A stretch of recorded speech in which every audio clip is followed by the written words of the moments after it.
Samadhi pada, he gives us the different levels of samadhi. We understood that the first level is samprajñata with seeds. And what are the seeds of this level of samadhi? The seeds throw you out of samadhi real quick. What does vitarka mean? With microphone in mouth. Reasoning.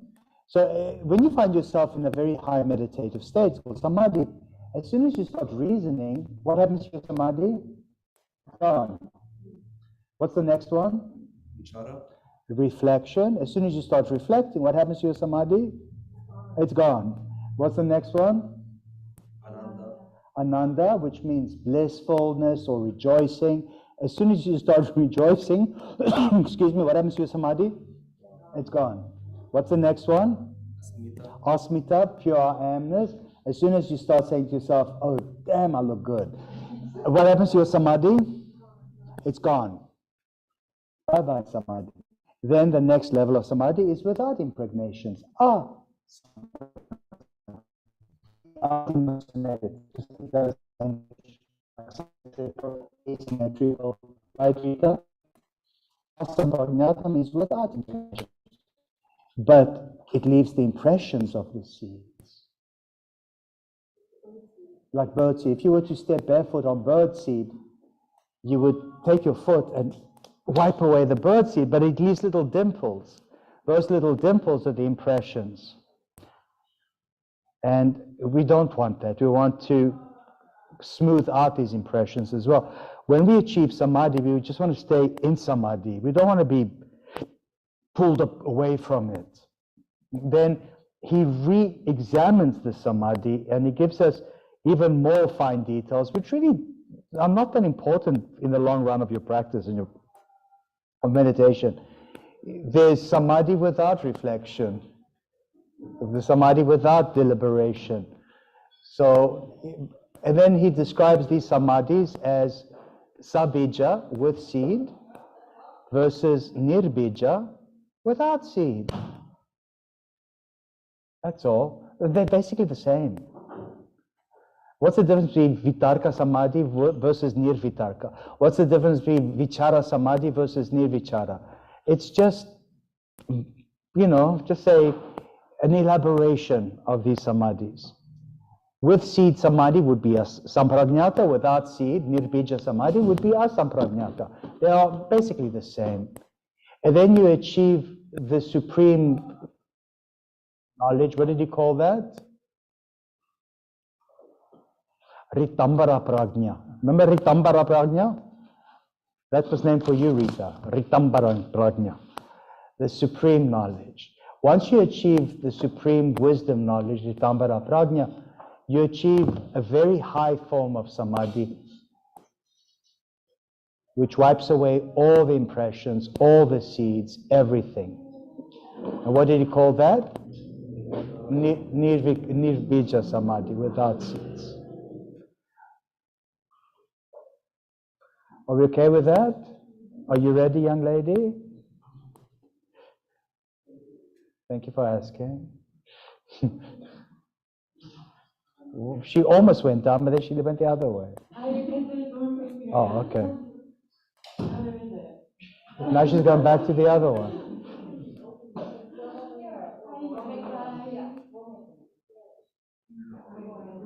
Are you guys happy with the AC? Is it nice?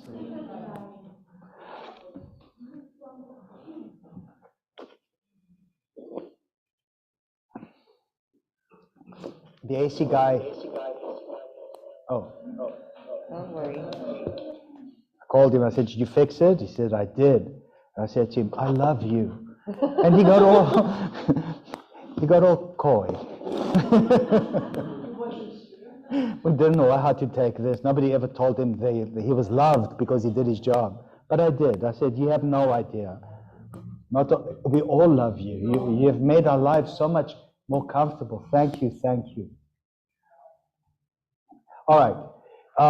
The second chapter, which we began, we're almost halfway through, is the portion on practice, sadhana pada. It seems to be spelled sadhana, but properly in Sanskrit, we pronounce it as sadhana. Say it? Sadhana. Sadhana pada. It means the practice foot. Pada means foot. Look at my big fat foot. This is the pada. What word do we have from the Greek, which is very similar? Pod, podiatry, pedestrian, pedal, pada. Pied en français, oui.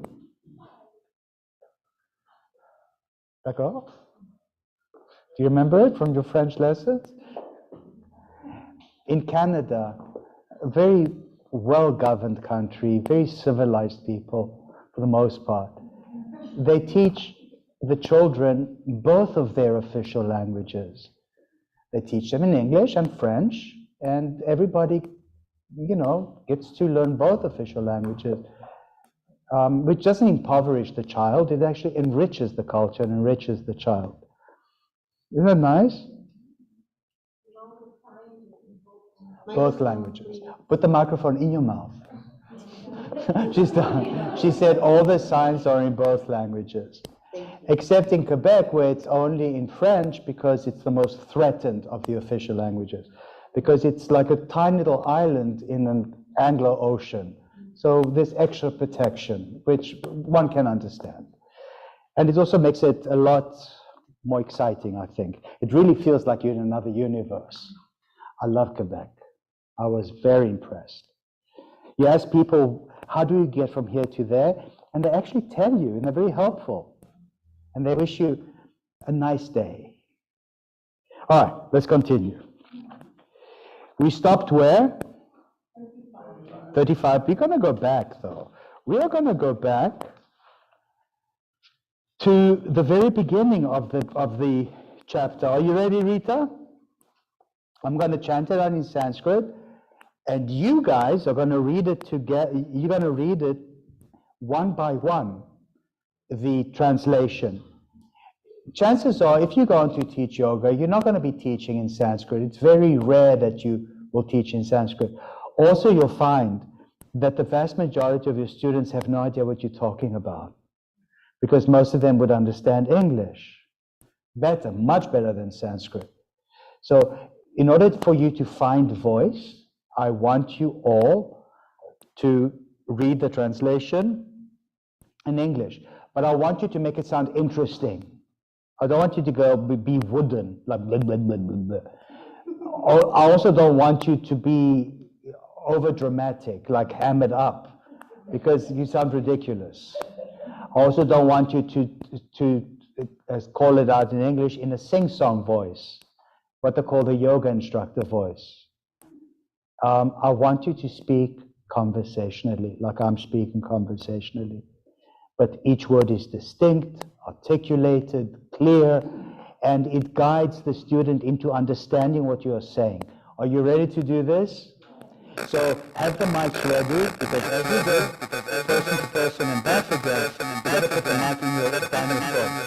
So, and then speak clearly. I'm wearing glasses, never put those glasses, never put some lights, but these lights blind me. I look so studio. Look at me.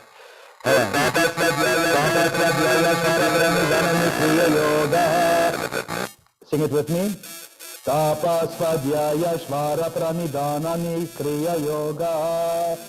And roll in English. I've done it. Which person? First one. Accepting penance is help for purification, study of spiritual books, and surrender to the Supreme Being constitute yoga in practice. Yeah, it's a dreadful translation because it's completely wrong. Tapa means discipline. So basically what it means, discipline, self-study, divine surrender is non-reactive action, or Kriya Yoga.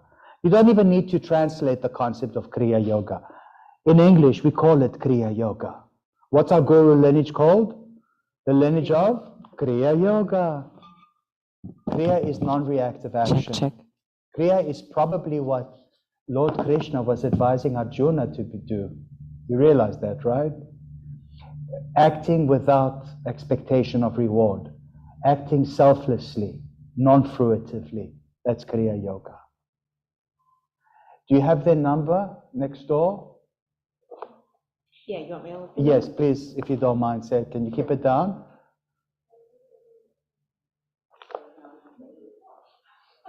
I like the bass, but it's fine. They usually quieten down at 3. And I said, I need you to tell me when so I can do my business afterwards. Because we share a wall. Okay, the next one. So the first, go back. The very first one is so important. Look, I'm putting my book face down and I'm going to chant it for you. Tapasadhyaya shvara pranidhanani kriya yoga. Can you guys remember that? And I prefer the literal correct translation. Heat, self-study, divine surrender is Kriya Yoga. Simple. Do you understand the concept that tapas is not pain? Did I make it very clear to everyone that day? Okay. Poor Swamiji in his pink robes. If only he was in my class. All right. 2. Samadhi bhavanata klesha tanu karanatascha. Chittaputri, what does it mean with mic in mouth? They help us minimize obstacles and attain samadhi. Who's they? The samadhi, bhavana, artha, klesha, tanu, No. karana. What? Those things. What Those things? things help us minimize obstacles and attain samadhi. What thing? Those the contemplation, conception, what? Tapas, svadhyaya, ishvara, pranidhana. Those 3 things. Yes. Tat. Heat, or discipline better, discipline, self-study, and divine surrender. They help us minimize obstacles and attain samadhi. Number 3. Avidya, smita, raga, dvesha, binivesha, klesha. Have you ever heard me say that in class? Yes. Okay. What does it mean, Nancy, with mic in mouth? Ignorance, attachment, hatred, and clinging to godly life are the 5 obstacles. Exactly. There are 5 obstacles. And remember I did the drawing of the house in the field of ignorance, the house of ego. And who lives in that dreadful house of ego? Attachment, hatred, and fear of death. They're staring at you through those windows. Dreadful to look at. Did you call them? Yes. And? Nothing yet. Usually he comes over. What does he come over? Anytime I've asked him before, he comes through. He has not replied yet. I'll let you know. Adam. Yes. Okay, number 4. Avidya kshetra mutarisham prashupta tanu vichinno dharanam. What does it mean, Eli? Ignorance is the field for the others mentioned after it, whether they be dormant, feeble, intercepted, or sustained. So everything, these obstacles are all hinging on the concept of ignorance. Ignorance is the field. It's called avidya kshetra. Look, avidya kshetra, the field of ignorance. The others, which is ego, attachment, hatred, clinging on fearfully to life, they are all sustained in the field of ignorance. They could be dormant, active, feeble, or sustained. What would be feeble ego? Insecurity. Every now and again you have ego. What would be sustained ego? Always. What would be dormant ego? Latent. You understand what I mean? And also the same with attachments, hatred.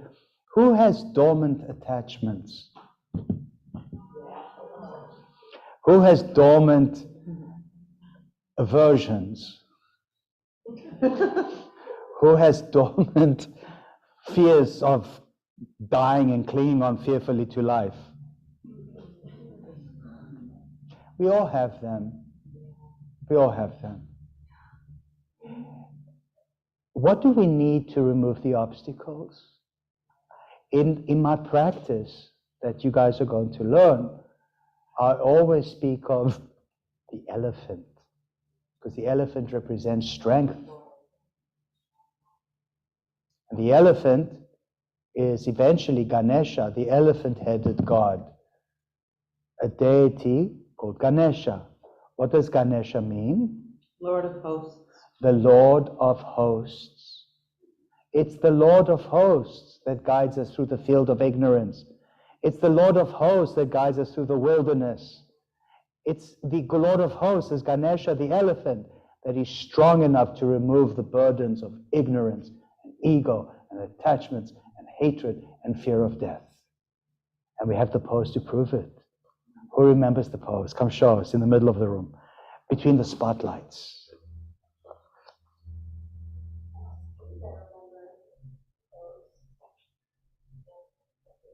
You face towards the camera a bit. Thank you. On your back. On your back. Extend your legs. Roll the left knee in. Internal rotation. Walk the ankle out to the left. Never mind. Do you remember? Do it. Go back. Go back.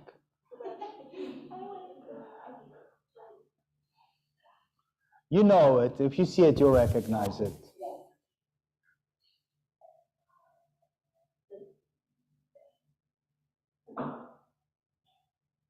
No. No. No. Getting there. Almost. Go back. Oh. Go back. Go back. Who remembers it? It's so. Thank you.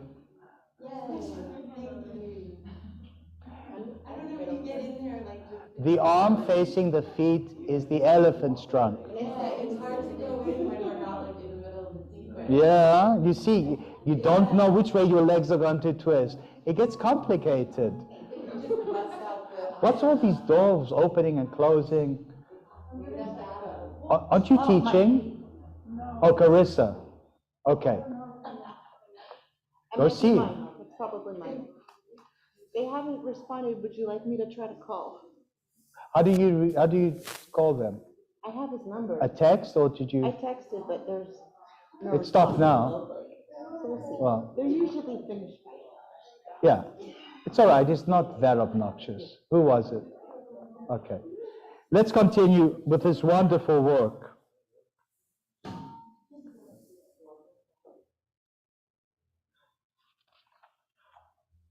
Five.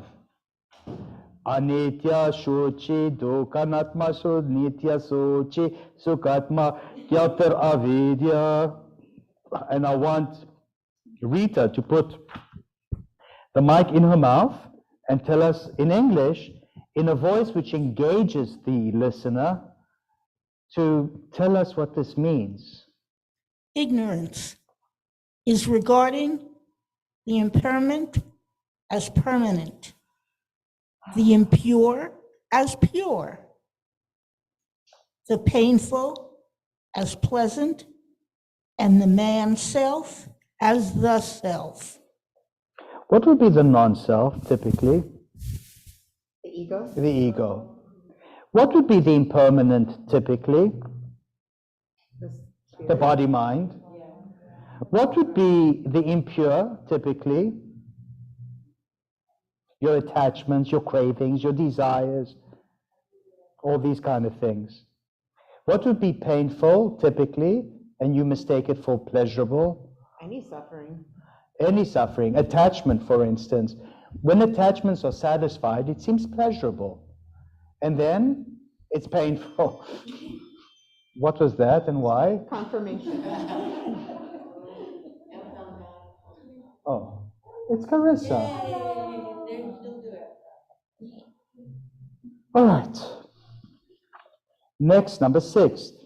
Durg darshana shakyo ekatma vesmat ekatmat vasmita. I want Madhu to put it in your throat and tell us what it means in English. Egoism is the identification, as it were, of the power of the seer, Purusha, with that of the instrument of seeing, body-mind.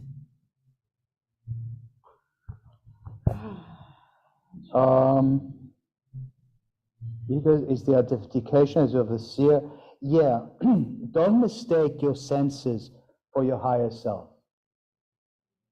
Don't mistake your mind and your body for who you really are. You are not this body, you are not this mind. This is what it means. The seer is the Purusha, the divine personage, the higher self. Purusha is the one who creates what? Prakriti, nature. Don't mistake nature as the permanent. Purusha is the permanent. They're not equal. One created the other. I like the way your phone was ringing, Nancy. It's okay. I want Sarah to do with her hand on that thing to make the same sound. Do it. Beautiful chimes. Make your phone ring again.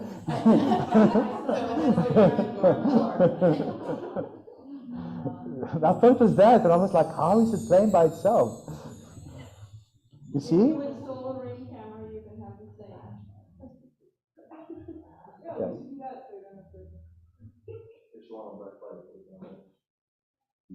All right, let's continue with this wonderful work. 7. Sukanushayi raga. It means what? Jamie, with the mic in throat.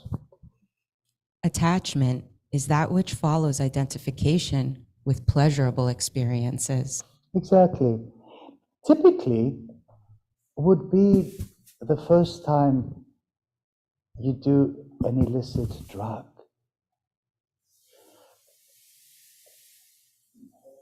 First time you do it, you're like, wow. It's pleasurable, it's fun. Not the next day. The next day, oh boy, the next day. And then the following weekend, perhaps, you do it again. Yay, it's not the greatest it was last weekend, but it's cool. And then the third weekend, Oh boy. you need double the dose just so that you can achieve what you did the previous week. And then the fourth weekend, who cares about the weekend? Let's do it now. Oh boy. And you're addicted. Your life is messed up. That's what he means by raga. You identify with pleasurable experiences and you're addicted. It doesn't have to be drugs, it could be sugar. Sugar is like, oh, the worst. It could be cigarettes, even worse. Who was ever addicted to cigarettes? Oh yes. That's how I started yoga. Yeah. Now, could this also be an asana practice? That's a good addiction. But if It's not hurting anyone unless you throw your family by the wayside for your asana practice.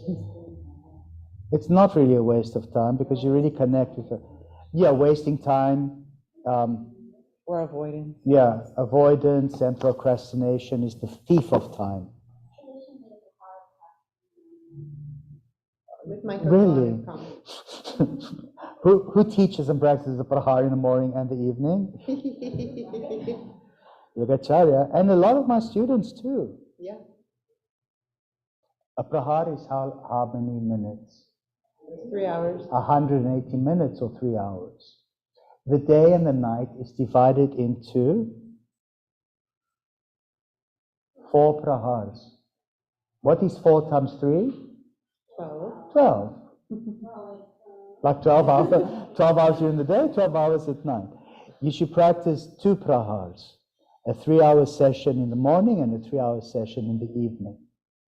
And in between, you work hard. And then and when you're not working, you're studying. And then a short shavasana. Very short shavasana in between. So you can do it all over again the next day. You'll say, well, when do we get to sleep? This funny thing about yoga. You don't need to sleep as much as other people. Have you noticed? Yeah. 4 hours, 5 hours, and you are wide awake and happy. Your mind is saying to you, oh my God, I should be exhausted, but you're not. Oh, I better nap, but you don't want to. I better get a Diet Coke. Perhaps. So bad for you. It's called a balance. But seriously, because ultimately, your practice is samadhi. Your asana practice brings you quickly to samadhi. When you meditate, samadhi is the highest form of meditation. When he says practice here, he's not talking about putting your leg behind your head. He's talking about meditation, samadhi. When you meditate, you quiet the mind. The mind doesn't need that much sleep. We sleep too much. That's our biggest problem. Yes, Nancy. Microphone, please. What are we experiencing samadhi or purusha from if it's not through the senses? What was that loud clicking sound? A Diet Coke. Oh, Diet Coke. Oh, I'm sorry, your question, I didn't understand it. What are we experiencing samadhi or purusha through if not through the senses? I still don't understand what you think.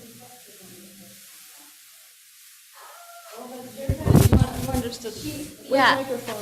I mean, what I heard her say the first time was, if not for the senses, is what she said. If not for the senses, what are we experiencing prakriti for? Like, what is the purpose of prakriti if not for? Clearly, it says prakriti is for the enjoyment of the seer. Prakriti, nature, is for the enjoyment of the purusha. That's why it's there. It's just for him to have fun. And he uses our eyes, our senses, to experience this. Does that make sense? It's almost a dichotomy of being. There is the witness inside of you, your higher self, and it's the one who watches your thoughts, the one who watches your responses, the one who watches your emotions. But you're not those responses, you're not those thoughts, you're not those emotions. You're that perpetual witness that watches. And everything that your senses perceive of are simply an event for the enjoyment of the Purusha, the seer. That's it. It's very difficult for the Western mind to comprehend this. It seems like a disassociation from reality, but it's not a dissociative pathology at all. It's a dispassion, it's a stepping back. If you close your eyes and you watch your thoughts, who is the one watching? If you close your eyes and you feel something, who is the one who is feeling? That's the Purusha. Please, put the mic in your mouth though. First, what I heard you say is, if not through the senses, how do we experience samadhi? Is that correct? And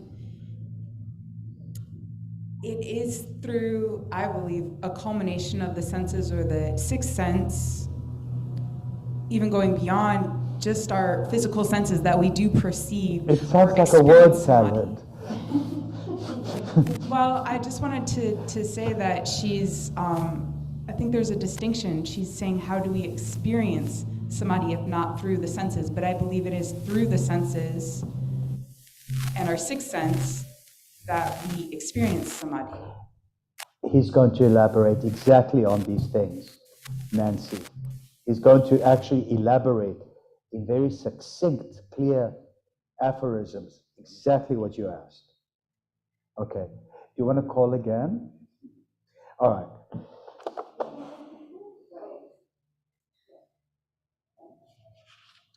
Number 8. Dukanu Shayid Vesha. And what does it mean with mic in mouth?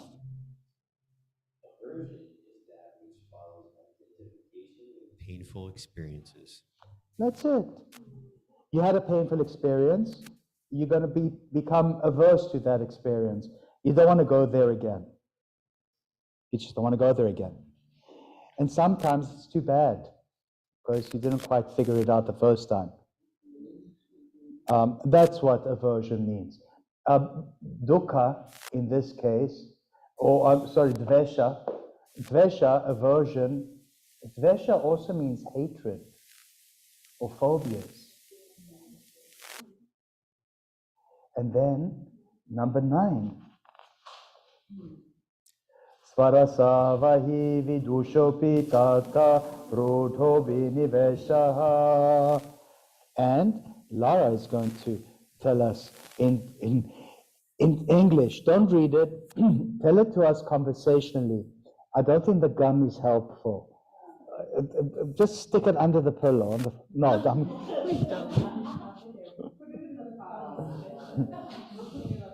So you are going to give a little pearl of wisdom to the students. When you give this pearl of wisdom in English, make sure your voice carries, make sure that it makes sense, make it very clear. Read. You're reading, it's not coming out of your head, but eventually it will come out of your head. Clinging to life, flowing by its own potency due to past experience, exists even in the wise. Okay. That'll work. It sunk in. Clinging on to life due to its own potency exists even for the wise. Even wise people don't want to die. You guys realize that? Even wise people who know all this, that you're not the body, you're not the mind, you're not this, you're not that, you're the witness, you're the Purusha, you're eternal, you're spirit, you're this. When the time comes to die, they don't want to die. They don't. I mean, it doesn't mean that they suddenly become unwise. It means that you don't want to die. Yeah, any living being doesn't necessarily want to die, unless it's in such extreme suffering where death is a relief. That's it. Let's continue. Te prati prasa vaheya shukshma. And Mano is going to read this and with voice to tell us what it really means. In subtle form, these obstacles can be destroyed by revolving them back into their primal cause, which is the ego. Yeah. These obstacles, avidya, asmita, rag, dvesha, vinivesha, they can be destroyed by resolving them back into their primal cause, the ego. What this means is you look at these obstacles and you say, gosh, they all come from the ego. They're just from the ego. They're just ghosts. That's all, just the ego. Has your ego ever been challenged, Carissa? And then at some point you just resolve it back to the ego. Yeah, let it go. You resolve it. It's called resolution. Let's continue with this work. Te prati prasaveha shukshmaha. We did that. Dhyana heya stadvritaya. And I want Lara to read it. So the mic is going back again. In the active state, they can be destroyed by meditation. Yeah. So in an inactive state or in a feeble state, you just resolve them back to ego. But when they are active and you're going crazy, start meditating. And what does meditation mean? Does it just mean sitting cross-legged somewhere? Yeah, it's that. You know what else meditation means? Floating back and forth in a boom boom vinyasa. That too is a meditation. When my obstacles become very active, I can hardly wait to go and do boom boom. Wouldn't just the word Raja in itself mean meditation? Raja is the attainment of any successful yoga practice. It's you attain the mind, the quieting of the mind. The mind is the king. Yeah. You are, you know. Yeah. So would that be that is meditation, though? It is meditation, but any yoga practice is meditation. Don't think it's just sitting cross-legged going Om. That's just one version. But Boom Boom Vinyasa is very much a meditation. Who finds meditative relief after a good Boom Boom? I do. It's not for everyone, I must say. Some people are like, what the? It's true, but it works. It works. And Raja works as well. Some people are like, what is this Anuttara Raja? It works. But for some people it doesn't. I mean, it just depends on what works for you at this moment. Some people, it's just sitting like this, closing the eyes by themselves in a dark room, or watching a candle, or looking at the murti, or chanting a mantra, or whatever works. Some people it's running on the beach. Some people it's going to a dance club. Some people it's taking a long bike ride. Whatever works. Or laying down listening to wonderful instruments. Yeah, laying down, doing a sound bath. Make the clinging sound. If that works for you, that's fine. Whatever works. Samadhi is the highest form of meditation. Whatever works for you to meditate is valid. It's not invalid. What would be invalid would be glugging down a bottle of whiskey. Are you going to meditate that way? It doesn't quiet the mind, it muddles the mind. It's depressive. Another form that doesn't work is taking psychoactive substances. Either ingesting or smoking them, or injecting them, or God knows however they do, or snorting them. It doesn't work. That is not meditation. It doesn't quiet the mind, it befuddles the mind. People need to understand this because they often think using drugs opens the mind to the spiritual things. Maybe the first time, maybe it opens the door a little bit and you look through this door. Say, wow. But the second time you try, the door is not as open. And then you get frantic and desperate. The door shuts real quick. And you're just in darkness, alienated. I think we've all experienced some measure of this as we grew up.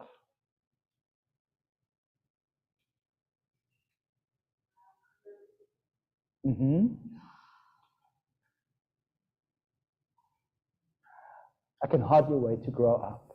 Okay. Never. All right, let's continue. 12.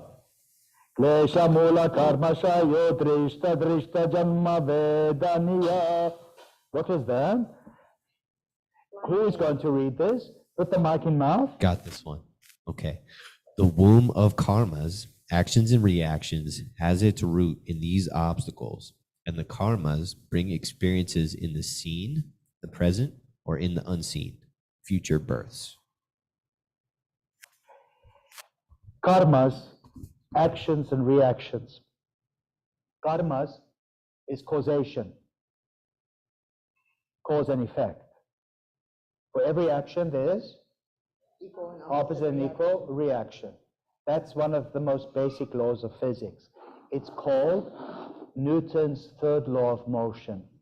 It's called the rules of thermodynamics. That's why we do poses like dancing lion. These motions liquefy the synovial fluid in the joint. The synovial fluid is non-Newtonian. What does that mean? That as you warm it up, it liquefies.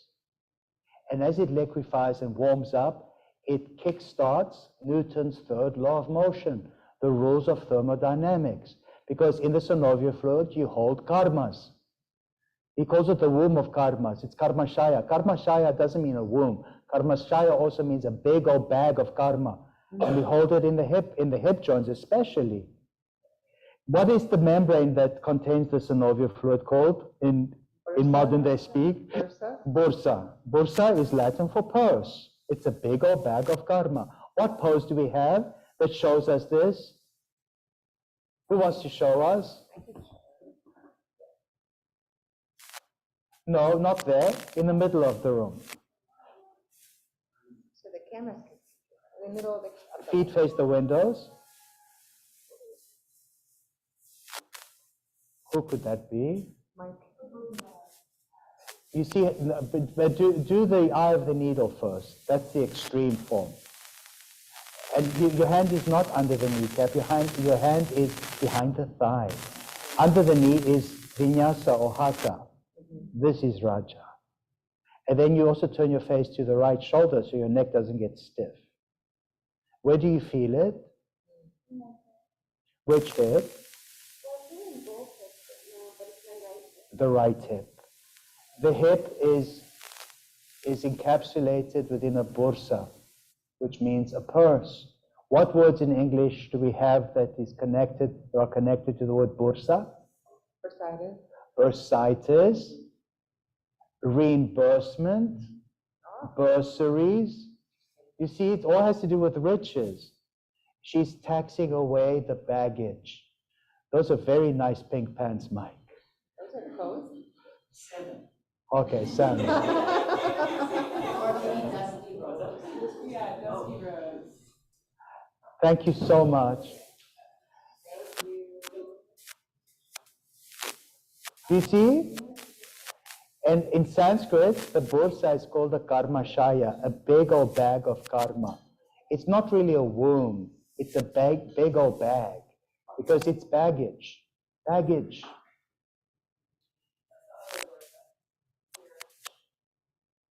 Yeah, that's the purse. So, are you guys okay? Do you guys see now how all these difficult ideas we have poses for? Why is it wise to do poses to understand difficult psychological and spiritual ideas? They speak for themselves. Because you feel them. Yeah. You see, Nancy, through your own senses, you make sense of it. Does that make sense? Through your own senses, you begin to make sense of it.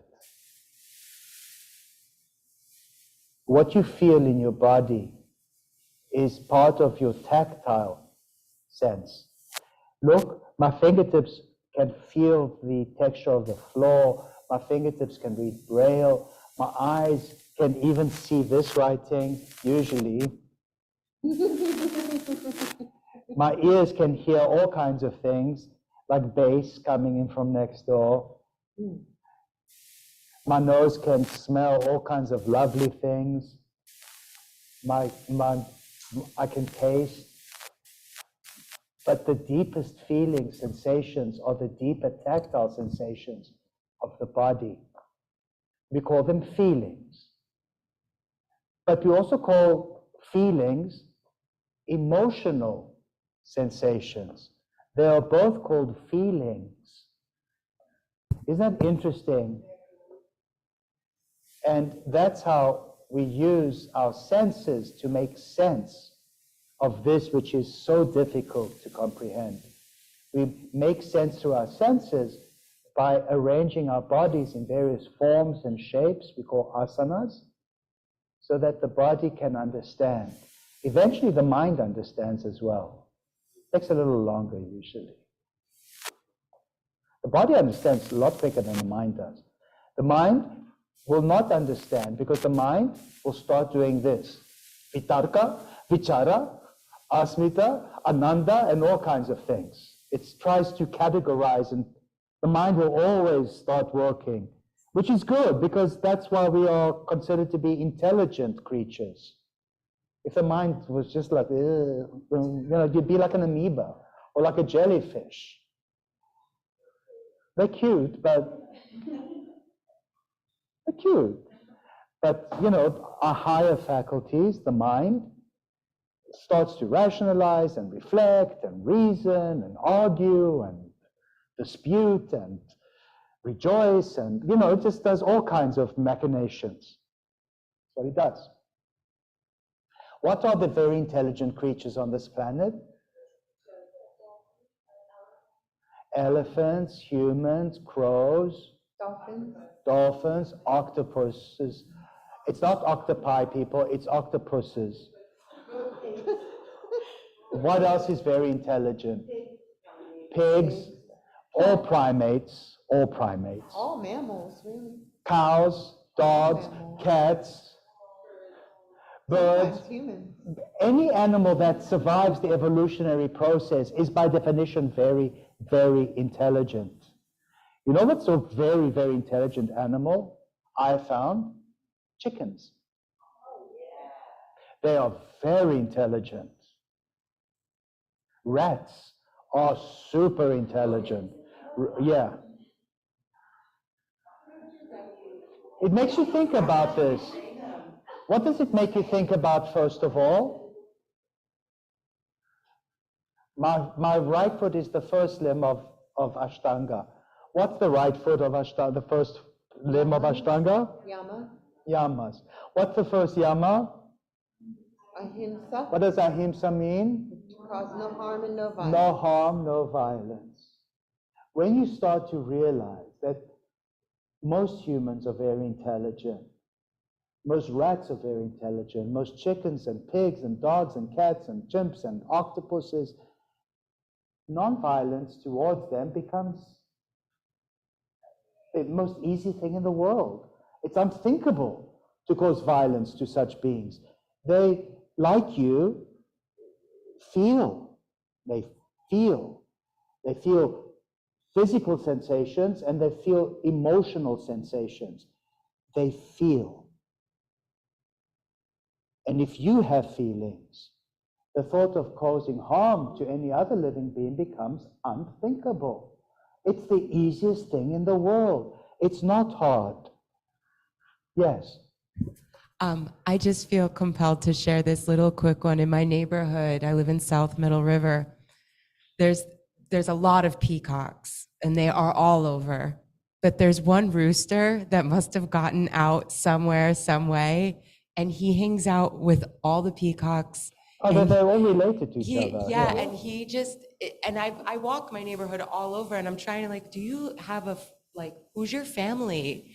His family is the peacocks.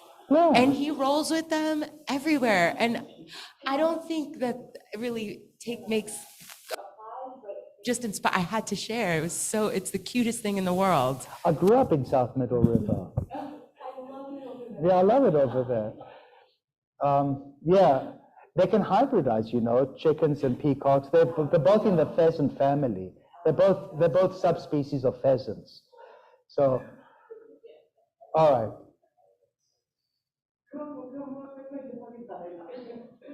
All right, let's continue. And peacocks are only the boys. The girls are peahens. Peahens? Yeah. I'm gonna have to tell them that. The peahens? What hens are? He's probably the head honcho amongst the peahens. He's so funny. He's so funny. He has personality. Oh yeah, they're very intelligent. I have little painted quails. They're about this big, and they are the same family, and they act just like chickens. So, Bon Bon is the male, and he lives with his son. The mother died, but he lives with his son in my French aviary, and Bon Bon struts and stands up tall on his little yellow legs, and he goes, ah! He's crowing. He's only this big. And he gets upset with me. If I go into the aviary and I clean up, and if there's a bug that starts running away, and I shoo him away, he opens up his wings like this, and he charges me. It's this big. He has no sense of proportionality. I just grab him, I hold him, and I put him down, and he goes. They're so cute. All right. Do you want me to put pictures on Facebook of all these creatures? Oh, yeah. All right.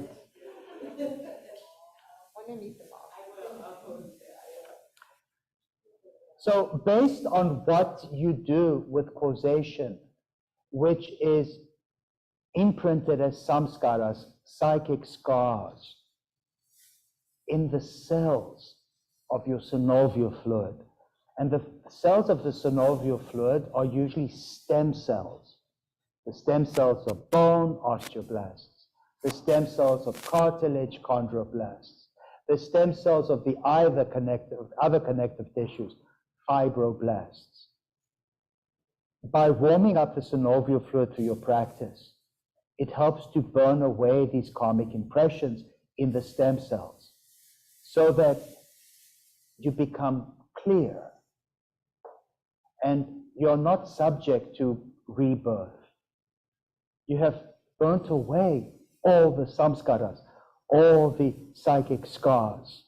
I like to call samskaras psychic scars. The word skara is a very powerful word, and the closest we have in English is scar. Do you see? It's a powerful word. How one translates Sanskrit is very powerful as a teaching tool. Again, I like to use this book, but I don't always agree with Swamiji's translations. I think some of his translations are wrong, some of them are weak, some of them are insipid, and they could be better. And my job is to offer an alternative translation. The one that obviously, gets me the most is tapas as pain or tapas as suffering. Pain and suffering is another word in Sanskrit. It's called dukkha. It's not tapas. Tapas is discipline. So we mustn't mistake one for the other. When people do mistake one for the other, they become sadhus, agori sadhus, the types who lift their arm until it withers and drops off, because they mistake their discipline and suffering for spiritual advancement. They're just being foolish. They don't drink water during their classes. That's another thing. Forsaking hydration in the middle of a hot, sweaty yoga class is not wise. That is not tapas. No. That is a promotion of suffering. Right. The person who would promote such a thing is obviously foolish and basically cruel. Yeah. I think there are things that are painful that we experience. There is suffering as a part of human nature and life, and accepting life as it is, not checking out, not avoiding pain, emotional pain or suffering, events that happen that are painful, that we go through is really key, and I believe that's a part of tapas. It could be, but that is best described as stoicism. Give us the best definition of the stoicism. With mic. With mic in mouth. The mic has to be in mouth. Otherwise, it's not a mic. Thank you all. I think the best definition would be to control what you can control and what you can't control, to accept it. You cannot control events, but you control your reaction to these events. It's just that simple. The ability to control your reaction to events as they unfold is tapas.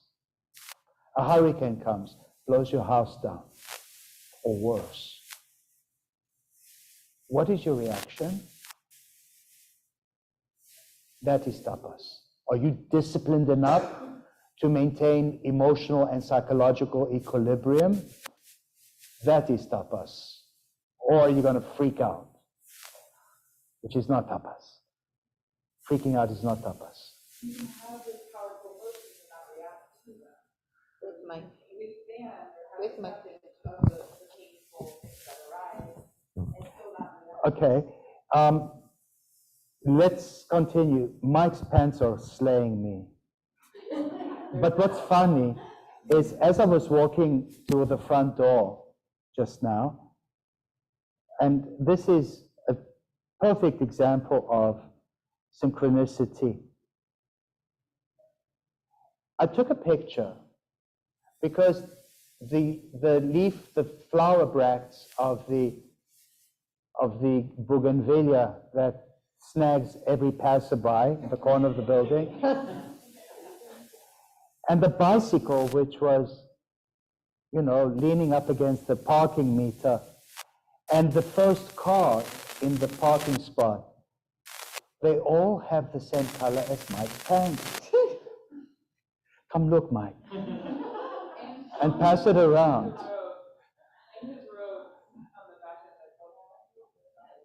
That's my bike. Do you see the flowers? Do you see the car? Do you see the bike? What color is it? Salmon color. Like your? Like these awesome pants. Can I have my phone back, please? No, we pass it around. Oh, pass it around. So they can all see the salmon color.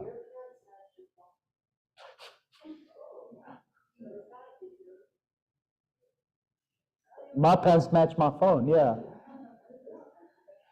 They like this color. Sarah got it for my birthday. And I said, why are you wasting your money buying me nonsense? So I took it back to where it came from, and I got a gift card, and I gave it back to her. I said, give yourself a gift. That'll be the best birthday present for me, for you to give yourself a gift. What did she do? She bought me 2 sizes bigger.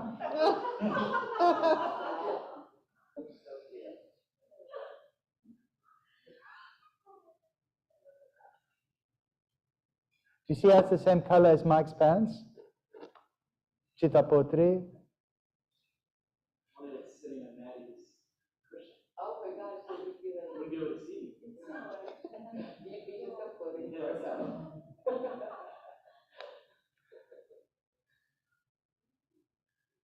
So you can imagine my astonishment when Magic Mike walks in with the same color pants. Can I have my phone back, please? Yeah, sure, I can't see. Magic Swami G's out. Oh, yeah. Oh. It is salmon. So that's going to be the color of the training, salmon. That's the color of the Or heart? dusty rose. Did you get rid of those dead roses in the Havan? Thank you. All right, let's continue. That's another thing about becoming the witness, the Purusha, the seer, is you start to see things like this. You do. Mm-hmm. You see, you connect the dots. You see weird things. Usually you keep quiet about it because people think you're weird enough to begin with. But after a while, you want to share what you've seen because you connect the dots. This is what made us into a civilization. They would look up at the night sky and they wondered what those stars and planets were. So they would sit there and connect the dots and would say, look, if you connect this onto that one, it creates a Big Dipper. Look, if you connect this onto that one, it creates an eagle. If you connect this onto that one, it creates a belt, Orion's belt. And that's how they connected the dots. And it started to stoke human imagination. Stoking human imagination builds up your IQ. Have you ever met somebody who is dull and unimaginative? Yeah. Rita, what do you do with such people? Nothing. They don't notice the weather. It's wet. It's hot. That's it. It stokes the imagination, and you start to connect the dots. And when you do, you start to see things in multi-dimensions. It increases your IQ. Who has found that yoga has enhanced their IQ? And how do you know this? Did you take an IQ test to test this? You just know it, right? Yep. Yep. But that is true. I mean, even like playing chess, anything, you just get. You've learned how to focus. Yeah. You've Somehow you learned learn how to technology. focus. Dharana, concentration or focus, is the first step towards samadhi. You focus, you absorb into the object of your focus, which is dhyana, and just the light of the object and subject remains. That is samadhi. You become enlightened. You connected the dots of those points of light in the night sky. That's what happens. Let's continue the work. I want somebody, actually I want Chittapotri to read the second paragraph on page 91. It starts with, no, not the second paragraph. It's the last paragraph on page 90. Just imagine how many actions. Just imagine how many actions you perform, how many have brought forth reactions, and how many reactions must be pending. Good and bad actions bring either meritorious or demeritorious reactions. Is it either or either? It's either and either. Who says either? Who says either? I say both. Either this, either. Either this. Is it neither or neither? I'm not British.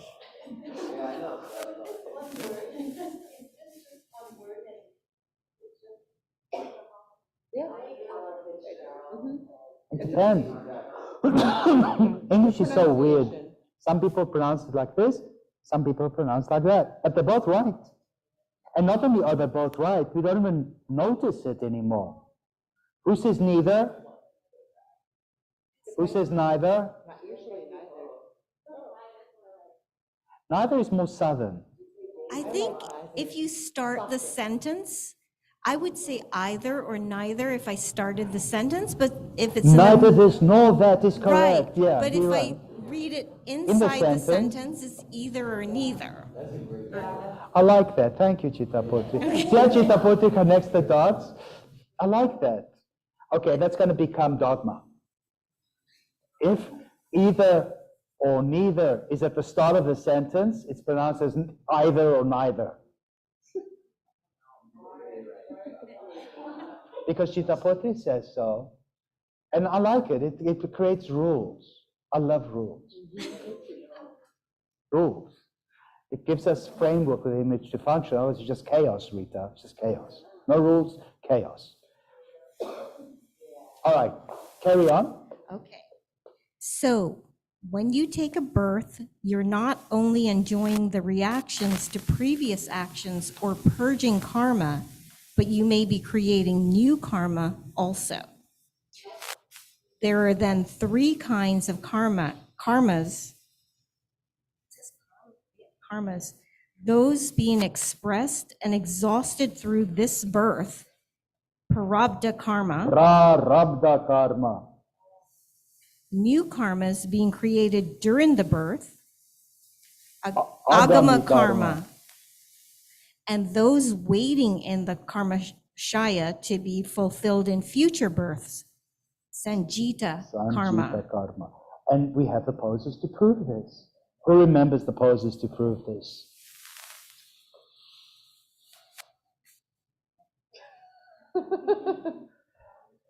Give us a verbal picture. Supta Baddha Konasana. Yes. With arms overhead in similar position of the legs, where you turn yourself into like a figure eight. Come redeem yourself in the center between the lights.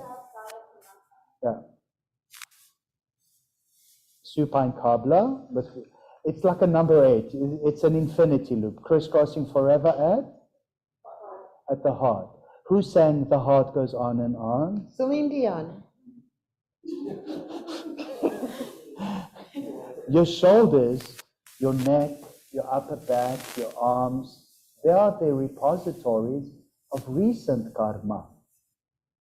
The work you did that day, the trenches you were digging earlier, the mopping of the floors, the vacuuming of the carpet, the cleaning of the windows. All these things are stored in your neck, in your shoulders, the upper back, and sometimes you get all stiff and sore. Do you ever get stiff and sore? And somebody will say, why are you stiff and sore? Were you digging trenches? Pretty much. So she's going to feel these recent karmas. They are encrypted. Encryptions are called agamas. Scriptures are called agamas sometimes. There's various words for scriptures in Sanskrit. Shastra, scripture, or agamas. Shloka? Yes. If she doesn't get rid of the agami karmas in her shoulders, they will transverse reference in her body. In her right shoulder, action. The reactions of her actions go into her left hip. And the emotional upwelling is called vasana. What's in the left hip? Shame and sadness. Her left shoulder is omissions, inactions. She didn't act because she didn't know. Tell that to the judge. You didn't know.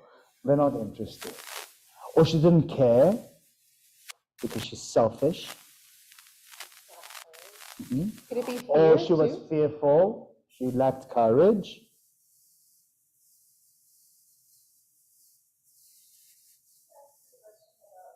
With Mike, please. With Mike. So if there's grief, let's say there's a long-term karmatic impression of grief. Karmatic or karmic? Karmic. Mm-hmm. Sorry, I'm tired. Karmic impression of grief can come up as different things. It can come up as anger. There's like 5 stages. It can come up as sadness. It can come up as many different things. It comes up as what we call broadly asana. Mm-hmm. Yeah, but it asana. seems like both the negative and positive. We have two polarities. hips. Yeah. It's going to come up either way. But in the right shoulder action, left hip, shame and sadness. The sadness, of course, comes from grief. Even the shame sometimes comes from grief. And her actions caused her grief. Have you ever done something and then you regretted it bitterly? Perhaps spoke sharply to someone that you hurt because of the way you spoke to them, or lashed out at someone physically, or bashed your car into the adjoining vehicle on the freeway because they were driving too slow. Well, it causes grief. It causes shame and sadness. Unless you're a total psychopath, you don't care. And her left shoulder omission lodges in the right hip as guilt and anger. She has every reason to feel guilty. And the more guilty she feels, the angrier she gets. That's why I always say to Carissa, you look angry. Why would, oh, you don't even have to say it. Can you imagine my anger? Do me a favor. Next time, if I'm not there to save my spots, please plonk yourself. I know. Can you imagine how I feel and I instruct the class? That's what happens when I I miss a Saturday. I said nice afterwards, but there was an upwelling of anger. Yeah. Yeah, it passed. But it came back when the chaturangas were wrong and the down dog was wrong and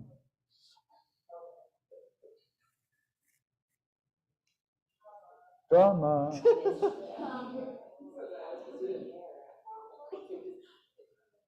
Next time it happens, just plonk your mat there. Because I know. And if only just for provisionally, maybe somebody better than you will come along, and then you'll move over a little bit. But generally, as a rule, people, I invite the people next to me. They don't just decide unilaterally to be right next to the Yogacharya, because then they are forever on your, like you're married to them for the rest of your life. Who was like that, Chittapotri? You know who? She got married. It was forever like that. And then one day, a student came and he got there before her, and he put his mat next to me. And she kicked him out. That's her spot. That's her Yogacharya. That's her spot. And the student wanted a refund. And he unfriended me forever. Microphone. You had to, okay, you know who, right? Yes, Ravi. Put the mic in mouth and tell us what he said to Stories you. to share. So after that incident, I never heard the end of it. How horrible. I was. Yes, to run the school like that, to the shala like that, because he got there first. And he was right. Yes. Not only was he right, I also apologized. But I couldn't deal with the fallout from that other person. You understand? And I tried to make nice with him, but he was so angry for so long. I know, he still holds on to this anger. Do you see how the politics of mat placement can be overwhelming? But then she did tell me that she felt badly Oh, okay. afterwards.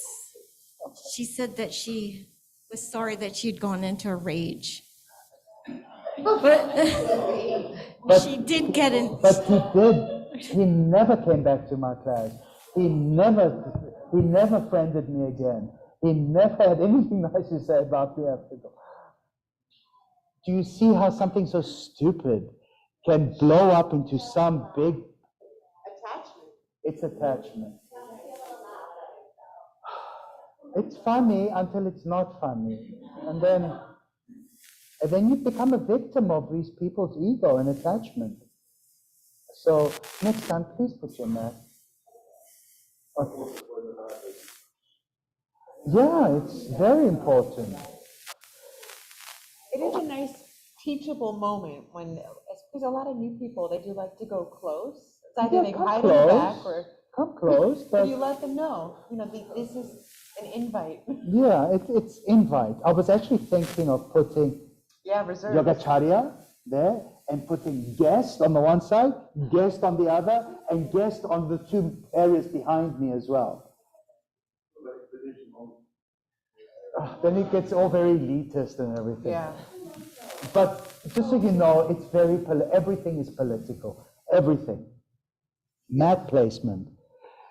The deodorant, if you wear deodorants, that's also very political, because sometimes people are allergic to the deodorants. It smells nice on you, but it's allergic to me. It's awful.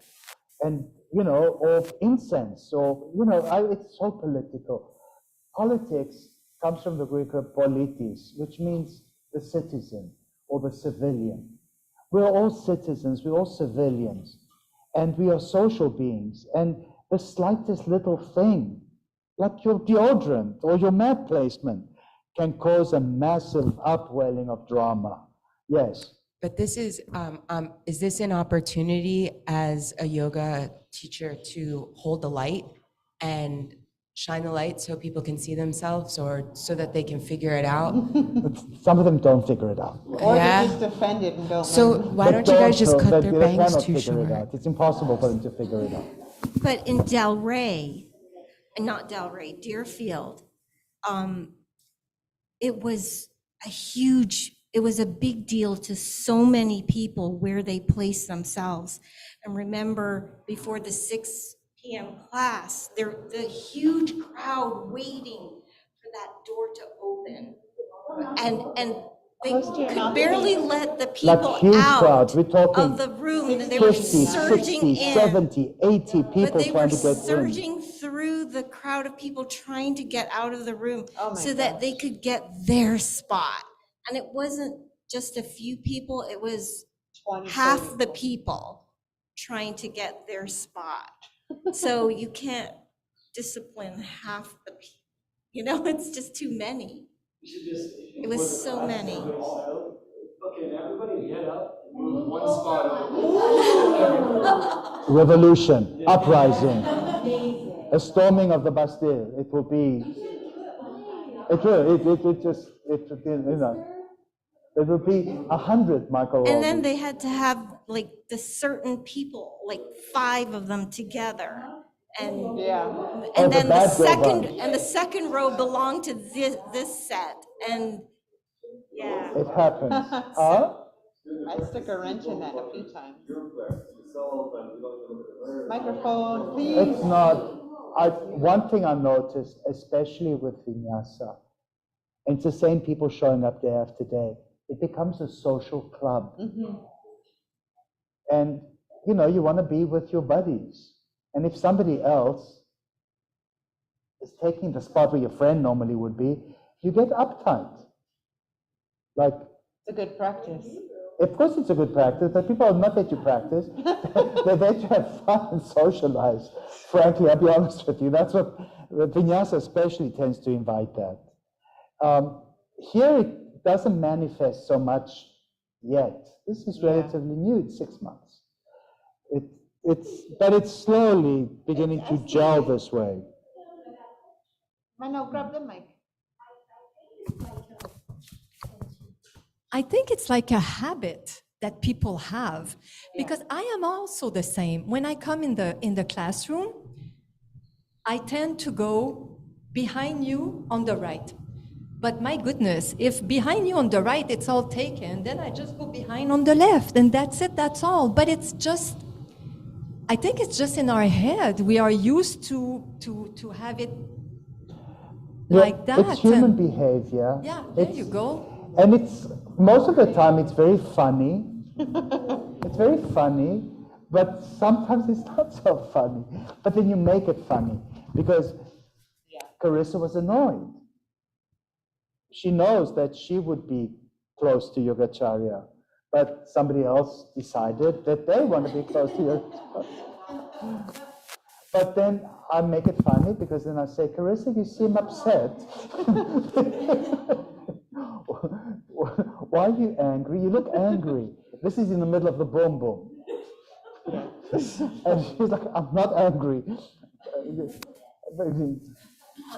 This kind of reminds me of in book 1, Sutra 41, which, remember, you were saying this one I'm wrapping my head around, and just as the naturally pure crystal assumes shapes and colors of objects placed near it, so the yogi's mind, with its totally weakened modifications, becomes clear and balanced and attains the state devoid of differentiation between the knower, knowable, and knowledge. This culmination of meditation is samadhi. Yes. Unless you have somebody who doesn't have a strong vinyasa practice right next to you. In which case, your modifications have not totally weakened, in which case they absorb the colors and the drama of what's next to you, and you have to counteract that so that you can guide this massive group of people in the room. It's part of the practice. It's part of the practice. But if ever you see Mr. R say, Philip says, yes, you were absolutely right. He's not arguing, and he apologized, and yes, he reiterates, you were right. There's no argument. You were 100% right. It's just that I had to balance out the drama from that side versus the drama from the other side. And I chose the lesser of what I thought would be the two evils. And I lost out either way. But going back to that social aspect that you mentioned, you know, someone had told me that when she goes to Anuttara, this was in Deerfield, it's the first time she speaks for the day. Like she lives alone and she doesn't really have, I guess she didn't have friends, she didn't work. So every time she came to Anuttara, it was the very first time she would speak for the day. And so it's like, of course, she would want to be next to a friend. Jamie's face. So, And she's a friend. Yeah, but she's no victim. No. It's a choice. Not everyone needs to suffer for that. Anyway, it's just that you become everybody's pet yogacharya. Oh, yeah. As a pet yogacharya. There was one who even made a little bobblehead of me. I think now I remember that. Where is that? the demons in Del Rey purposefully destroyed it. No. Including the piñata. No. And yeah. The painting, the rock face. Yeah. Yeah, the demons that got fired eventually. Yeah.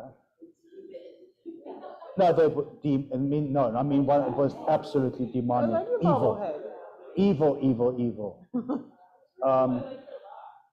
Yeah. Even threw away the sacred Havan.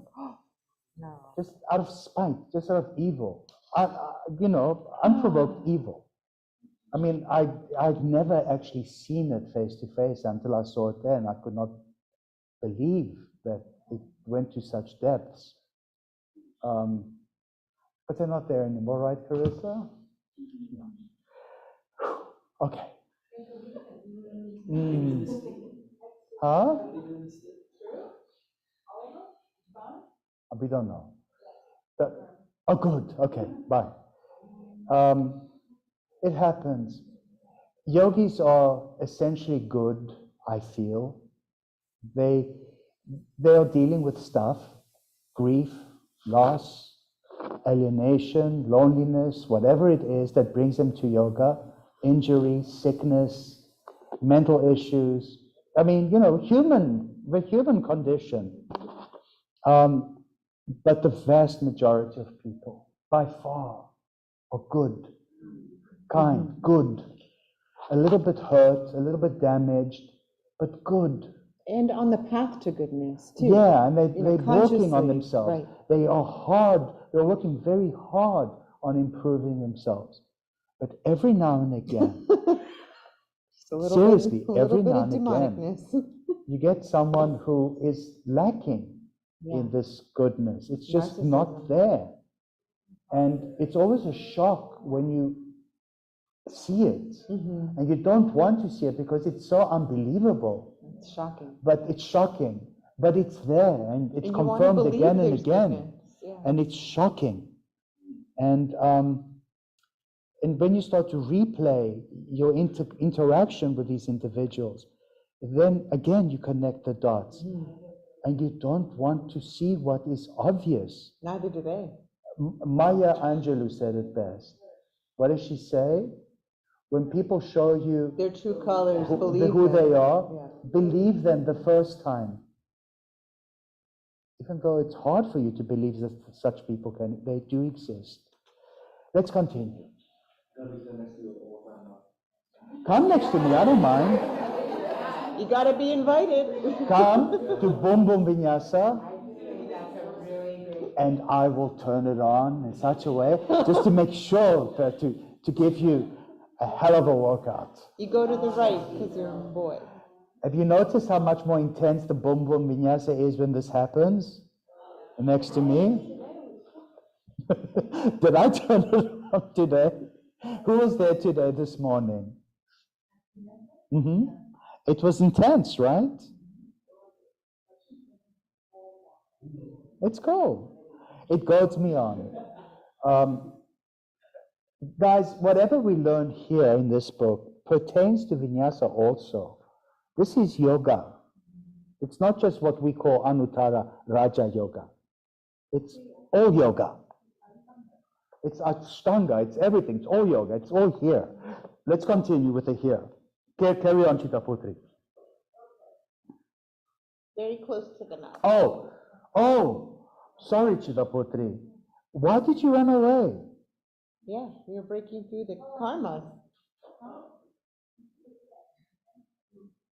She doesn't want to. Your right shoulder is what?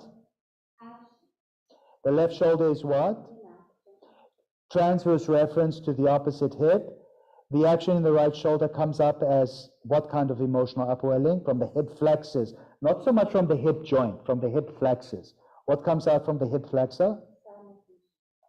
Shame and sadness. Shame is first. Say it? Shame and sadness. Yeah. And the left shoulder of omission? Inaction. Yeah. And the right hip. What happens in the hip flexor, not the hip? Flexor. What? Anger and guilt. Guilt and anger. Why are you confusing them? Why are you reversing They them? go in a circle, and you feel anger, and then you feel guilt. No, but it initiates first as guilt and anger. What's the remedy for shame and sadness? Acceptance. And once acceptance happens, then you find joy. That's why shame first. First you have to deal with the shame through acceptance, and then you deal with the sadness, which is replaced by? Yeah, that's an easy one. The right hip, you have to hip flexor. You have to deal with guilt and anger. How do you deal with the guilt? And how do you deal with the anger? Exactly. So slide your elbows down and you're going to feel it in the shoulders. What you feel in the shoulder is agami karma. Slowly, elbows down. Tell us how you feel in the shoulders. Like a snow angel. But you have to keep your elbows bending. Your arms are too straight. Do it again. Elbows bend. Bend the elbows, bend the elbows, bend the elbows. What do you feel in the shoulders? A little stiff. That's your stiff agami karmas. And then place your hands on your inner thighs, and you're going to draw the knees together. That's prarabdha karma. Tell us. Oh, yeah. Long term, maybe even from past lives. Yeah, that's prarabdha. So that's what again? Prarabdha is Long term. Yeah, long term. And then unmanifest karma, sanjita or avyukta karma, hug the knees to the heart. You won't feel anything. Doesn't mean you don't feel anything in your heart because you're a psychopath. I feel it in my hip flexors. You do? Yeah. Because you're a psychopath.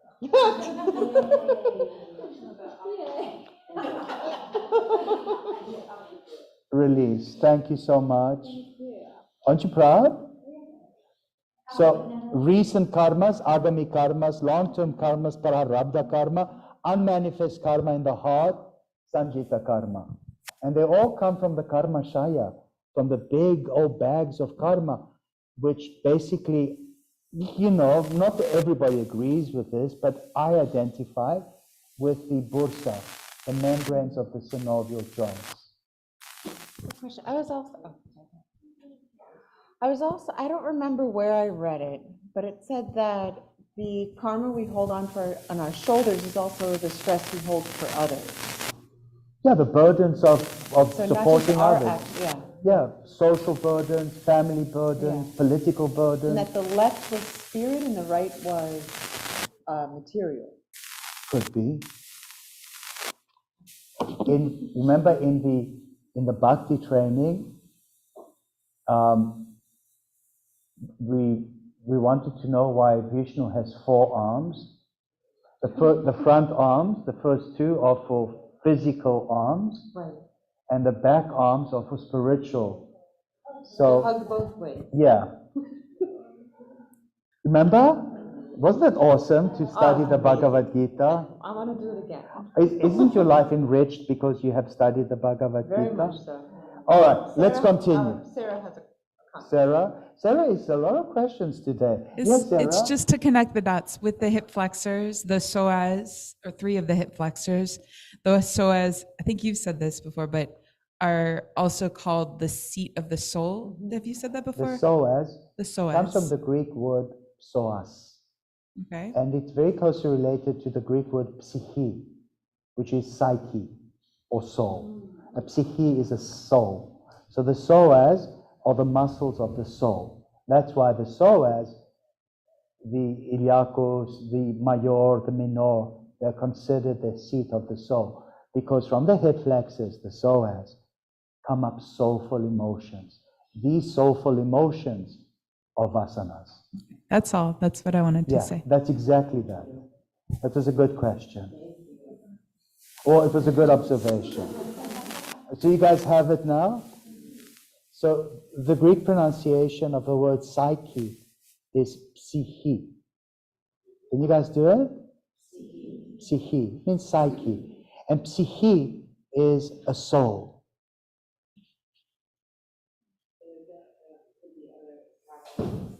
It could be any living being. When you look at a little animal, you say, oh, little psyche, little soul. Yeah, psyche. The psyche. Did you like that?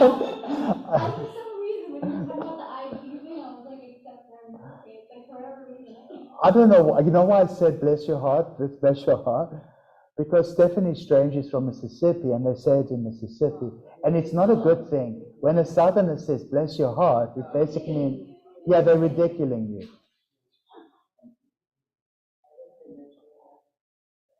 Do you guys know which pose I'm talking about? Car face. Extend the hand out to receive. Extend the other hand out to dispense. Bring it in. Offer your hand like you offer your heart. Bless your heart. It's just funny things that come up through the practice. Yeah, most of them have no idea. I mean, it's all right. You'll figure it out. Bless your heart. Bless your heart. You'll figure it out. All right, let's continue with this work. Chittapati, I'm sorry. See how much tangents we can go off on? How many? Yes. Start with, you have, there are a number of, these are something like the perfect. Start with there are then 3 kinds of karmas. Go over that again. Near the top of page 191. Okay, start that again? Yeah. Okay. There are then 3 kinds of karmas, those being expressed and exhausted through this birth, prarabdha karma. Prarabdha karma. Prarabdha karma. New karmas being created during this birth, agami karma. And those waiting in the karmashaya to be fulfilled in future births, sanjita karma. Karmashaya is the big bag of karma. I identify it with the bursa of the synovial joints. But it's not just the bursa. To express sanjita karma as a yoga pose, I had Carissa hug her knees into her heart. Because the bursa, the membrane around the synovial joints, has an equivalent around the heart. It's called a pericardium. Isn't that cool? Bless your heart. And purse in Italian is borsa. And in Spanish. And in Spanish it's bolsa. Bolsa? Bolsa. B-O-L-S-A. Yeah, the L and the R are interchangeable in many, many languages. And it's borsa. Yeah. Pericardium, around the heart. It's the membrane around the heart. The pericardium holds the sanjita karma. The pericardium would also be a karmashaya, a big old bag of karma. The whole heart, the smooth muscle we call a heart, is surrounded by a membrane called the pericardium. Do you want to Google pericardium? It's such an important body part that's often overlooked, the heart. How many times in a vinyasa class or any raja class or any Anuttara class of any type do we mention the heart? Open your heart, hands to the heart, melt your heart, lift your heart, look into your heart, open your heart, lead with your heart. Have you ever heard me say all these things? I mean, it's a very heart-centered practice. The heart is what chakra? Anahata. Unhit, unstruck. The heart, as Celine Dion said famously, she was from Quebec, goes on and on. The heart is unhit, unstruck. The energy that animates your heart, it didn't start. It always was. It's unstruck. There's your heart back. There it is. It is. You see? Did you know? That blue, the blue is the pericardial fluid. The pericardial fluid, the pericardial fluid is very much like the synovial fluid. How many chambers does the heart have? 4.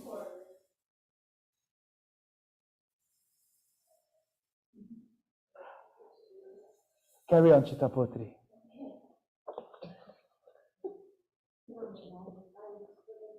Will you tell this group your story of your job at the Coconut Creek's Margate sewage plant? Not now, but at some point.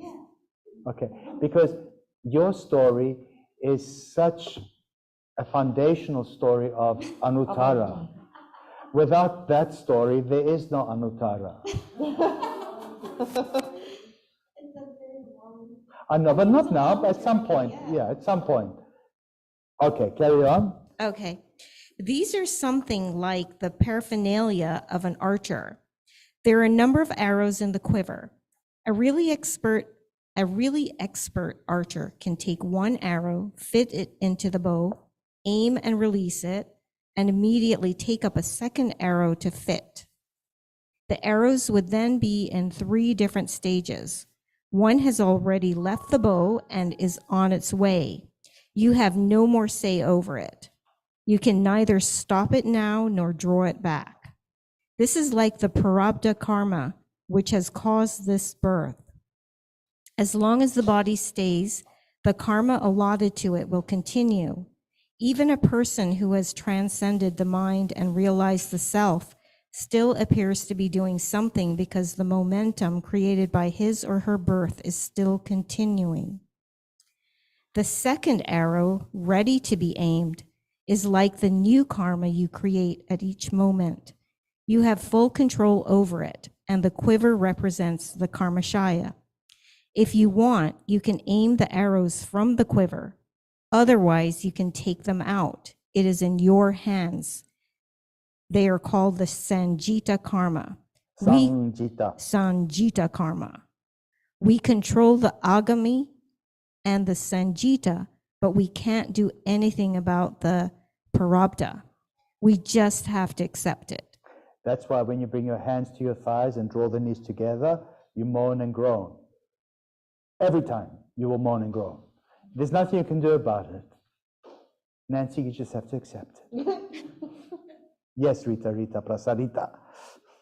Is that free will? Microphone? Is that free will? In essence.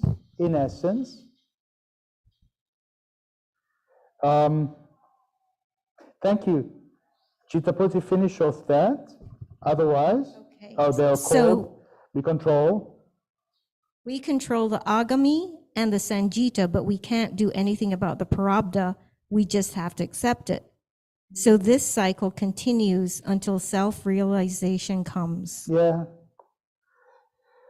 13. Sati mulatad vipako jatyayor bhogaha. And I want, who was next in line to start reading with profound voice? You. Okay, you do it. With the existence of the root. Okay, listen. There's people in the room. They have no idea about yoga. How are you going to elucidate this information? How are you going to enlighten them? How are you going to provide with words and sound the meaning behind this sentence? So be careful how you present the information. Try again. With the existence of the root, there will be fruits also, namely the births of different species of life and their lifespans and experiences. Okay. The root, of course, is the karma. Based on your karmas, your prior actions, don't feel secure in the knowledge that you are going to reincarnate as a human. If you acted like a pig in a past life, you'll probably come back as a pig. If you acted like a roach, you'll probably come back like a roach.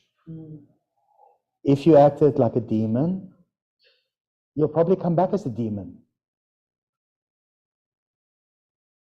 And there's where free will comes in, Rita. Demons don't have free will. Angels don't have free will either. Humans do. Animals probably don't, but humans do. The concept of free will is apparently attached only to the human soul.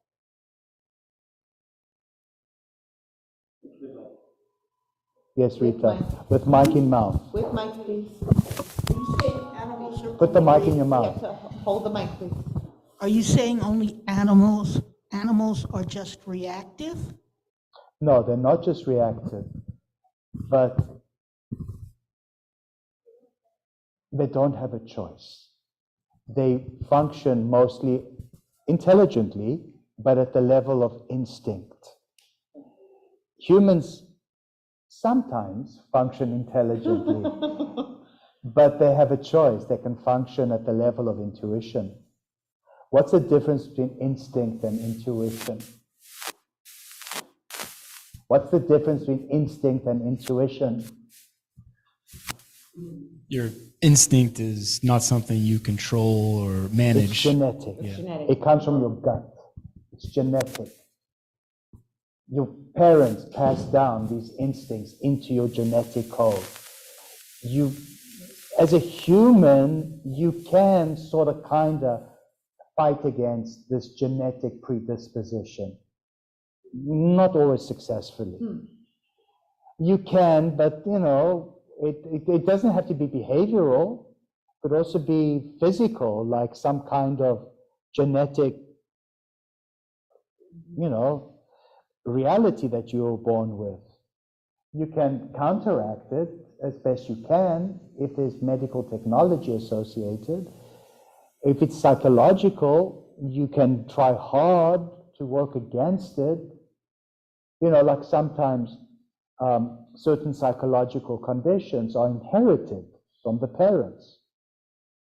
You can work hard so you don't suffer this. Could that also be considered samskaras?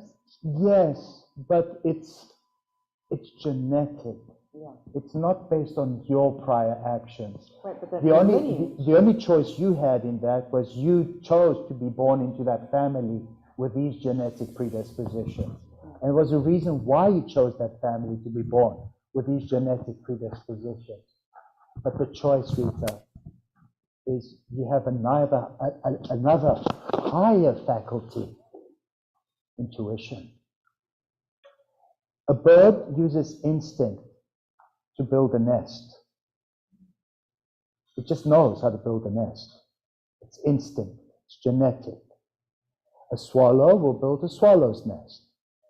A weaver bird will build a weaver's nest. But your intuition, that is not genetic. Your intuition is your soul choices you have made in this incarnation. That's why the intuition is the heart, the throat, the third eye, the higher faculties. Birds, animals have them as well, but they are not given choice. Angels don't have them. They are not given choice. There's only one angel in our religious traditions that chose. Lucifer, morning star. The morning star Lucifer. God said to Lucifer, bow down to humans, for they are created in my image. And he said, I'm not going to bow down to these apes. And God said to Lucifer, is that your choice? Lucifer decided to have a choice. and he was cast out. Became the fallen angel. And we even have the pose to prove it. Who wants to do fallen angel pose? I'll do it. I'll do it. All right. I'm just zooming out. Why not? Is there redemption possible even for Lucifer? Can he repudiate his choice? He can. He still has choice. If he chose not to, he can choose to do it instead.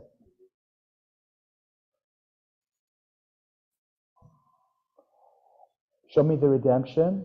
That's the redemption. Yeah, please take a picture. Stay like this, Michelle, until she takes a picture. Hurry up. No, take your time. Take a nice picture. Michelle just sits like that for fun. She has knowledge in the one hand, she has redemption in the other, and she's putting forth effort. Her left shoulder is kindness, her leg is effort, her hand is in knowledge. So she does kindness, effort, knowledge. And through kindness, effort, and knowledge, she finds redemption. She can find redemption with love, because the right shoulder is the portal of love. She reaches up with knowledge, and she does effort, tapas, jnana, and it's fallen angel. Redemption pose. If somebody falls in this pose, I always say to them, you are irredeemable. Irredeemable. No redemption for you. It's not a Raja pose, I promise you.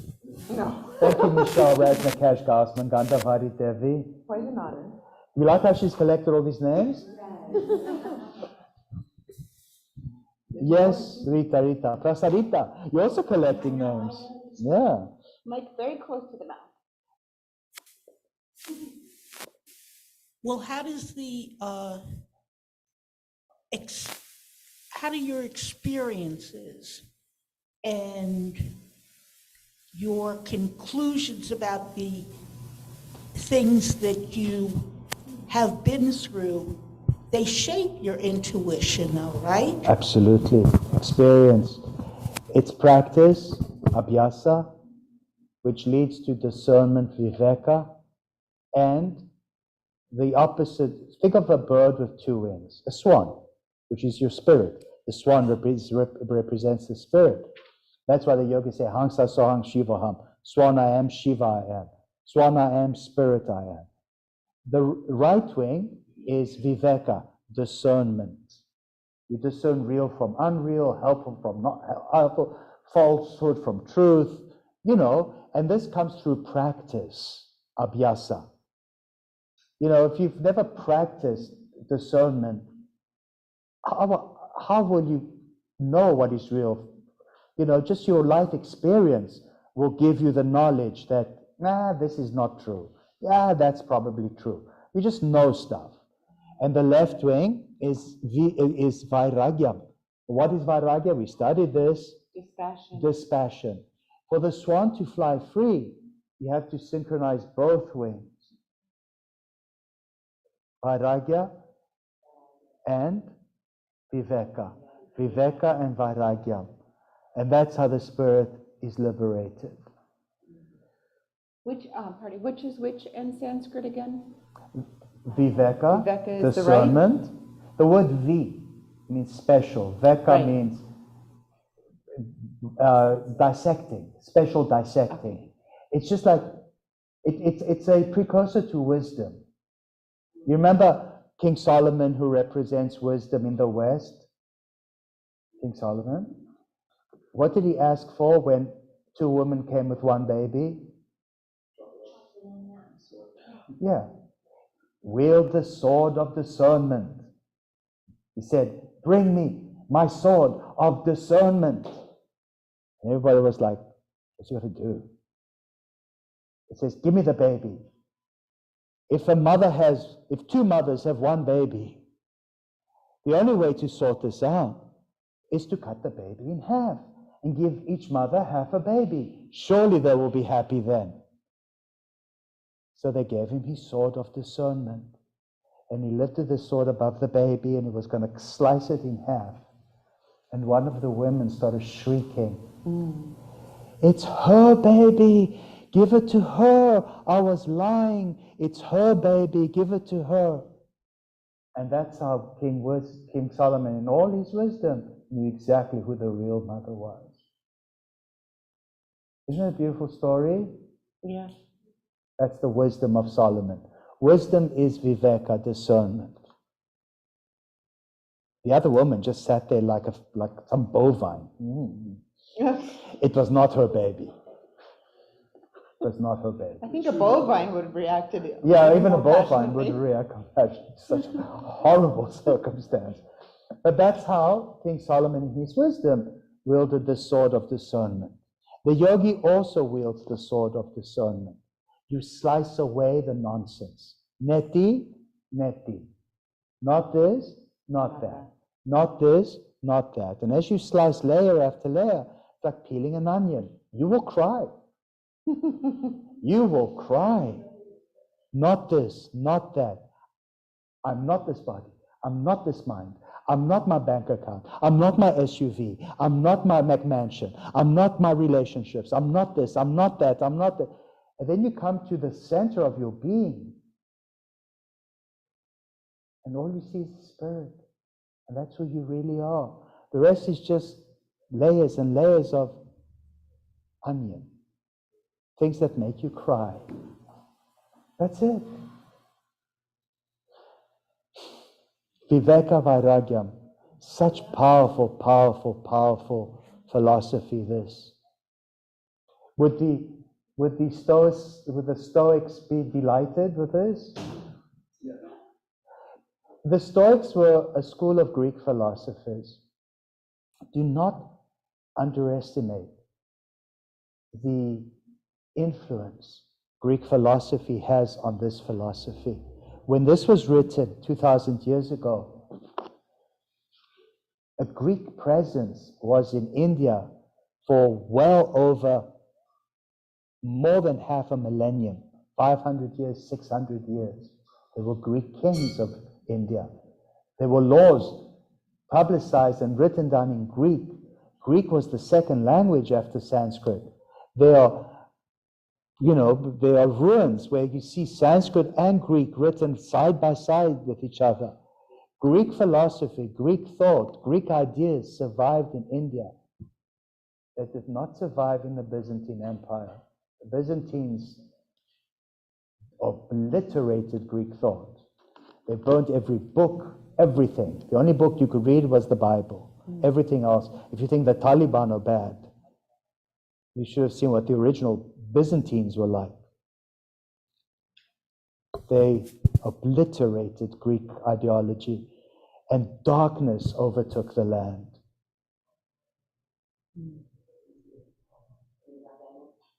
No, that's the Roman Empire.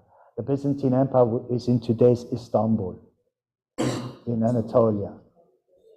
Yeah.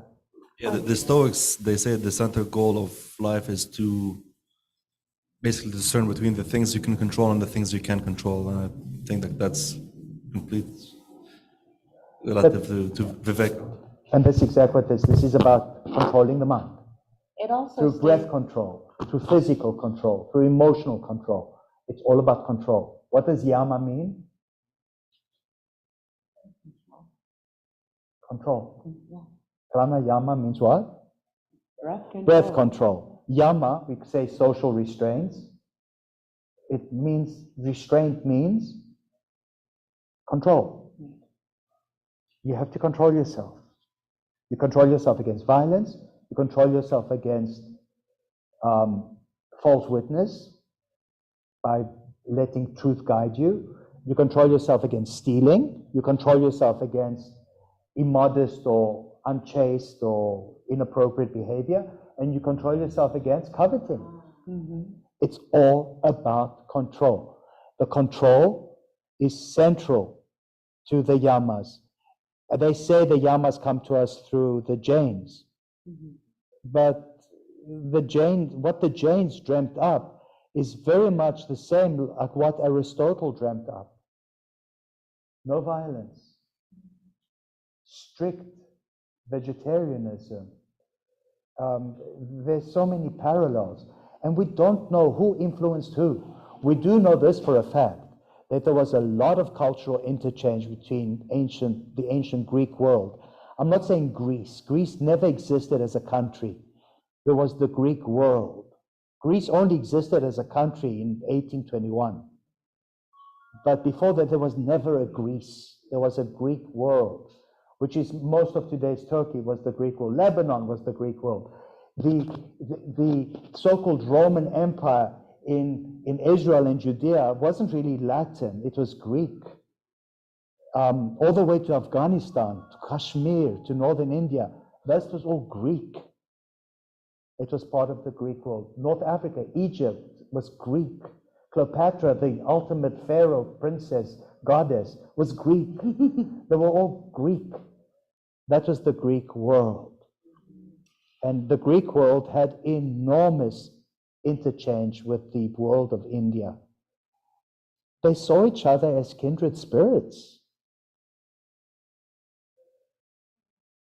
We mustn't forget that. Yes. One thing, it says Viveka is also considered the first requirement for a spiritual journey. That's the first step. And the second was a comment. It seems like, the yamas and niyamas, the 10 Commandments, that it's a similar message that's been downloaded and translated so it could be a universal message for, a moral way to live. So I don't know if anybody owns it. The morals come from the Buddhists.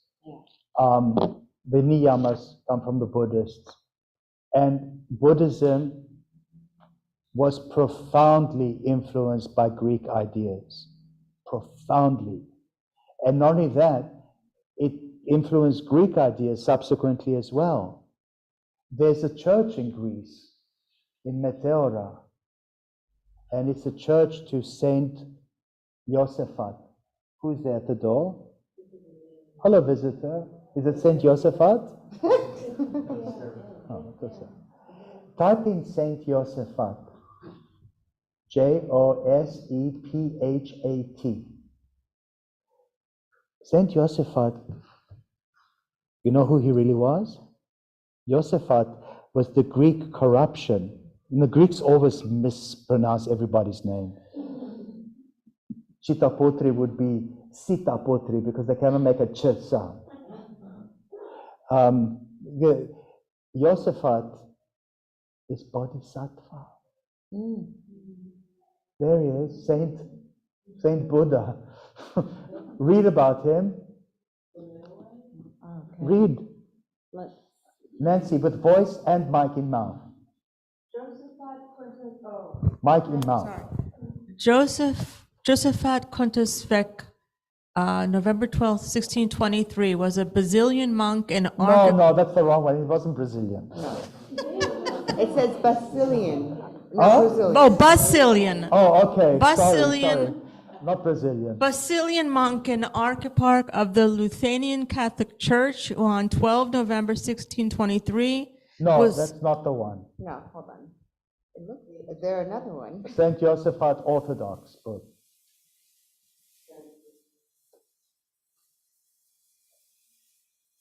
What does it say?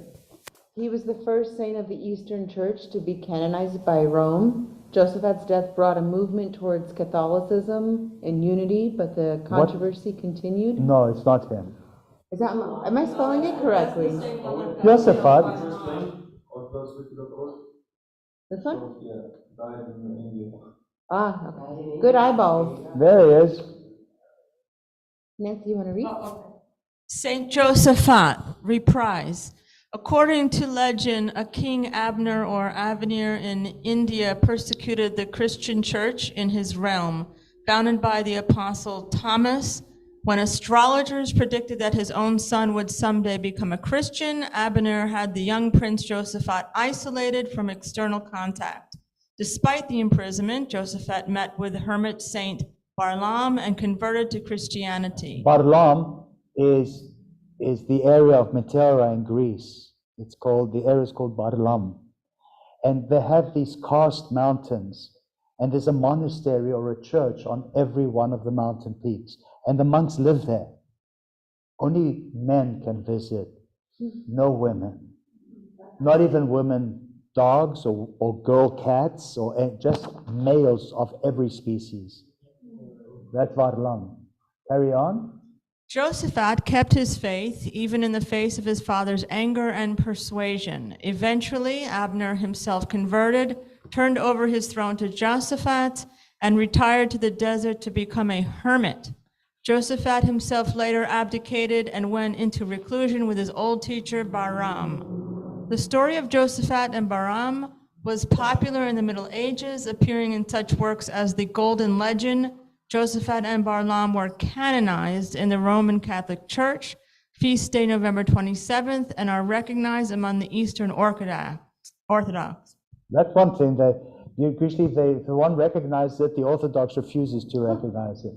They don't like each other. It's also, But they like each other in the case of Josaphat and Bahram, They were placed on the Greek Orthodox calendar of saints on August 26th. which is the day I was born. Yeah. Is that funny? I love Who? Bahram and Josaphat? Mm-hmm. Usually, if you were born into a Greek Orthodox family like I was, the child is named by the saint's day. So if you were born on August 26th, my real name should have been Bahram or Josaphat. Which one would have been better for me, Bahram or Josaphat? But I was named for my grandfather, Philip. Thank goodness. I'm so happy. Yeah. Okay. The Sanskrit term bodhisattva? Bodhisattva. Yeah. Josaphat is a Greek mispronunciation of bodhisattva.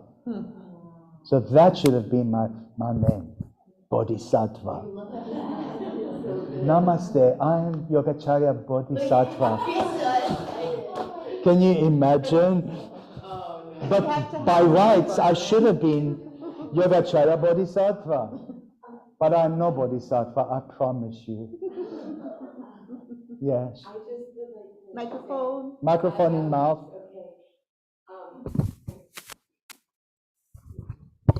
Just because, so I went. Sorry. Oh, I had no idea it was August 26th. Until just now? This is, Until just now? I had no idea. This is like How shocking. good does that feel? It feels weird. That's cool. Yeah, but it feels weird because not many people on the planet know that Saint Josaphat is really Bodhisattva, We a all Buddha. know. They turned the Buddha into a Greek Orthodox saint. And there's a church in Greece to Saint Josaphat, to Saint Buddha. Go tell that to the Orthodox and see what's going to happen to you. The last time someone said something like that, sorry, bad joke.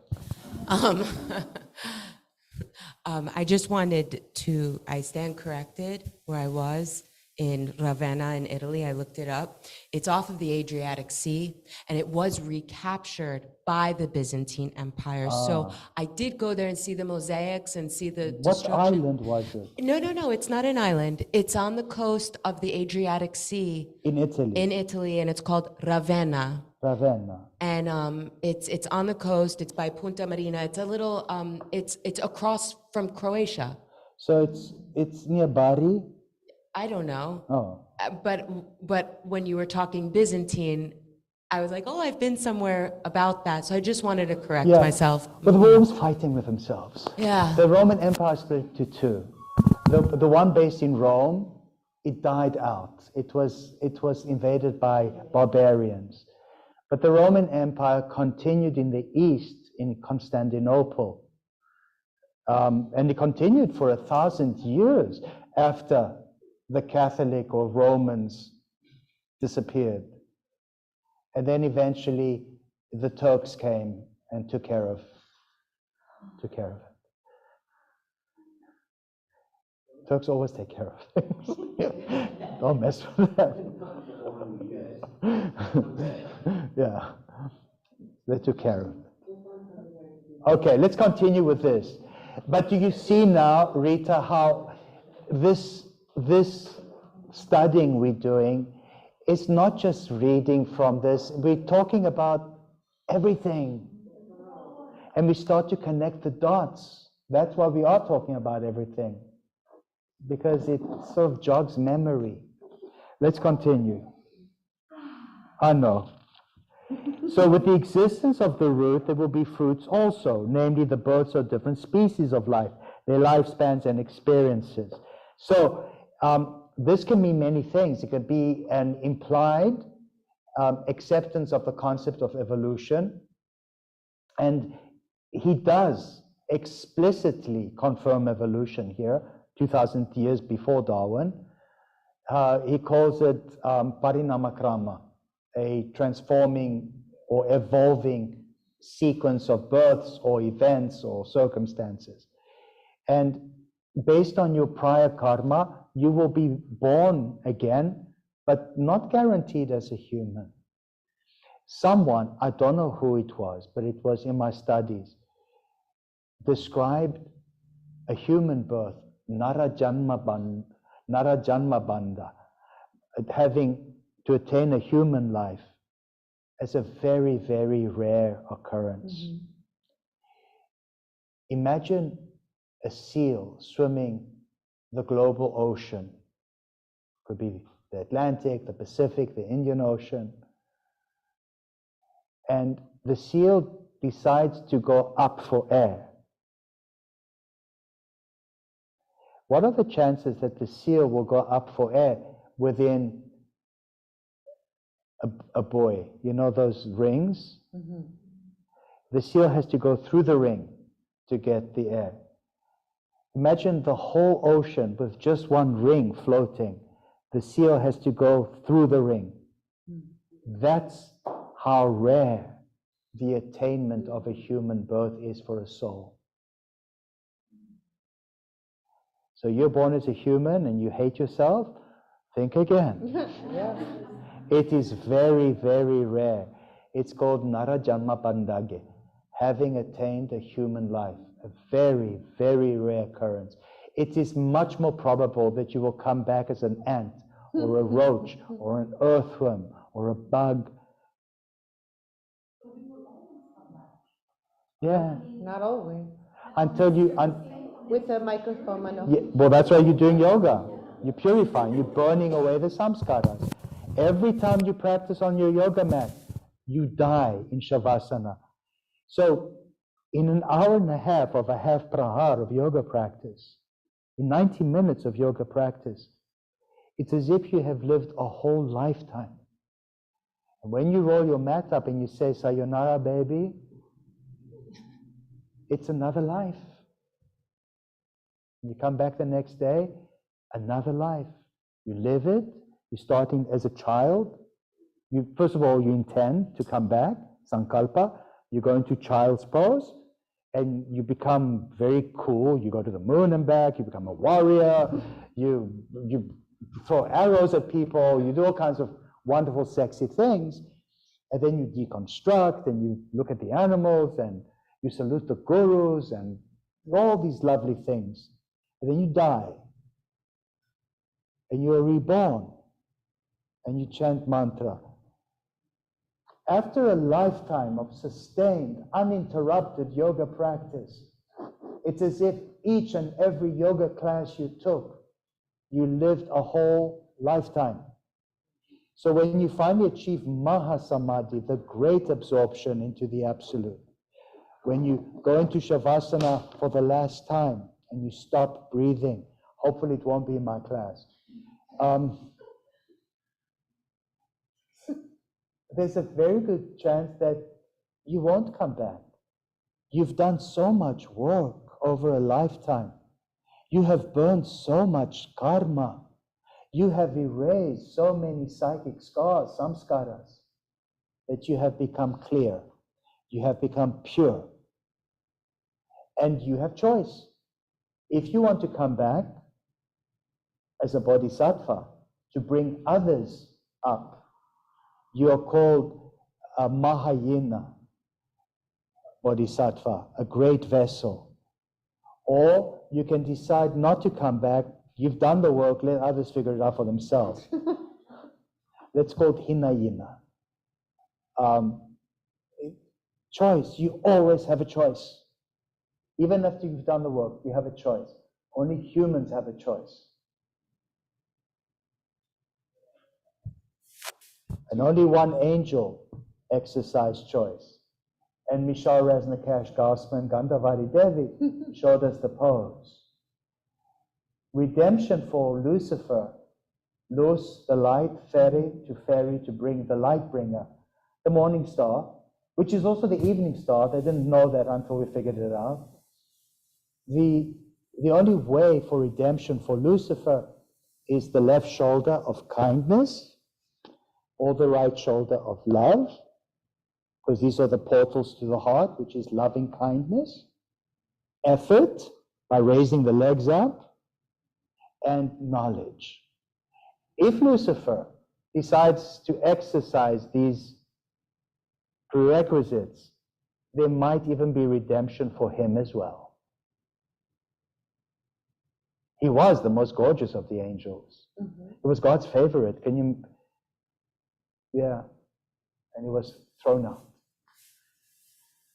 Would you, as a human, we have in this body, we have a good opportunity to work on that karma that's been accumulated and hopefully not create more. If you do a good job of that, really well, would the chances be that you would come back as an animal without needing to do so much more in a human body? Maybe, but especially if you wore those pants. But wouldn't it then be choice? So are you saying you want to come back as an animal? Let's say,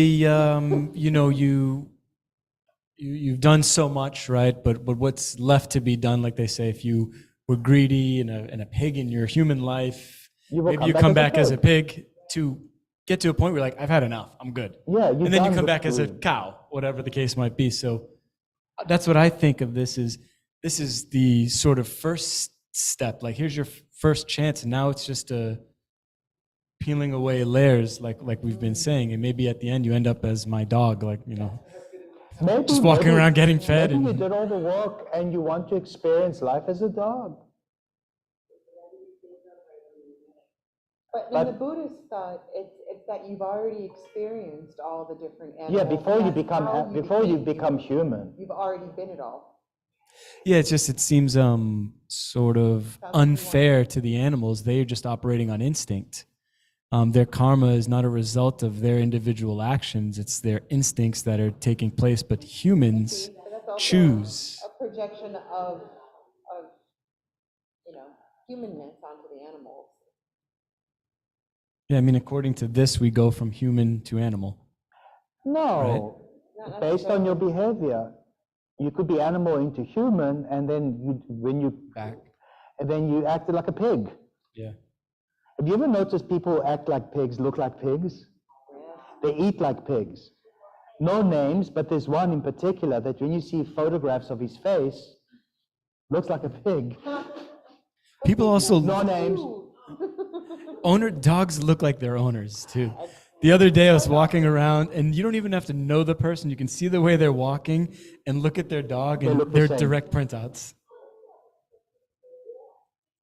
What's that? Looks like you?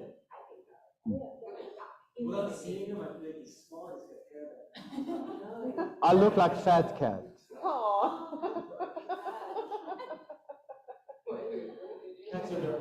My Fat Cat. That's his name. His name is Fat Cat. He adopted me. He just showed up one day, and then he started talking to me. I looked at him and I said, "What's up?" And he looks at me and he goes like this. That's what he says. He says, "Hey," and I said, "How are you?" He goes, "Hey." It said it's a great blessing if you ever be owned by a cat. He owns me. And then I opened the front door one day, and he was always outside playing with my dog Coco. And Coco hated cats, but he loved her, and she loved him. I mean, and he would jump up so I could pet his head, just like a dog. He acted like a dog. And then when she died, one day I opened up the front door, and Fat Cat just walked in. And he sat down, looked at me, and went, and he's been inside ever since. Fat cat. Anyway, whatever. Animals are wonderful. What poses in Hatha Yoga, Anuttara Hatha Yoga, and of course Vinyasa? Vinyasa is Hatha Yoga, just so you guys know. Take away the chaturangas and all the fluff, you have Hatha Yoga. Except in Hatha, which tends to be a little harder because you hold the pose for 5 breaths. Each of the 5 breaths for the 5 vayus, the 5 winds. So it's a lot harder because you cannot just flip your dog out of everything. You have to sit there with your suffering and breathe through it. Which poses do we do where we deconstruct, coming face to face with our illusions, and we see animals? In Raja. Not in Raja. Oh. Any form of Anuttara Yoga. Oh, okay. Well, the whole series of illusions. Vira, Bhadra, deconstructed into Vira and Bhadra. Vira is when you kneel down with your fingers on your, and you're like a hero. Vira means strong and virile, strong virile arms, like a hero. And then you go back into Supta Virasana, which is really a form of fish, Matsyasana. Then you come up and you go into camel, Ustrasana. And you come back from that, you'd have to do a spine twist after such an intense back bend, otherwise your back will hurt. And then you go into rabbit, Sarsangasana, and then you come up and you go into half tortoise, Ardha Kurmasana. Then you come up and then you walk your knees up to your hands and you sit between your feet into Bhadrasana, the auspicious pose, and you ease back into Supta Bhadrasana. Now, we call it Bhadrasana. In other traditions, they call it Vajrasana, or they call it, but in English, Bikram calls it fixed, firm. It fixes your knees, it makes you very firm. Bhadra itself is auspicious friend, or gracious friend. And then you come up, what's the next pose? Fallen angel. And so on and so on and so on. So when you practice, look at these things again. Okay, we wouldn't do that in Raja, obviously, because it's too much muscular engagement. And if you do, you miss the whole point behind Raja Yoga, which is disengagement. You'd be amazed how they don't get it. Yeah. Sometimes I'm teaching Raja, and after Shavasana, everybody's like, ugh. And we get up, and somebody decides to do handstand. I mean, all the time. What is wrong with you? I mean, after you disengage your muscles for an hour and a half. Maybe to wake them up before they drive home. Maybe, I don't know, whatever. At that point, the class is finished, they can do what they want. But it just amazes me. Where do you have the energy to even do? You can barely stand up. I get that urge quite often, honestly. But Huh? I get that urge quite often. I'm very Do it then. comfortable on my head. Do a handstand. Not a handstand, but a headstand. I always want to be on my head. Headstands are good if you know how to do them. Yeah. A headstand, there's no weight in your head. Not at all. At all. When you do a headstand like this, your head is floating in the palms of your hands. The energy is the forearms and the back of your hands, not your head. So when I see people in a vinyasa going to a headstand, it happened the other day. Really? No. I said, let's do crow. And I said, only crow. Yeah. And what did she do? No. A headstand. In the sweatiest movement. She's a graduate. Oh no. One demerit. 100 demerits. I know. I mean, did you learn anything? And when you're a graduate, you're always a teacher. So to do that. I guess you forgot that in a vinyasa, it's inappropriate to do headstands. Vinyasa is one movement, one breath. There's no time for you to do one movement and get into a safe headstand and come out of it safely. It's insane. You're going to hurt yourself. What are you doing? You need at least 10 breaths. It's insane. It's just dull. It's just, then something's missing. It's an ego thing. It's excitement too. I think She people get came. She excited. came with a male friend, and he was very impressed. Oh, peacock. So she never came back again, but the male friend did. Huh? What's about, like today I was in class and I don't know the name, but you know, there was somebody always ahead of you. Oh. She knew the posture, but always ahead of you. It's so annoying. Oh I my cannot, God. it's annoying for me It's annoying also. for everyone behind that person. I wanted to get up and say, could you please follow Philip, please? It's called preemption. Yeah, and they're not present. They're not present. They do it for various reasons, because they are automatic, not autonomic. They could do it because of they're ego-driven and they want to show off. The one who usually does it, no names, I think is, just her way of showing off, to show how much better she is. Yeah. Also, sometimes It's very sad because nice person, but they become monstrous in the vinyasa. or some people are a little baked. It's called preemption. You know what happens in the preemption? What do I do, Nancy, when they preempt? Call it out. Besides calling them out, I radically change the next pose. So my devious mind is like, yeah, I hate to say it, but it's usually a she. Usually. You do something radically different. And so they're doing something completely different, and the rest of the class is just watching them with amazement. Has you ever seen that happen, Chitapotri? No. Mary Kay is the preemption queen. Yes. But she doesn't do it to show off. She does it because she's not present. Yeah. She's next step. Yeah. Very challenging. No, he didn't. No, he didn't. No. Sometimes I call her Mary Kay Preemption. That's her name, Mary Kay Preemption. But she's well-meaning. She's very kind. She just gets excited. Yeah, she gets zoned out. Zone. I mentioned it today. Don't zone out. Instead, Zone in.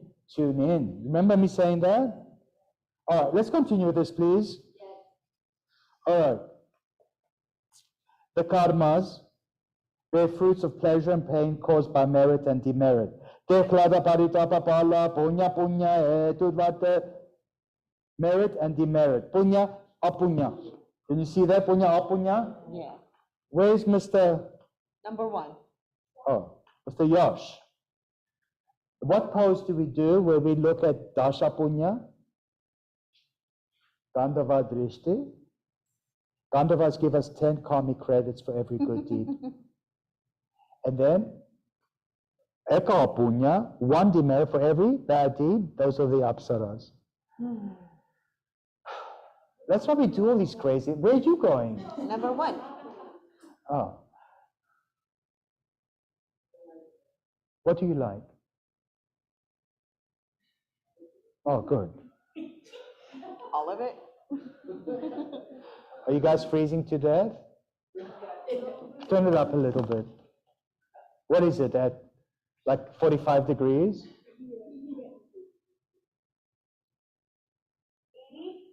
Yeah. Okay, that's fine. Would you guys prefer the coolness or the stultifying stank humidity of last weekend? You weren't here. Yeah. It was hard on us. Again, let me apologize to all of you, but he did fix it up. That I loved him, and he got very giggly and giddy about it, actually. Not, No, I don't think so. no, I think not a lot of I people really hear don't that think so. sincerely. Huh? Not a lot of people get to receive that sincerely. Yeah, I know. It's like, when are you going to fix it? Thanks. Exactly. They barely get a thank Yeah, you. oh, it's about time. Yeah. No, I don't think it was taken in a vile way at all. No, he just got giddy. Nobody ever told him that he was loved. Aw, All right, except his mother. maybe. Let's continue. Madhu is back. Mr. Yosh is back. Number 15. Parinama tapa samskara dukha guna vritti viradachya dukam eva sarvamide hina. And I want, who has mic in mouth? Whose turn? Jamie, mic in mouth, please. Now read it just like Mr. Yash did. Read it lucidly. Remember, this is difficult. You want people to absorb the knowledge through the English words. So read it in such a way. Don't be didactic or don't be condescending, but do it in such a way that people can absorb the information. Hit it. To one of discrimination, everything is painful indeed, due to its consequences. The anxiety and fear over losing what is gained, the resulting impressions left in the mind to create renewed cravings, and the constant conflict among the three gunas, which control the mind. How's that? Yeah. Can I try again? No, it's fine. Let's look at the words, the breakdown. Parinama, transformation. We have a pose called Parinama Trikonasana. We have Parinama Ashvanasana. Who wants to show us this? Transform or resolve as opposed to revolved. I'll jump up if no one else is jumping. Trikonasana. Yeah, do Parivrita Trikonasana into Parinama Trikonasana. The opposite of Parivrita, revolve, is Parinam, resolve. Do Parivrita, revolve triangle. And she's locking her fingers, she's locking her head, she's locking her heart. Her hand is in Abhaya Mudra. She's warding fear away from her. She's locking herself against fear. And then the opposite of locking against fear is to open yourself up to courage. Now she's transforming. Parinam. And she's opening herself up. Doesn't it feel good? Thank you so much. We can, before you run away, actually go sit down so you can DJ. I want Sarah to show us Parivrita Svanasana, lunge twist, versus Parinama Svanasana with Damaru Hasti.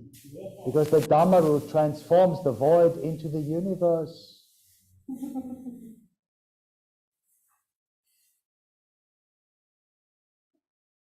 Parivrita first.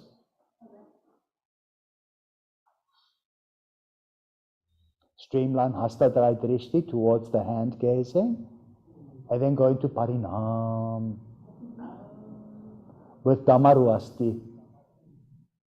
Streamline Damaru and start to weave the fabric of space and time. And you know how she does it? With the next step. What's the next step? Hand down, right knee down, left leg out, weave out laterally, right arm out in Damaru Asti. Keep the hand in Damaru. Lengthen linear, keep the hand in Damaru. Reach and grab the ankle. Of course, you have to let go of Damaru. Kick. Release and lengthen. And curl in go to your target. Now bring your hand to the ground. No, bring your knee in. And then curl the leg over your back, tiger tail, and strike your heart. And then to do nice work into the pelvis and the midline and the SI joint, bring the left foot into scorpion striking right. It's a form of Vrikshikasana. It's called Parivrita Vrikshikasana. Doesn't feel good?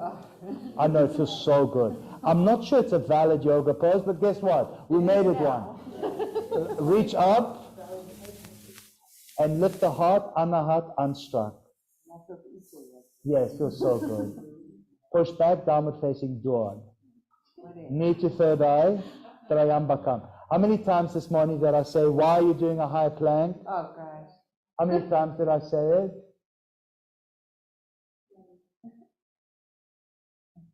I was going to make a T-shirt that says it. What? To not to do a high plank, to show the difference. And how Okay, show us the difference. Well, do a high plank. Do a high plank, Sarah. With your knee in. Go back into down dog. Do the other leg now. Go back into down dog. Raise the right leg up. And come up onto your toes of the left foot. And bring your knee to your forehead, but stay on your toes. Come forward into a plank. Get your knee to the forehead. Yeah, that's a high plank. This doesn't look remotely like a dog to me. And then go halfway. But do back into Triambakam, which is the way we should do it. Do you guys see the difference? The high plank, the so-called high plank, I think comes from, it's an Ashtanga nonsense. It devastates your rotator cuffs. That's Trimurti on the right, Tridevi on the left. That's a plank, yes, but it's a very different thing. This gets the abdominalis. There's the transversus abdominalis, there's all kinds of abdominals. And it's not this halfway hybrid thing that a lot of people do. Yeah, it's called the high plank. I think it comes from, I don't know where it comes from. Where does it come from? Yoga joint. I don't want to say it, but they are the hardest people to retrain. When they come here, they are impossible to retrain. Microphone. Because they all want to be like them. But every yoga place, except for here, does that buffalo thing. What's a buffalo thing? No, I mean, I call it a buffalo. It looks like a buffalo, yeah.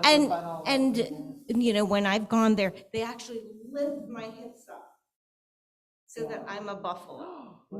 And I'm like, The so-called high plank. that's the only kind of plank they do. That buffalo plank. Another thing they do, which the practitioners bring into this place, and it's infecting the yoga community in South Florida. The other nasty thing they do a lot of is, oh my God, I forgot what it was now. Momentum. Swinging the arm. Please don't do that. Jesus, don't do that. Don't do that. Don't confuse floor acrobatics with yoga. Since I've been coming and practicing more regularly with Anuttara, I don't have the pains that I had before. Those were damaging injuries. Yes. It's like in my shoulders especially, and it scared me. We must never confuse yoga. We must never hybridize yoga with other forms of exercise. So I'm not putting names. I think that when I read the bios, a lot of people, just to give bring grace and understanding to those people, because I love them dearly, they're also dancers. Yeah. They were dancers. So are we. I know that actually, like ballet, like modern dancers, not. I think the essence of what they do is not so much dance, it's floor acrobatics. Right, exactly. It's acrobatics, it's not dance. A dancer would know. A lot of dancers come here and they appreciate what we do because they are dancers, right? It's the structure of it. Yeah, they appreciate, they get it. Everything they learned in dance, they hear it here as well. But acrobatics is a different story. You mustn't confuse gymnastics, acrobatics, calisthenics with yoga. I'm guilty of it as well. I do some, what we call, what's that other ghastly thing from hair? Pilates. Pilates. Yeah. It's fun. You remember when I do love the legs? Yeah. I mean, that's not yoga. That's not yoga. Pilates. But you know what? We do it. Yeah, it's having some fun. It's healthy, it's good for you, but And it's you do not it really yoga. safely. Yoga is going from point A to point B and back to point A again, not to do momentous things. But we do it every now and again because we exercise in the core. Whenever I do that, I always say, what do I say? Everybody wants a 12-pack and nobody wants to work for it. And it gives you a 12-pack. I can feel my 12-pack. Guys, I can feel my 12-pack. It's because of the core. Yes. Would you Yeah, it's way say? under, but it's there. Yeah. Would you say the forearm plank circles? What would you say that would? That is also not yoga. Yeah. But Yeah, we did that today. But you know what? Why is dancing lion yoga? They do the same. They just warm ups, and boy, does it warm you up. It's called Garialasana. A Garial is a very rare crocodilian that lives in the Ganga rivers of India. It's very rare. In those same rivers lives the Irrawaddy dolphin, or the dolphin of the Ganges. Very rare. And we do both these animals in that sequence. The pink dolphin, no, those are the Brazilian Amazonian ones. Type in Garial, G-H-A-R-I-A-L, Garial. So might have to do that one more time. That's what we're doing. It's called Garial. Yes. That must be a crocodile. Yeah, the salt water. Yeah, alligators don't like salt water. Oh, what a blessing to swim with it. They said there was 2 of them that would. Yeah. Can you please spell it one more time? Garial, G-H-A-R-I-A-L.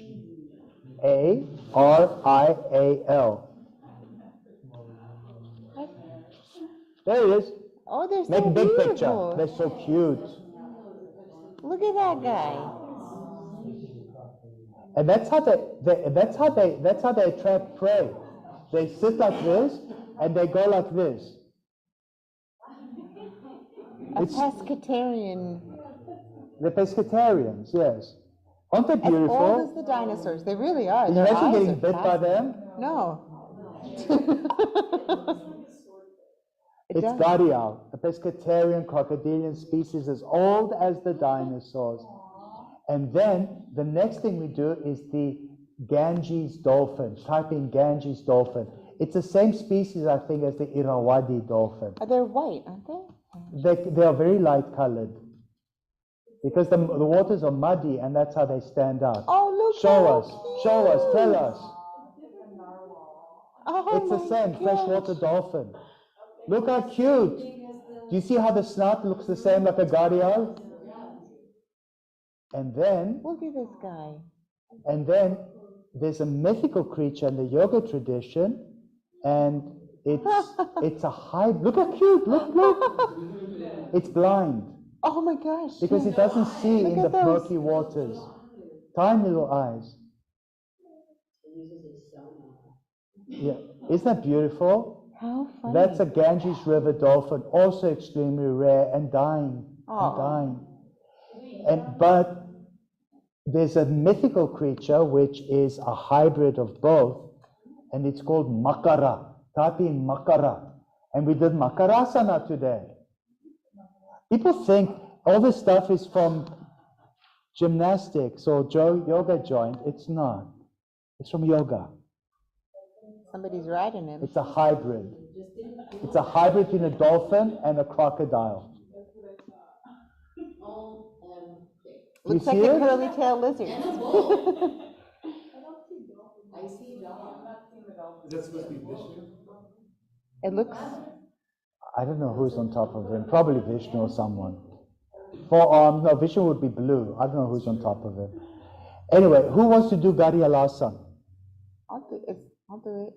I didn't get to. Go into Garialasana, the crocodilian, a low plank, but don't interlace your fingers. It's just wrong. Not only is it wrong, it's sinful. Don't. So you did all that. Now interlace your fingers. Walk your feet up towards you, and go forward, chin down. That's the hybrid. That is Makara. Makarasana Ekam, go forward. Makarasana Dve, go forward. Makarasana Trini, go back. Makarasana Tetare, go back. Makarasana Punch, go back. Or you can say the first one is Pramana, the next one is Viparyaya, the next one is Vikalpa, the next one is Nidra, and the next one is Smirtaya. You decide which one. Do you want to do it again? Go forward, Pramana, right knowledge. Go back. Go forward. Viparyaya, misconception. Go forward. Vikalpa, lies. Go forward. Nidra, nightmares. Go forward. Memory, Smirtaya. Thank you so much. Knees down, sit. Do you see how all these things we did have their cognates in India and the yoga tradition? They don't come from yoga joy. Iyengar teaches it, crocodile is when you jump, you float. He did it in his YouTube thing when he was Yeah. dancing. But That he's is also on his called hand. crocodile, but they call it something else. It's Makarasana, I think. It's back to Makarasana, but this is our Makarasana. Is there Macarena? Not Macarena. No. Should I play the Macarena for Boom Boom? Oh my gosh. Hey, Macarena. Oh my God, how awful. Maybe on April 1st.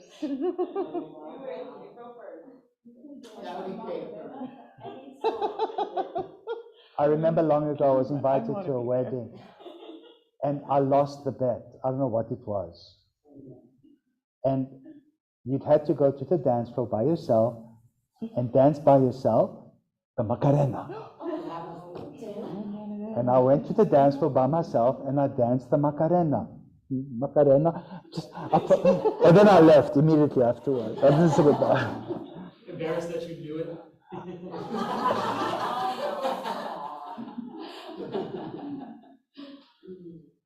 I can't see you, Mr. Yash. You're hiding behind the pillar.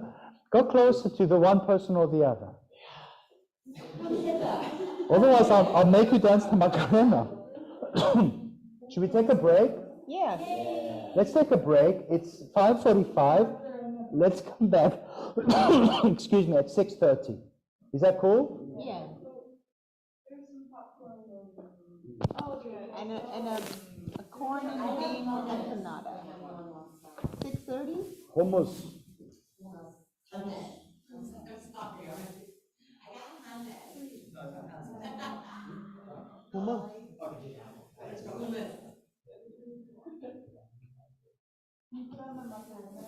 Are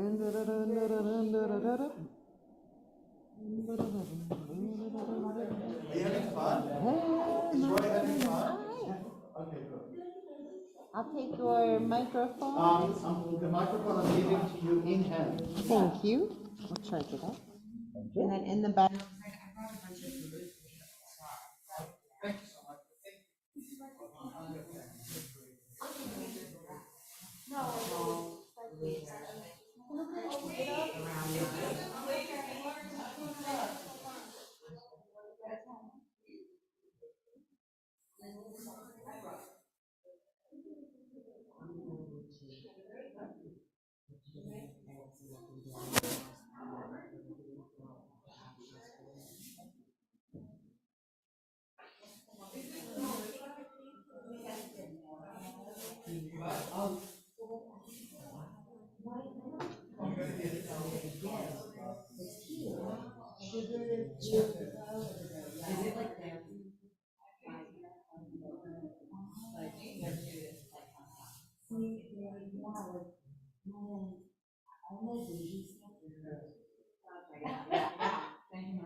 Is that a synchronicity? Yeah.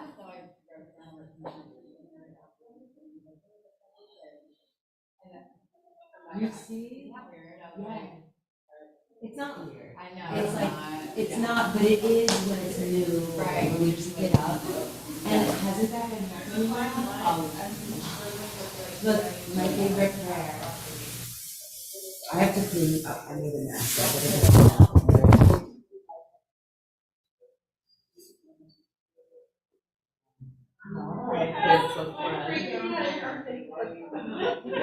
You know, I just joined this.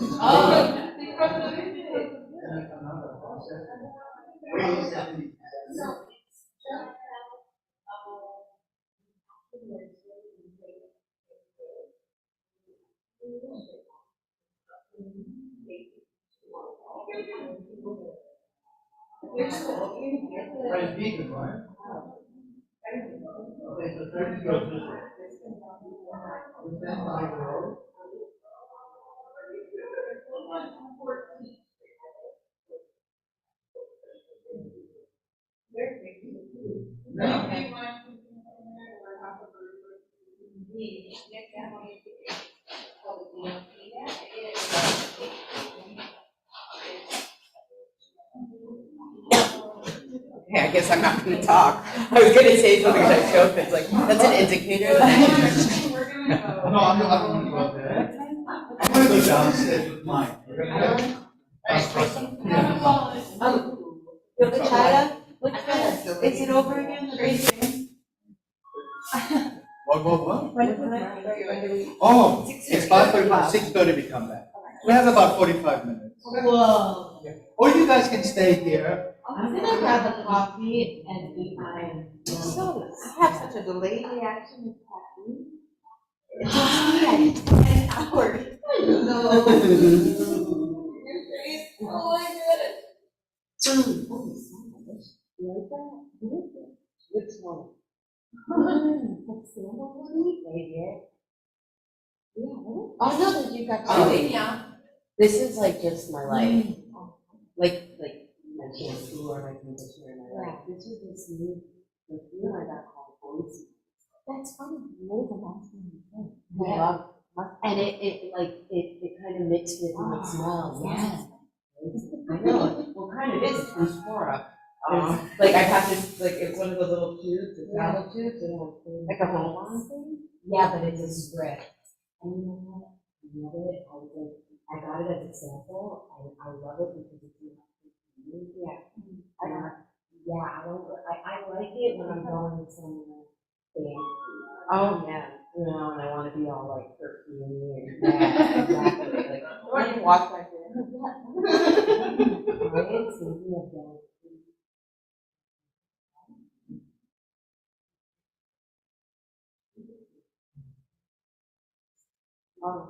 But I keep the bottle because it's like so pretty. It's gorgeous. You're like, oh my God. Never gonna wear this. Never gonna wear it. I like it. Yeah, like I smell it. Yeah. Oh yeah. It doesn't always seem great. Oh my God. Everyone just always know I'm gonna go to that kind of spot. I like had walnuts. I had walnuts. I couldn't take it, and like I opened the bag and like all the crumbs fell. They are, and they're also really good if you're my blood type is B positive. I'm one of those annoying happy people. So positive, right? I'm an old happy person. Yes.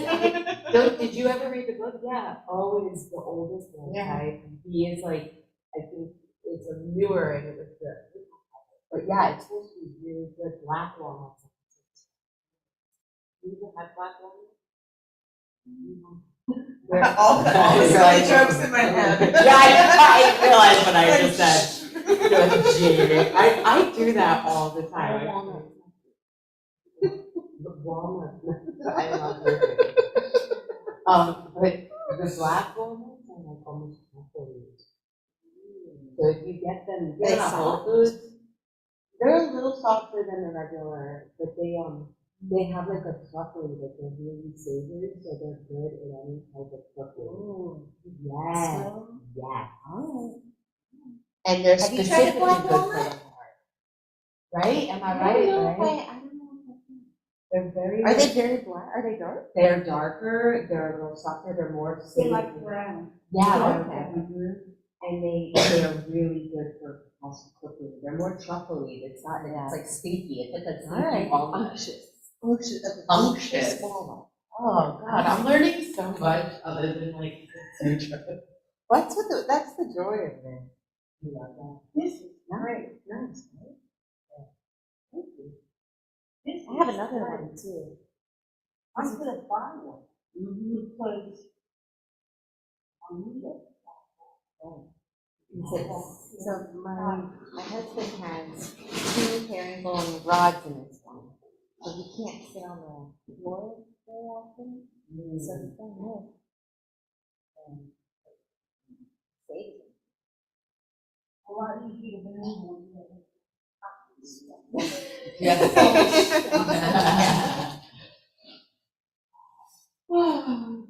Really go downstairs, get a coffee, come back and then have coffee and hummus here.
And you look like you're. Thank you.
interact with, so you, yeah, that's part of the seed.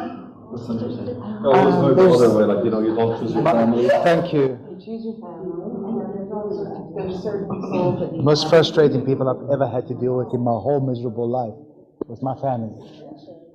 That urge you to grow. Like if somebody breaks your heart. They can drive me to distraction. I love them though. You know how family is. They drive you crazy. No, there's no hate. There's none of that at all, but there's frustration. Are you ready, Mike? Did you guys have food and things to eat?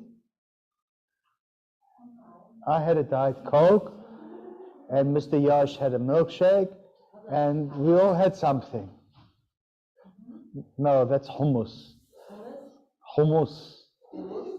How do you say it in Lebanon? Hummus. Not hummus, hummus. Hummus. It's an Arabic word. Hummus. You're trying very nicely. What are you bringing me now? And how am I going to eat it? With what? Okay. How sweet, how thoughtful. You know how many chaturangas I have to do to get rid of this tomorrow? I hope you're going to be there to do it with me. Lau, how many chaturangas for this? For about 18, 90 chaturangas.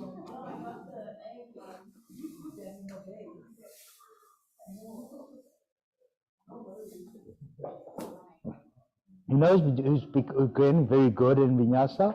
It's Mr. Yash. Thank you. I drink about a gallon.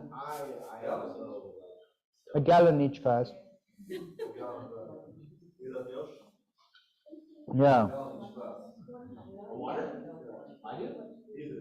Easy. Yeah, I know, same. How do you stay so well hydrated? Like, that's the hard part with the sodium. I salt my food. Okay, that's it. I do. You can sprinkle a little salt in the water too. It's occasionally after like a prana, like I'll wake up the next morning with a bad headache. I think I'm drinking enough water, but I just don't know how it's The worst is cramping and stuff. When I went for my checkup, the doctor says you have essential hypertension. You must cut the salt. I said, if I cut the salt, I will die. And I explained. Wait, but is it the salt or the sodium? The sodium chloride or just the sodium? Sodium chloride. You need salt so that you can absorb water into your cells. And you lose so much salt when your sweat is no longer sweaty and it tastes just like water, you are salt depleted. You can drink all the water you want, your body's not going to absorb it. You get what's called water poisoning. You just bloat and you need salt.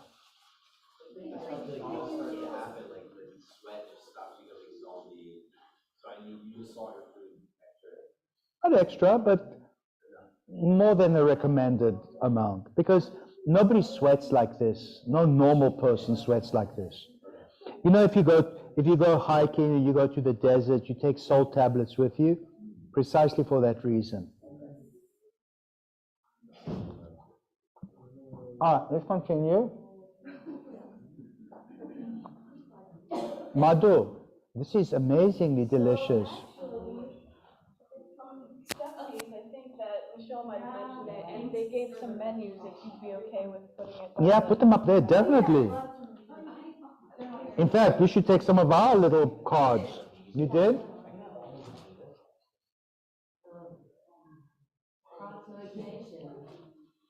Yeah, I mean, business is mutually supportive of each other. That's how it should be.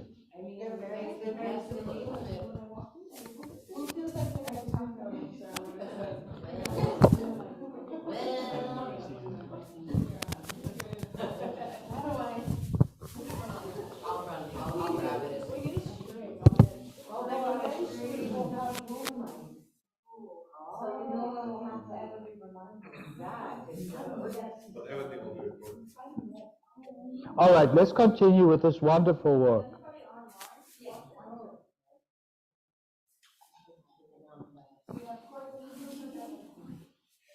Parinama, verse 15. Parinama means transformation, alteration, consequence. Tapa, in this case, means, anguish, anxiety, mental tightening. Samskara, subliminal impressions or psychic scars. Dukkha, due to pain. Guna, the qualities. Vritti, the vortices. Virodat or virodach, contradiction. Cha means and. And how do you say or? Va. Cha and or va. Dukkham, painful. Eva means indeed. What is that crinkling sound? I mean, it's like it. Okay.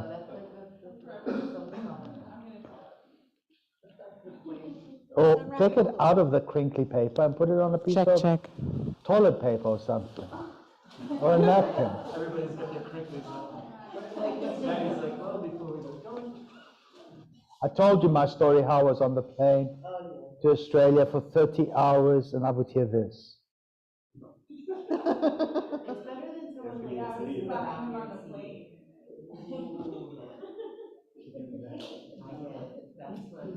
All right. 16. Priyam Dukkam Anagatam. I don't like his translation. His translation is inept. Heyam Dukkam Anagatam. Anticipate suffering and don't go there. Yeah. Write that down in your book. Anticipate suffering and don't go there. Somebody ever said to you, don't go there? That's what it means. Don't go there. That's also like another story base where they talk about Closer to your mouth, please. I forgot what is the word, but like we meditate the bad things and anticipate them, but don't let that burden you with the suffering, that unnecessary suffering. It's identical. Hayam Dukkam Anagatam. Hayam, anticipate. Dukkam, suffering. Don't. On, do not. Gate, go. Anticipate suffering and don't go there. It is premeditatio malorum. What is it? Premeditatio malorum. In Greek, it's in Latin. Premeditatium malorum. Malorum, the bad things. Premeditate on the bad and don't go there. Hayam dukkam anagatam. Say it. Nagatam. This is one very easy sutra that you can learn by heart and just bark it at your students. It is a great one. Like, if somebody preempts, Right. Ayam dukkam anagatam. Or You'll hear me barking at them. I think it's great when you see somebody forcing themselves into the asana when Oh, their body boy. is not ready. That would be. That's Hayam dukkam anagatam. All right. I love that. Let's carry on. 17. Drasta, drasayo, samyogo, heya, utu. It's actually etu because it's at the end of the verse. It's called a visarga, an echo. Etu, u. You hear that, Rita? When you see a word at the end of a sentence with a dot at the bottom, that's called echo. So the word is hetu, but because it's at the end of the sentence, you will say hetu. That's visarga, echo. It's like when we say shanti, shanti, shanti. That's visarga, echo. The cause of this avoidable pain is the union of the seer, the Purusha, with the seen, Prakriti or nature. Please don't get involved in the drama of nature. Take a step back and just enjoy it like you're enjoying a movie. Have you ever seen a movie with someone and they talk back to the actors? Yes. Have you ever? And they get emotionally involved and they rant and they rave. They bang their hands on the coffee table. They get very emotionally involved, and it's like embarrassing. Wolfman does. The cause of this pain is identification of the seer with the seen. That's what he means. Like, back off a little bit. All right. Have you seen the Truman Show? Yes. 18. Prakasha kriya stiti shilam bhutendriya makkam bhoga parvagartam treshyam. The scene is of the nature of the gunas. Illumination, sattvic, activity, rajas, and inertia, tamas, and consists of the elements and sense organs, whose purpose is to provide both experiences and liberation to the Purusha. Now, apavarga, liberation, that's not what apavarga means. Aparvarga. Apavarga doesn't mean liberation to the Purusha. The Purusha is already free. Moksha would be another word, or kaivalyam would be another word. But apavarga means unfetter, or to let loose. Unfettered? Unfetter. Unfettered. It sounds like a parigraha a little bit. Apavarga. To unfetter or let loose. Again, I guess it is to liberate the Purusha. Somebody has a question? Okay, let's continue. Are you happy, Mike? Yes. Okay. Right. Don't be Miss Fairy, please. She's such fun to be around her. With a little La Doña fan. Yeah. 19. Vishesha Vishesha Linga Matra Linga Niguna Parvani. The stages of the gunas are specific, non-specific, defined, and undefinable. So in other words, the gunas themselves are, they appear in graduations. They're not just there. They can appear in graduations. And what are the three gunas again? Rajas, tamasic, sattvic. Rita, the three gunas, imagine a triangle. It's a triangulation of nature, solids, gases, and liquids. The body would be tamasic, heavy, stiff, cold, dark, inert, solid. The mind, vaporous, unsteamy, unstable, rajas. And the consciousness itself is sattvic, pure. It flows like water. And the best pose to symbolize the three gunas is downward facing dog, which is an equilateral triangle. You push your feet back, your body is tamasic. Your mind starts going crazy, it's rajasic. But if you lift your tail up like a dog's tail, like an antenna, it picks up waves of consciousness which are pure and flowy. In fact, we use the vinculum, the joining, the vining, the vinculum of this inverted V, which is down dog, to do the vinyasa. Because down dog joins all these poses. You guys noticed? Yeah. What are you doing in your bag now?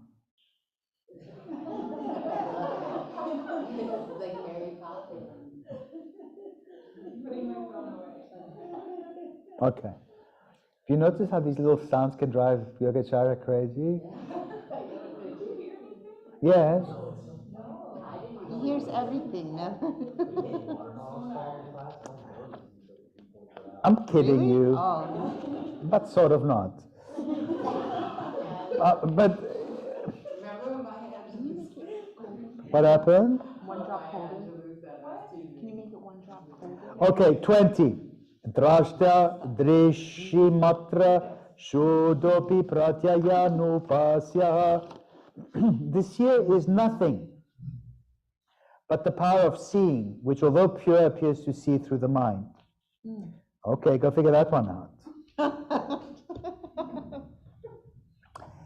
The seer is nothing but the power of seeing, which, although pure, this power of seeing, appears to see through the mind. In other words, the drashtu, the seer, is the divine power. It appears to see through your eyes, but it doesn't really need your eyes to see. It simply appears to look through your eyes. That's what it means. Why is Sarah hiding behind the TVs now? All right. 21.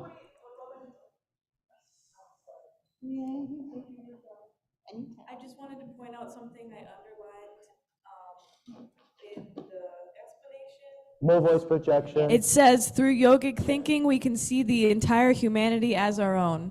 That was profound. Very profound. We mentioned it last week. Microphone, please. Put the mic in Mike's mouth. With the other sutra regarding the mind being like a pyramid or a crystal. I mean, a couple sutras earlier. Yeah, the mind, like a crystal, is influenced by the surrounding lights and colors. Right. Reflects back at them. So to the mind as well. Yeah, it's but the mind sees through the objects of seeing, the eye, through the instruments of seeing, the eyes. But the Purusha doesn't need your eyes. The Purusha sees, and the Purusha is the witness. It just appears to look through your eyes. Almost seems like the light is the Purusha, your mind is that crystal, and what you do see and process is simply a reflection of what's the beliefs, the thoughts, the experiences you've had in your mind, and that's what you think you see. But Perhaps. the Purusha doesn't need that. It doesn't need anything. It always is watching. Yeah. It always watches. Okay. Did you actually buy those pens? I'm going to give them to you. These are the best pair of pants. Like, they're so comfortable. Did you go out one day and say, I want pink Target pants? Yeah. Oh, okay. All right. Just wanted to see. 21. Tadartha eva drashyastma. The scene exists only for the sake of the seer. Are you guys okay with that? Yeah.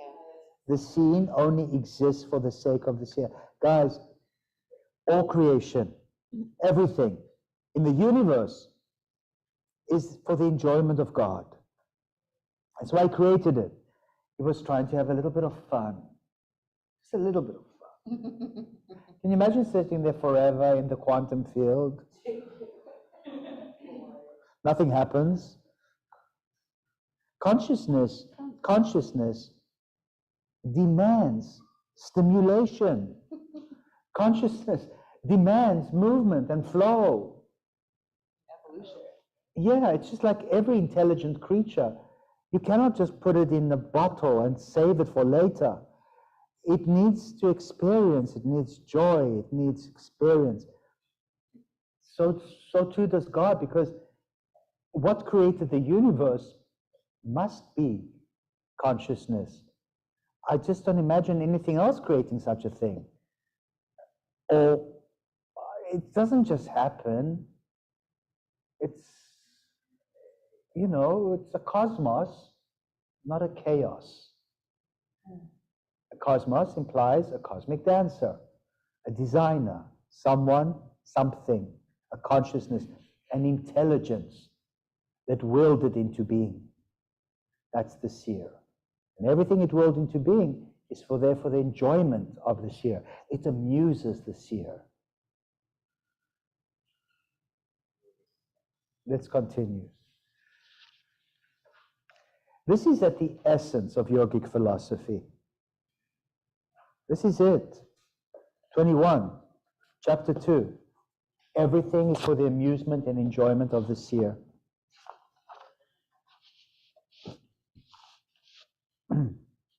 Kirtartam pratinashtam apyanashtam tat anyasadharanatat. Although destroyed, for one who has attained liberation, the seen still exists for the others, being common to them. So even as you deconstruct your illusions, your maya, the others who don't deconstruct still think that they are Virabhadra. But you deconstruct Virabhadra into Vira and Bhadra. And between these two, you see little animals. That's how you deconstruct. That, for me personally, that's how my intellect somehow begins to absorb this idea. Otherwise, it escapes me. It's too complicated for my brain to remember or comprehend for more than a second. I mean, I have flashes, but then I forget. So the deconstruction of you as a warrior, Virabhadra, is where you see all these constituent elements of creation for the enjoyment of the seer. Let's continue. Swaswami shaktyo svarupopolabdi hetu samyogaha. The union of the Purusha, the seer, the owner, God, whatever you want to call it, and the owned, nature, prakriti, causes the recognition of the nature and powers of them both. So when the seer and the seen come together in Sam Yoga, in union, the one empowers the other. But without the seer, the seen just fades away like smoke. It was just an illusion.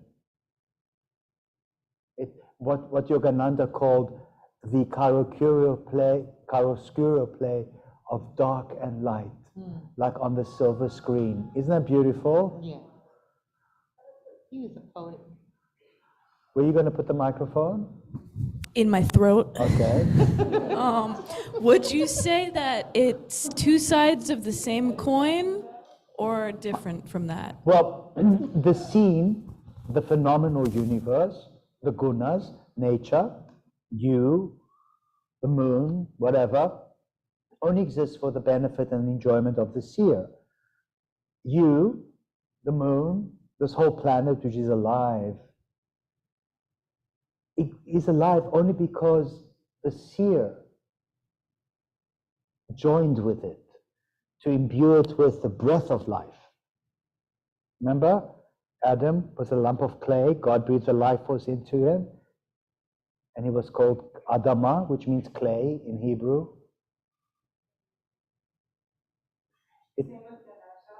Same with Ganesha. When Parvati took the soap scum from her bathroom. That's how Ganesha was made, Rita. Parvati was taking a bath one day. Apparently she hadn't taken a bath for a long time, and there was a lot of soap scum. And with her dirty thumbnail, she went and scraped all the soap scum around the bathtub. Okay. And then... That's what soap scum is. Yeah, and then she took all the dead skin cells mixed with soap and oils and ointments and God knows what she had in that bath. And it became this gelatinous clay-like mass. And she was bored. And she made a little baby. And she said, how cute. And she went like this. And it came alive. And it started crying and it said, Mama. That was it. You see, that's how God creates life. He takes a lump of clay and breathes life into it. Or Goddess does the same thing. Later, Shiva came home from fighting perpetual wars with the demons in heaven. Shiva's always fighting demons.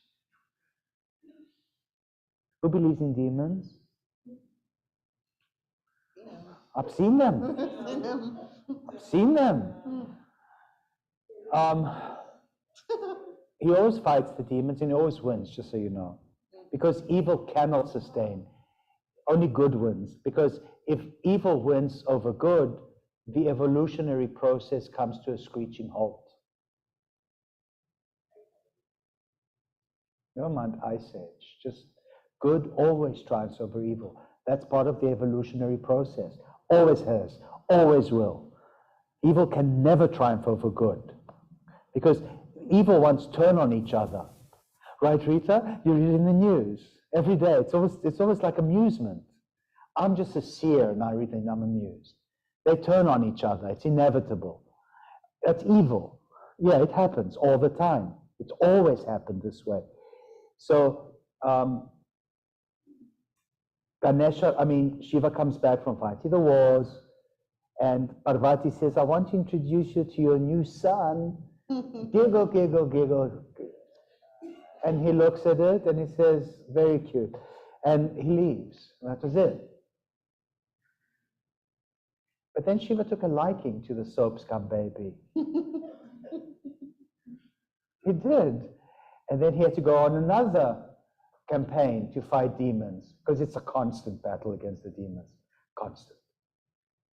And he said to Ganesha, the little soap scum baby, son, yes, daddy, son, I want you to look after the celestial temple and I want you to look after your mother. You're now the man of the house. What's this big? You're now the man of the house. Allow no one through these doors. No one. No matter what, do not let anyone in through these doors. No one. Do you understand me? Yes, Father. So Shiva comes back from his campaign, successful, of course, thank God, and knocks on the door, and the door stays locked. And Shiva's like infuriated. Bang, bang, bang. Open up. And he hears a squeaky little voice from the other side. You're not allowed in. Shiva says, who says? You says. But it's me who told you this. Let me in. No. You said no one. Well, don't be so stupid and take everything literally. No. That's it. The doors remained locked. At some point, Shiva pounds the doors down. His generals cut off the baby's head. The soap scum head rolls down the gutter. They couldn't retrieve it. It just sort of disappeared. And Parvati comes down to see what all this commotion is about. And she just starts wailing and screaming. It was a horror show. It was a nightmare. So Shiva says, like, to his generals, for God's sake, for my sake, just go and find a head. I don't care, any head. And stick it on the soap scum body so that it takes. And they looked at a baby cow and they couldn't cut off the head because the baby cow was looking at its mother. Couldn't.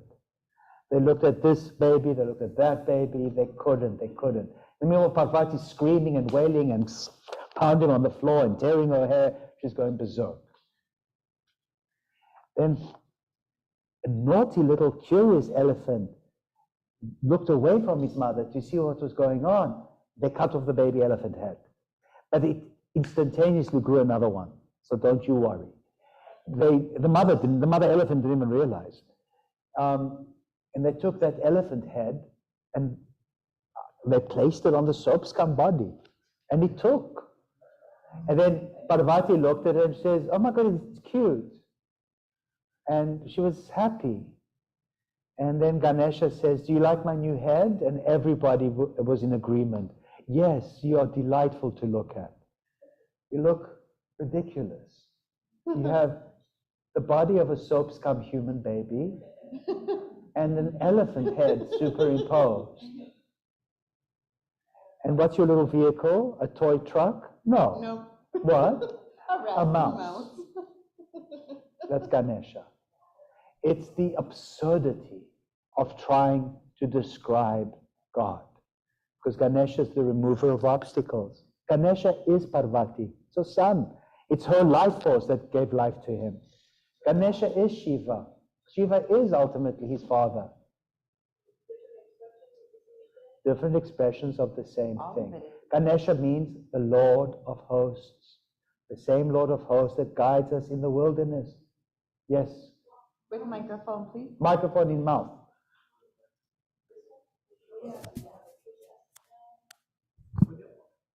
Why does Ganesha have 4 hands? The 4 arms represent his physical work in the physical realm, and the back arms represent the spiritual work in the spiritual realm. And each of his 4 hands holds a specific attribute, just like his father Nataraja Shiva. But he has different attributes. One, he holds the scepter of kingship. And another, he holds, I think it looks like an orange or an apple. A bowl of sweets, because elephants love sweet things. They love fruits and sweet things. Peanuts.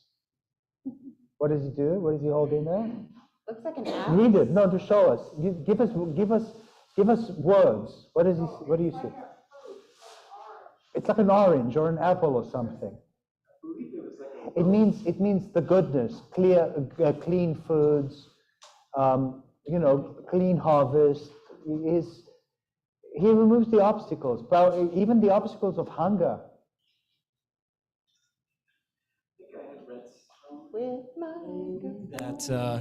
That bowl represented rewards of your spiritual, journey. That it's okay to enjoy some of those rewards as long as you don't get attached to those rewards. Yeah. Which I thought was cool. I think he's got a rope of some sort in his other hand to also symbolize sort of knowledge connecting you to a higher being, to Purusha, whatever that might be. And there's various representations of Ganesha based on where you are in India. You see more of him in the south of India. So, oh look, Ganesha sweets. What are you passing around? Are they vegan?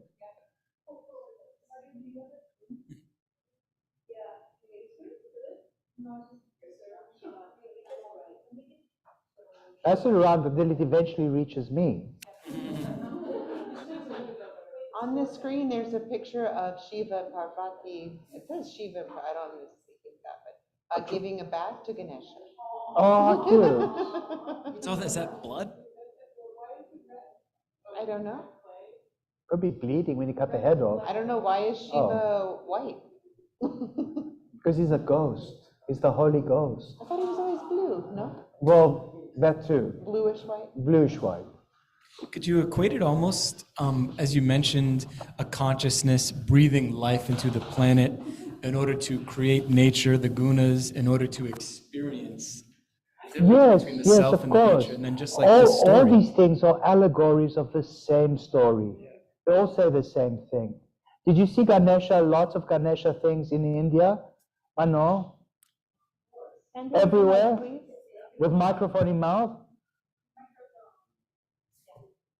Yes. Ganesha and Shiva, you see everywhere. They're the most. It's father and son. Well, there you go. And then you give prasad. Thank you. You give prasad. Look, Mark is giving me prasad. Yeah, there you go. Thank you for this prasad. Pass it over to the next person. These are coca nibs, and they are vegan. Thank you for the coca nibs. They're so good.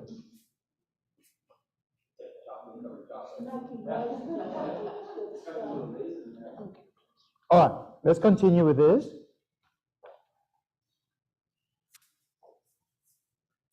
The cause of the union of seer and seen, of Prakriti and Purusha, of the divine and nature, the cause of this union is ignorance. The cause of this union is ignorance.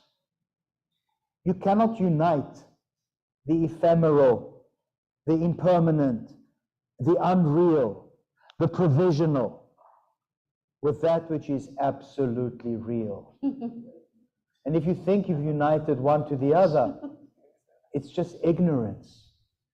Love and light. You guys understand this? Tasya etur avidya.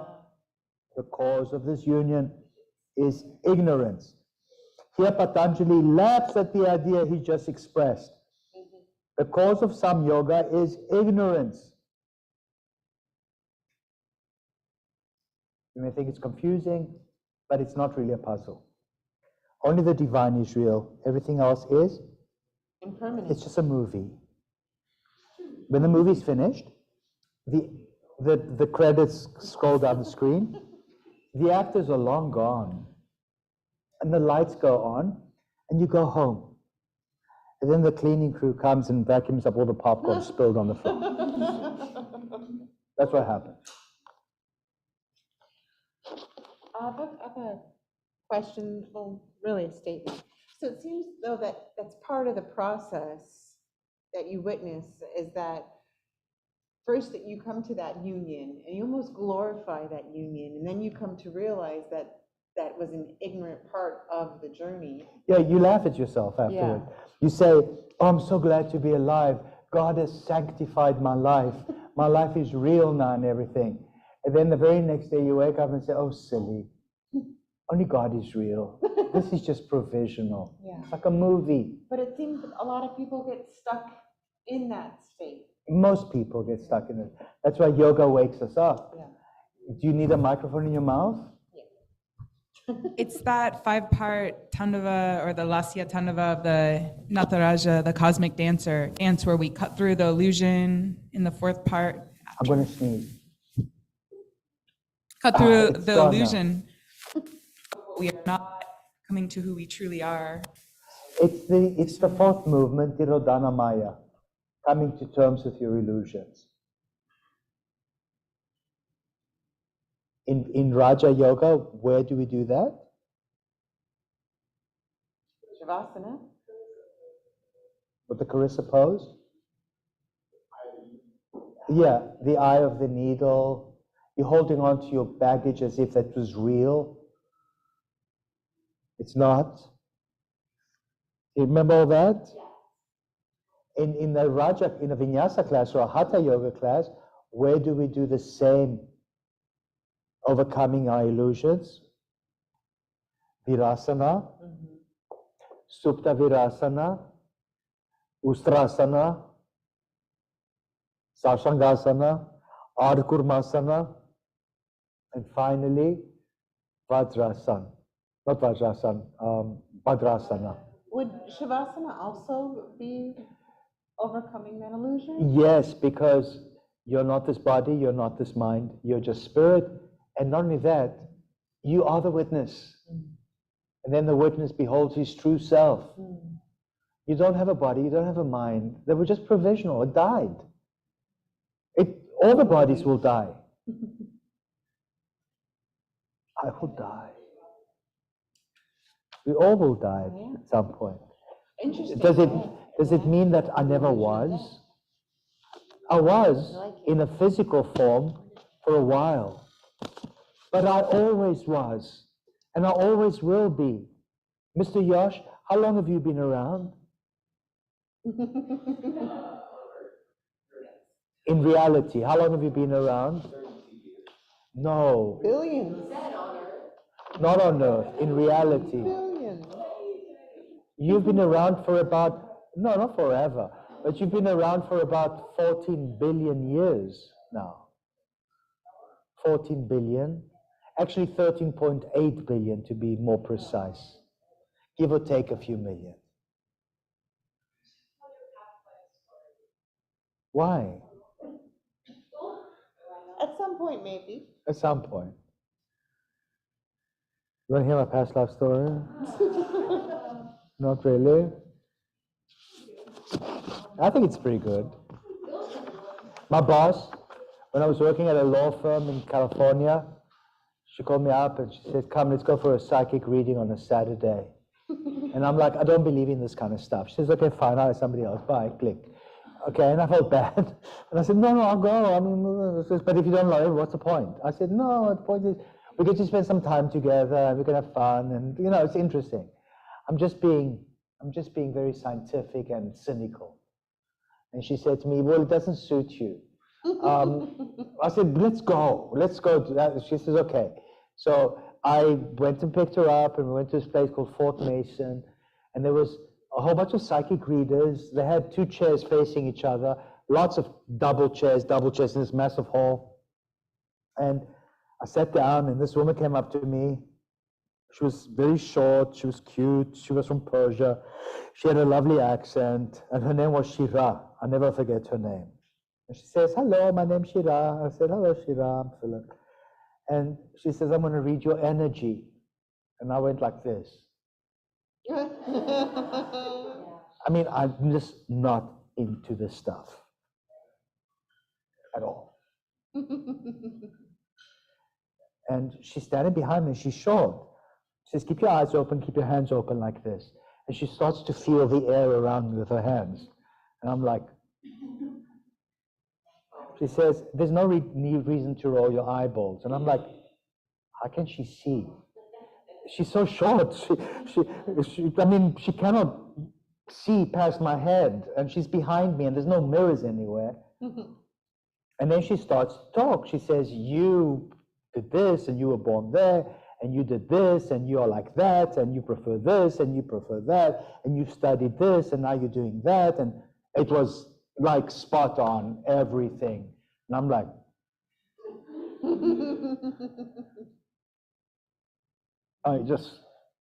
and I said, wow, you're a mind reader, or she says, no, I'm a psychic reader, I'm not a mind reader. I said, what's the difference? There's a big difference. She says, your psyche, your soul, exudes a specific energetic field. I have been trained to read this energetic field. Just like if you were to put your hand on something that exudes heat, you'll know it's sort of warm versus it's very hot. It's the same with me. I can read this based on the temperature variations that I feel with my hands. And your energy is very pure. It was very easy for me to read. In fact, I thank you because I wasn't so sure I was good at this until you showed up. I said, really? I mean, and she says, if you want, we can do a private psychic reading next Saturday at my house. Just if you don't want, if you feel weird or anything, let's not. But if you want, it's for me. I'm studying this. I'm a student of this. I've never met a student who was so clear for me to be able to read. I said, okay, okay, I'll give you my phone number and yeah, I'll show up. I'm thinking to myself, how the hell am I going to get out of this? But I was not very old. I was about, I think I was about 23, 24. Oh, baby. Bambino. Anyway, but accounted for. I was not available for any weird alliances. But I never sensed that from her at all. I'll be honest with you. So I went to her house and she says, if I put you under hypnosis, I can give you a past life reading. And if you don't mind, we can even record it. In those days, they used to have these things called tape recorders. It's true. You would put them into this like mechanism and the tape would roll and somehow the tape would absorb your voice or whatever. Or it would stop and then you get a pencil and then you have it. It happens. So she put me under and, you know, she didn't do the talking this time. This time I did the talking. And what do you see? I said, I see it's dry and I'm barefoot and I'm sort of stomping around and I have bells on my ankles, just like that woman who shows up here with bells on her ankles. Oh, gosh. And she says, and what are you feeling? And I said, frustration. Why? because they promised me this and that and they didn't deliver. They lied to me. And I feel angry and frustrated. And what did they promise you? And this point, I just got overwhelmed with emotion, like almost crying. And I'm in an infantile state at this point. And I start to speak in a foreign language. And I feel very strong about this. I'm like raising my voice. I'm emotionally escalating. And then she says, I'm going to count from 20 backwards. And as we go back, you will come back to where you are now. Not then, but back to now. Are you ready? And I, yes, okay. I'm very emotionally escalated. I came back. And she says, do you remember? I said, I don't know, but it's like, whoa, that was powerful. I really felt the emotion. I don't know what I saw. I don't know. I think it's just maybe a movie I saw or a story I read and we talked about this and that and I left and that was it. And very soon after that, I finished my studies and I moved to Florida. A year later, the phone rings in Florida. It's her. She says, Philip, it's Shira. Do you remember? Yes, yeah. Oh gosh, she's in Florida now. So I don't know what I thought. She says, I got your number from your old boss at the law firm. She says you wouldn't mind. I said, no, I don't mind at all. So what is it? Well, what's going on? She says, I have a friend of mine. Here, she needs to talk to you. And the woman picks up the phone and says, hello, you Philip? I said, yes. She says, I can't remember her name. Whatever her name was, she says, well, Philip, I'm from India. And, you know, Shirab was playing the recording of you when you were under hypnosis in the past life reading. And she said to me, are you of Indian origin? I said, no, not at all, as far as I know. I said, I've exposed to Indian culture as coming from South Africa. It's like prevalent. She says, I don't know, but she says, I'm from Gujarat state, I speak Gujarati, but you are talking in fluent, archaic Bhojpuri. I said, well, I speak fluent, archaic Bhojpuri. What can I say? And she says, you know what that is? And it just blurted out of my mouth. I said, yes, it's the language from the Ran of Kutch. She says, that's correct. It's the language that they speak in the Ran of Kutch. How do you know that? I said, I don't know. She says, you know what you're saying? I said, no. She says, you are saying over and over again, and you're very angry about it, you're saying, when are you going to bring me rice pudding? When are you going to bring me rice pudding? I would be saying, I'm feeling very upset about this. And then we all agreed that it was very strange and funny, and we giggled and we laughed and we wished each other well. And that's just it. That's as far as I remember. But something awoke in me about India. Something so powerful, and the knowledge and the memory was so strong that I never second-guessed it. I never questioned it again. It's just the way things are. I don't know why, how, that's just how it is. Who would have thought, huh? Years later, my boss, Jane, left California. She moved back to New York where she was from, and I went to visit her. We became very close friends, and I had quit smoking. I became a vegan, and she said she was so proud of me. And she said, now that you're a non-smoker and a vegan, come and take a yoga class with me. I'm like, I said, a what? A yoga class? I said to her, I can tell you all about the philosophy and the history, but I don't know anything about the poses. That's not yoga, that's rubbish.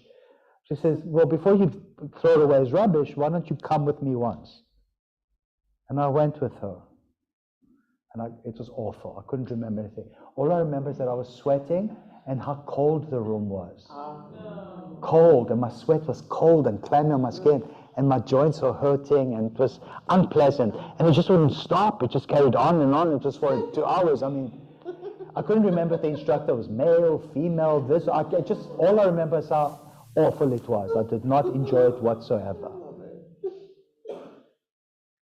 That was my first yoga class. It was at the Barbizon Hotel, the Equinox Club. You know exactly where? Wow. Yeah, right there on Upper East Side.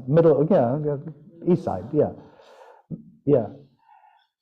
And very soon after that, I tore my rotator cuff in the gym, and the dude who was helping me, who just so happened to be from my hometown, I didn't know the guy, said, you know, you should try hot yoga. I said, hot yoga? He says, oh yeah, it's got to be hot.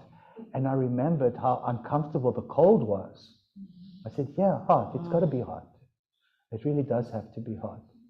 And I stumbled into the Bikram class. And as I walked in, the carpet was wet with sweat.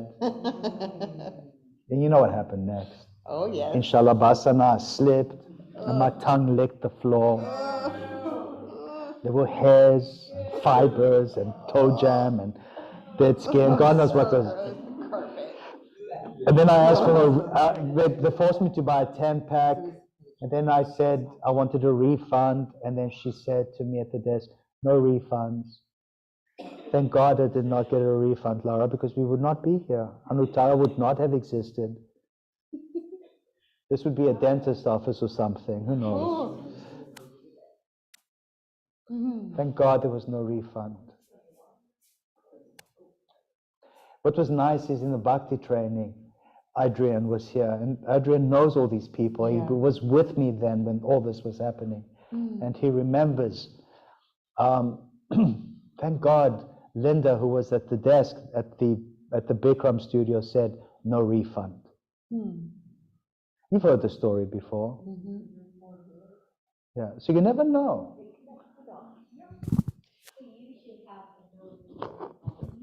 We do. Well, it depends. Some of them I can hardly wait to give them a refund. Yeah. Just a quick little note I sent in our WhatsApp group. We have a past life regression reading happening in this room. With Anna Sao. With Anna Sao. Yeah. Do it. You tell me all about it. I'm scared. I might be stuck ranting and raving in medieval Bhojpuri. From the Ran of Kutch. Okay. I remember something from Hatha training. Wasn't there more of this story with an actress of a movie that you saw that then? Oh, that was my friend Jenny Poo. We had to go pick her brother up at the airport, and the flight was delayed, and we were watching Shirley MacLaine on the TV set, and she was telling the story of Out on a Limb, where she found her spiritual awakening, and I was like this.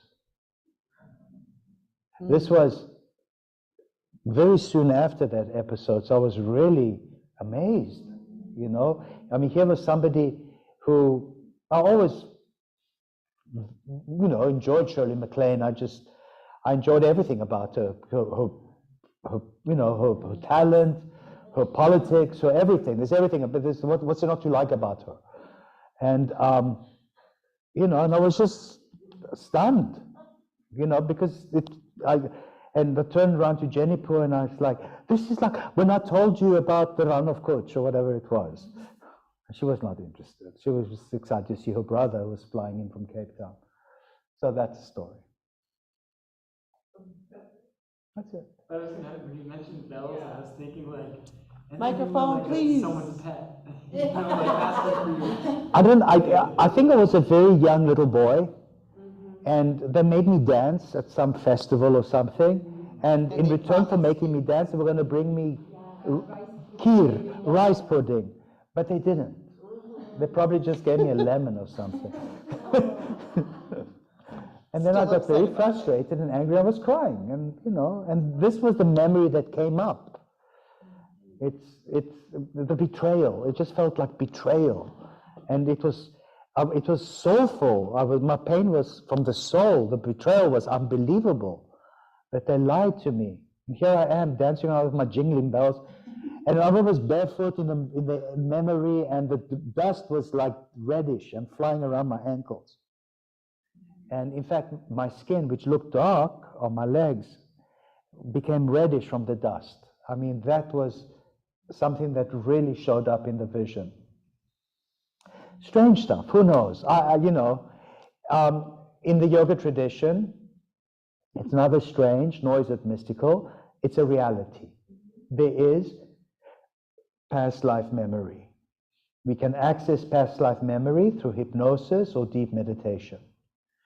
It's not mystical, it's not supposition or anything, it's fact that the soul existed before you were born and will continue to exist after your body dies. It's not even to be discussed. It's just a given. And it's in the Bible too. In the Torah, the so-called Old Testament, there's a verse which says, "I knew you before you were born." I have a question. Yeah. So, is there an individual soul, or is it all just one soul? Well, it's a spark from the divine soul. So it's all one. Yeah, it's like, imagine a big light, like the light shining in my face. Imagine my face became a disco ball. And how it would refract into a billion little prisms of light go swirling around like a disco ball. Apparently that's how the souls are. They just refract from this mirror of creation. But it's from one light. Right. Yeah, exactly. Yeah. Just like all the deities, all the gods, it's all expressions of the same. Yeah. What a party. What a party. God is a DJ, says Michelle now. But yeah, they say God is a DJ. Let's continue with this so we can understand the Purusha, the seer, the witness better. God, in other words. 25. 27. Oh, we did that. No, we don't. No? No, we're 25. The cause of the union is ignorance. Oh, just kidding. 25. Tad abhavat samyoga bhavohanam tadreshe kaivalyam. Without this ignorance, no such union exists. This is the independence of the seer. So in other words, whether there's the phenomenal universe or not, the seer is still there. Let's continue. 26. Viveka tyatira viplava hanopayaha. Uninterrupted. Viveka. In other words, uninterrupted discriminative discernment is the method for the removal of this ignorance. Amen. Uninterrupted Viveka. Remember Viveka? Viveka, remember that? Uninterrupted Viveka. In other words, you're not going to do Viveka for 5 minutes, and then you're going to see who texted you. You're not going to do Viveka, and then you're going to check your social media responses. Uninterrupted Viveka will remove this ignorance. Viveka means discernment. Again, I said the basic analogy I know of is like peeling an onion until you get to the kernel. 27. Tasya saptada prantabhumi prajna.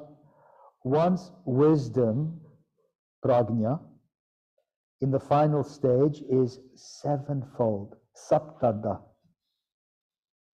One experiences the end of desire to know anything more, the desire to stay away from anything, the desire to gain anything new, the desire to do anything, the end of sorrow, the end of fear, the end of delusion. That is wisdom. That's why they always show wise people as old men. If you live long enough, you've experienced it all. You don't have the desire to experience anything new. You don't have the desire to stay away from something or to gain something or to learn something or to do something. You've been there, done that. You're very wise, very stable. The word wisdom, prajna, is also where we get the word witch and witness and wise and wizard and the word vidya and the word veda. It's all from the same Indo-European root. It means to see, video, videre in Latin, to see.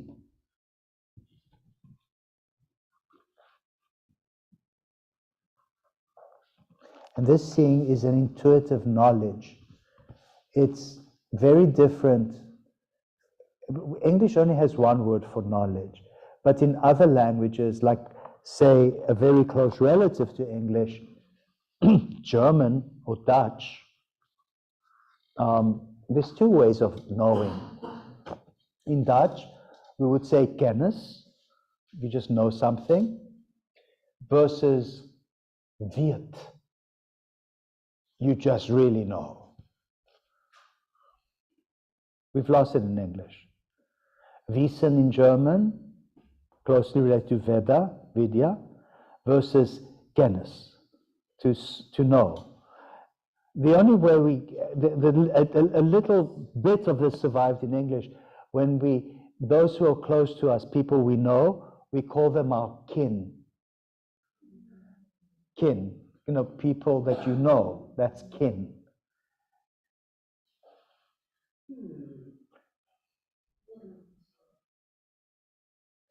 I like this, Microphone.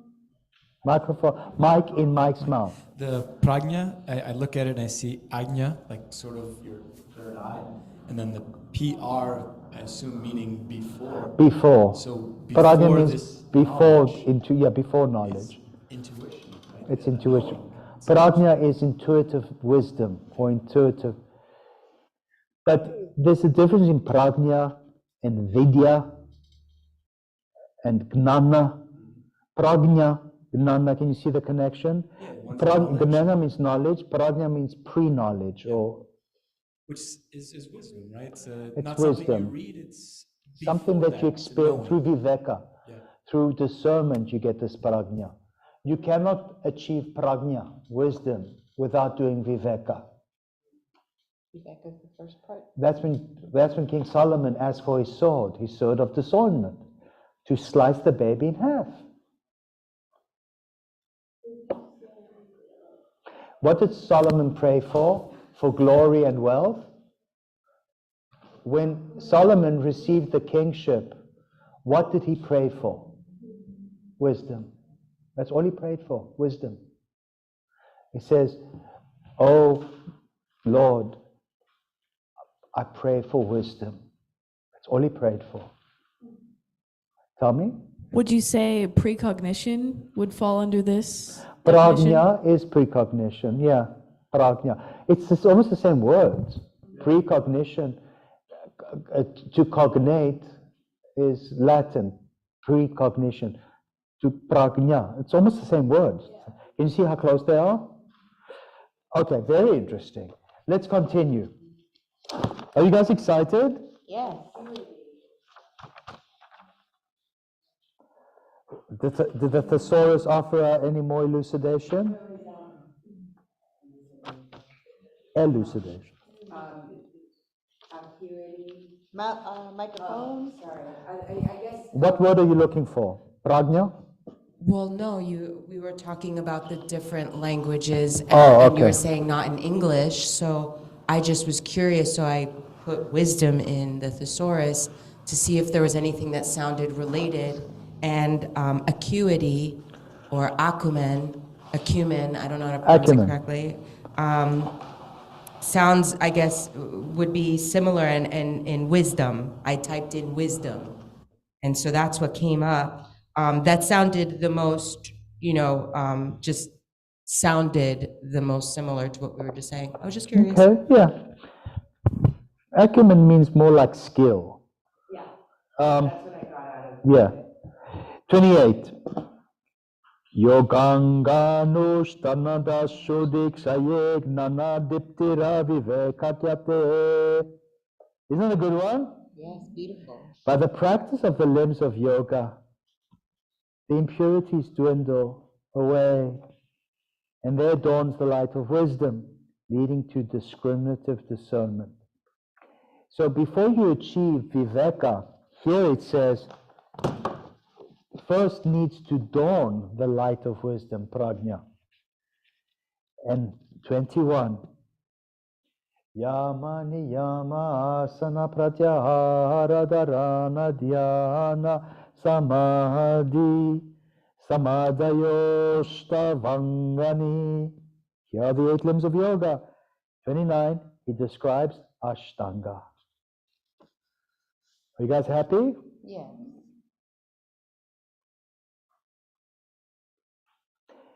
How much does 2 and 9 add up to? 11. And if you add ashta, 8 to that? 19. And 1 and 9? 10. There's meaning in these numbers. 5 yamas and 5? The 10 commandments, the 10 blessings.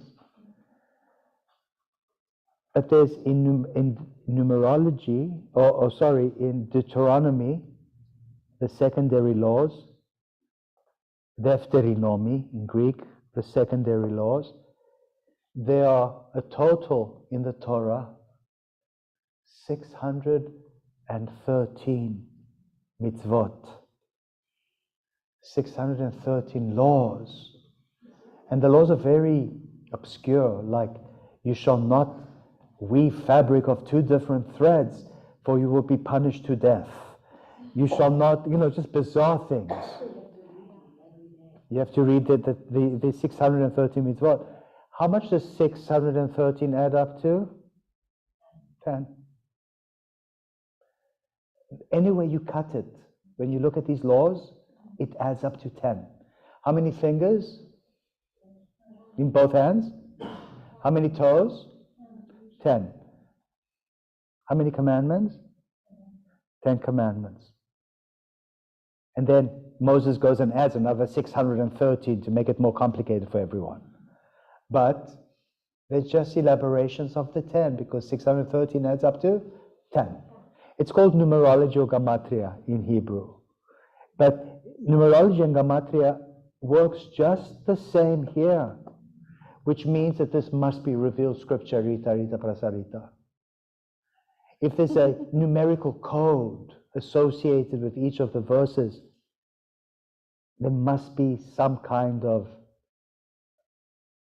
spiritual guidance, some kind of design, which we're only now beginning to pick up. Sacred geometry, numerology. That's the true language. No matter what language you speak, numbers are the same in all these languages. If somebody shows me this, how many fingers? 5. If aliens come and they only have 3, it's 3. But that's what they have. You're not going to blame them for it. Okay, they have 6 commandments. Maybe they've got extra toes. Oh God, I have another story about the 6 young. You remember that story? So we opened up Anuttara in Deerfield. Anuttara is a brand new concept. And we print out, I write a little thing, we print out pamphlets. The pamphlets get printed and I have to fold them, put them all together. I'm so proud of myself. There's a whole bunch of pamphlets. It's like, what to bring, what to expect, what yoga's about, just as an introduction. People come in here, take a pamphlet, read about us, what you bring next time. And in the pamphlet, I said everything is predicated on 5 yamas and 5 niyamas. They are the 5 ethical restraints and the 5 moral observances. And I wrote them down. Part of it, I needed to fill it up with something. And when it's printed, I look at it and I read over it and I'm so proud of it, so perfect. Except there's 6 niyamas. Or 6, no, there were 6 yamas and 5 niyamas. I said, 6? Do you want to hear what the 6 yamas are? Ahimsa, no violence. Satya, truth. Asteya, no stealing. Brahmacharya, no adultery. And aparigraha, no coveting. And somebody, without my knowledge, decided to add a 6th one. No judgments. Who did that? Your old partner. Don. So it's Don, what do you mean no judgments? Who told you to? She says, it's always what you want. What about what I want? But I'm like, dude, this is not from me. This is scripture. It's not, I didn't come up with this. He had no idea. Did you leave it like that? I did. I just left. I just hope nobody's. It makes me look like an idiot. Look at Anuttara. They came up with a 6th yama. I mean, no judgments. No, it was in English.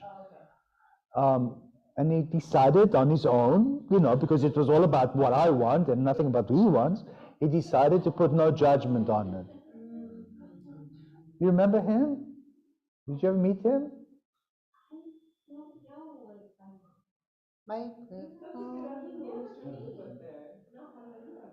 It doesn't belong there. Whew, do I have stories about my business partners?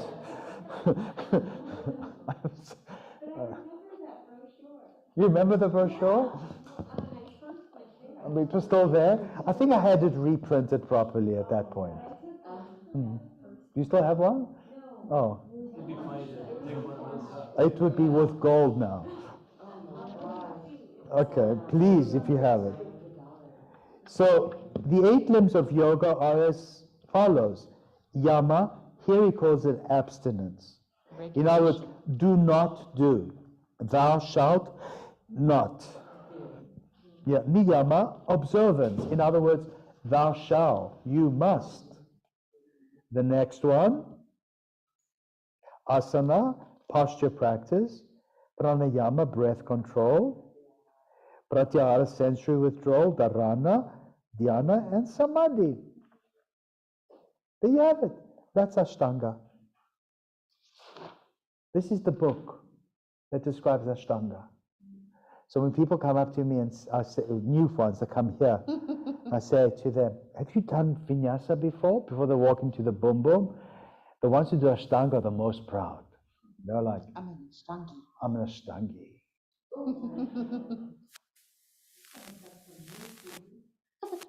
They're the first ones to collapse into a pile of meat. But they only do handstands and, oh my God, the buffalo. Anyway, I said, well, everything we do here is based on Ashtanga. Oh, really? You're with Patabi Joyce? I said, no, the real Ashtanga. The 8-limbed path to liberation, the real Ashtanga.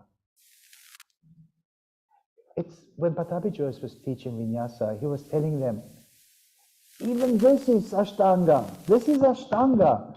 So in their literal, they were all California surfing dudes. In their literalism, they were like, oh, dude, we're doing Ashtanga. That's what happened. But we're all doing Ashtanga. Whether it's Raja, whether it's Hatha, whether it's meditation, whether it's boom boom, we all are doing Ashtanga. It's the prevailing philosophy of the modern practice. It wasn't always Ashtanga, there was Shatanga, the 6-limbed path. Without the first 2, it was without yama and without niyama. Not because they didn't believe in ethics and morals. It was just implied that it's a given. But apparently it wasn't always a given. Thank God Patanjali put it in here just in case. People think because it was implied it wasn't important. It's very important. The first limb is yama, ethical restraints. Ethical restraints. What does he call them here? Doesn't call them restraints. He calls them what? Abstinence? Abstinence. Yeah. Abstain from harm. Abstain from truth. Doesn't say lying. It says satya. Let truth control you. That's what he means. Let truth abstain you from not acting out truthfully. Let truth be an abstinence on your part. Does that make sense? Yes. Before you go ranting and raving and start believing in your own lies, let truth restrain you. Rita, do we know somebody who rants and raves and believes in his own lies? Okay, that's a contravention of yama. Next, asteya, that's a pretty simple one. Don't steal. Don't take other people's stuff. What happens if you steal? People get upset, and it leads to social discord. It leads to social breakdown. And one of the biggest problems in any society is thievery, people stealing. And, and some people feel entitled. Okay, fine. Just don't steal. And then next, brahmacharya. Brahmacharya means student of or pupil of Brahma. In other words, be like a young pupil, innocent, continent, chaste. And if you're married, it means no adultery. And if you're not married, it means celibacy. Nobody likes to hear that. It makes sense, though. Of course it makes sense. The yoga is a very conservative philosophy. It's as conservative as the Catholic Church. Unless you're married, you're abstinent. Just that's simple. Force energy. Yeah. It's all spirituality. I mean, yeah, all of them. They all say the same. You keep yourself pure for your loved one. Abstinence. It's your life force energy. If you just blot it around everywhere, what are you doing? And then the last one, aparigraha, no coveting. No coveting. Oh boy. And the sixth one? No judge.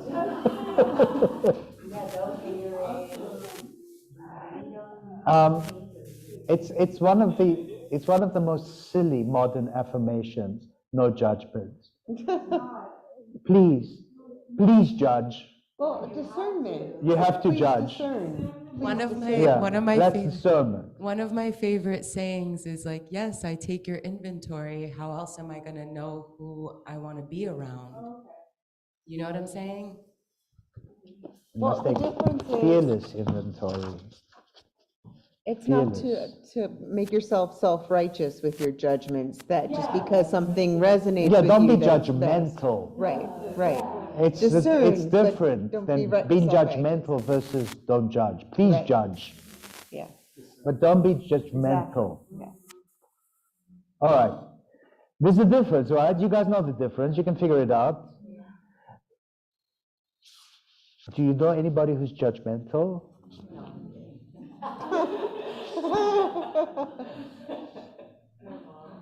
Cheers. No, your mom's lovely. I met her. She's judgmental? All right. Fearful people are judgmental. Yes. Yeah. Often. 30. Ahimsa, satya, asteya, brahmachara, parigraha, yama. You see how the words flow into each other? The flowing of the compounding of the words is called sandhi. S-A-N-D-I. Sandhi. Sandhi is exactly what we do when we transition from one yoga pose to another in a vinyasa. Sandhi. Like Sandy, Sandhi. Okay, read for us what it means. Who has the mic in mouth?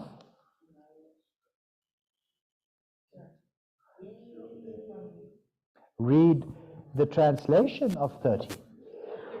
Yep. Yama consists of non-violence, truthfulness, non-stealing, continence, and non-greed. Simple enough, right? Why is it so difficult for humanity to understand this? Because we overcomplicate everything. Well, there's lots of temptations that you have to be conscious of to not succumb to them and be self-aware. Moses came down from the mountain, and the laws were inscribed in stone with the finger of God. Mm-hmm. There were only 10. There weren't 613. Right. But they failed in the 10 commandments, miserably. And that's when he got the secondary laws, Deuteronomy. And there's a whole bunch of them now, 613. But how much does that add up to, Chitaputra? I'm not good at math. Adds up to 10. But slightly different. Takes many verses. Okay. Jesus has nothing to do with the 630 mitzvot. Correct. But Jesus was only there to apply them. Yeah. 31. Jati desha kala samayana vich. What is that noise? Oh. Excuse me, let me start again. Jati desha kala samayana vichinna sarvabhamma mahavratam. Who wants to put mic in mouth? Rita Prasarita wants to put the mic in mouth. These great vows are universal, not limited by class, place, time, or circumstance. And we discussed this. They're called Mahavratam, great vows. They are literally commandments. What pose do we do where we look at the Mahavrata? Adho Mukh Utkatasana, downward facing Utkatasana. Utka means fierce. You hold on to these vows fiercely. Who wants to show me? Come show us.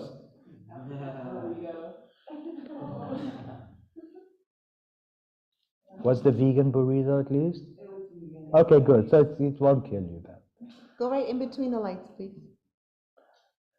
On stage.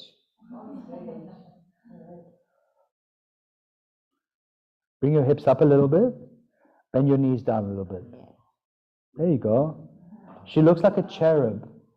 Where do we have two cherubs facing each other? The Ark of the Covenant. On the lid. Between the heads of the two cherubs is the kavot. The kavot is Hebrew for the glory or the light of God.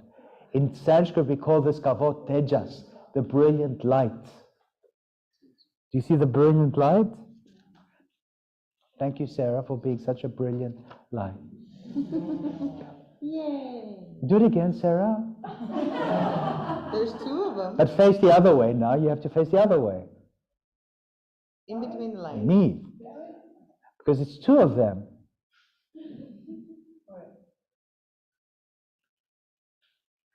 Look down at your toes, curl your toes up.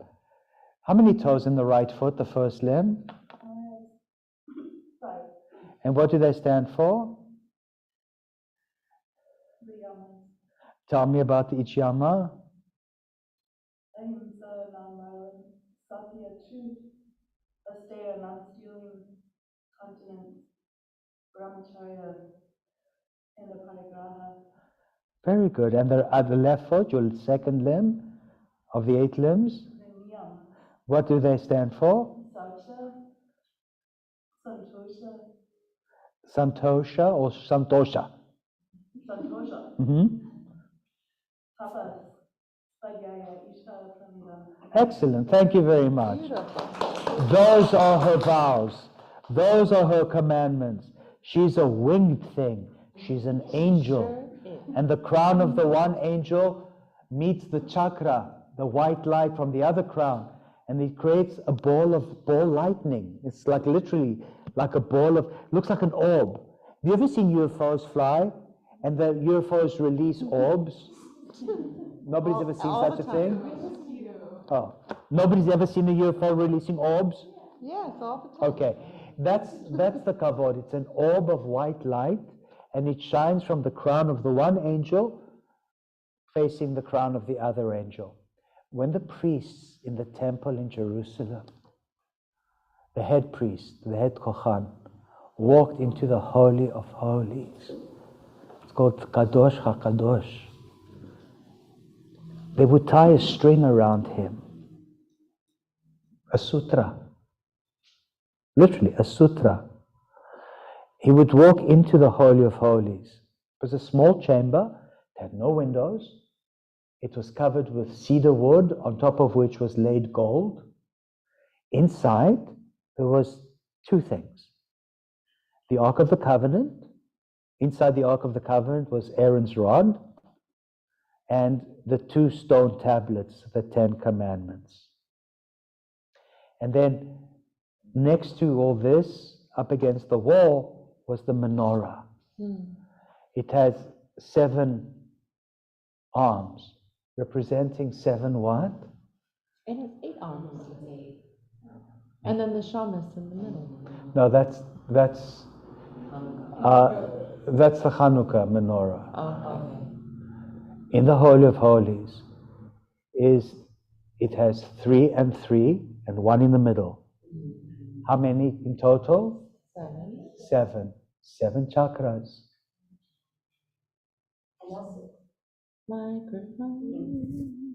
That if you go to the Chabad on Las Olas, where I don't know the word of where they keep the Torah in there, that the cabinet, it also has the chakras going down in the colors. It's called a bima. Thank you. They have the chakras. Yeah, it's very Western spirituality as it survived in Orthodox Judaism, and Eastern spirituality as it survived in classical or Raja Yoga. Very close. They use the same words, they have the same ideas, same concepts. Isn't that awesome? Yeah. That's what the menorah means. God told Moses, and you will make a menorah. It'll have 7 branches. It represents the Etz Chaim, the tree of life. And there's fruits on this tree of life. It's the spine. There's 7 lotuses, 7 chakras, 7 fruits. That's what it means. Then, if the priest went into the Holy of Holies, it was tied up with a string. It was only the head priest could go in there. If anybody else went in there, they would shrivel up. They would die instantaneously. Only the priest could go in there, the head priest. He would close a curtain behind him. Just the thread would connect him to the outside world. So if he was a fake priest, at least they could pull the thread and take all the bones out, just in case. And he would make his prayers and prostrations and offerings and priestly work, probably.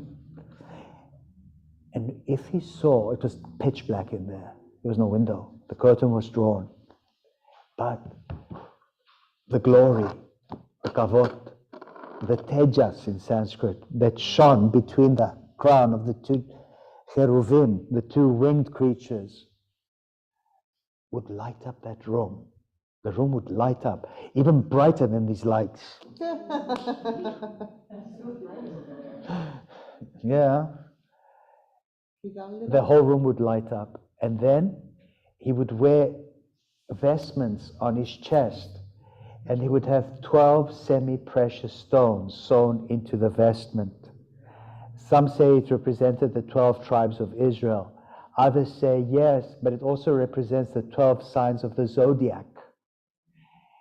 And if a kavod was lit inside the Holy of Holies, the 12 semi-precious stones would light up like the Twinkie lights up there. You see that? And then his chest would shine with these lights. He would open the curtains.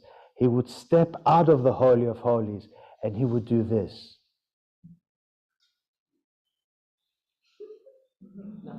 which means? No, it does not mean. This is a mudra. It's the priest mudra. And if the people saw this, his hands like this, and the vestments shine, the 12 semi-precious shining, everybody would start crying and screaming, and they would say this. They would say,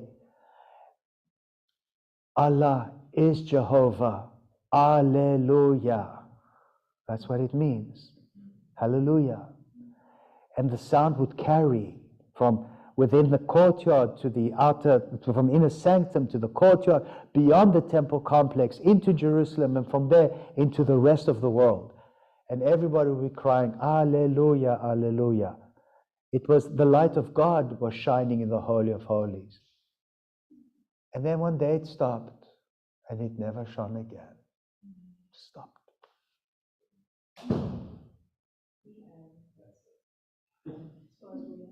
Stopped. Then the temple was destroyed by Nebuchadnezzar. The people were exiled, especially the priestly class, to Babylon. They brought settlers to move in to where the people were, and those settlers became Samaritans. And then they rebuilt the temple under Herod, but it wasn't the same. The kavod never showed up again. Never. But it does show up where? At Anuttara. Because the crown of your head meets its mirror image in the mirror. And we do this. Have you seen what I said? Raise your hands up. I do this, but nobody else does anyway. But I do this. Can you guys do this? Mr. Spock used to do it in Star Trek. Leonard Nimoy, apparently, Mr. Spock, used to go to shul, to the synagogue with his father when he was a kid. It was a very Orthodox family. And there, some of the congregants, the men, would do this. And then when he got the role of Mr. Spock, he wanted to become very alternative, so he did this. And then they said to him, "Where did you come up with this, Mr. Nimoy?" He says, "I don't know, I'm a Vulcan." He says, "Live long and prosper." And they loved this and became part of Star Trek lore. Isn't that cool?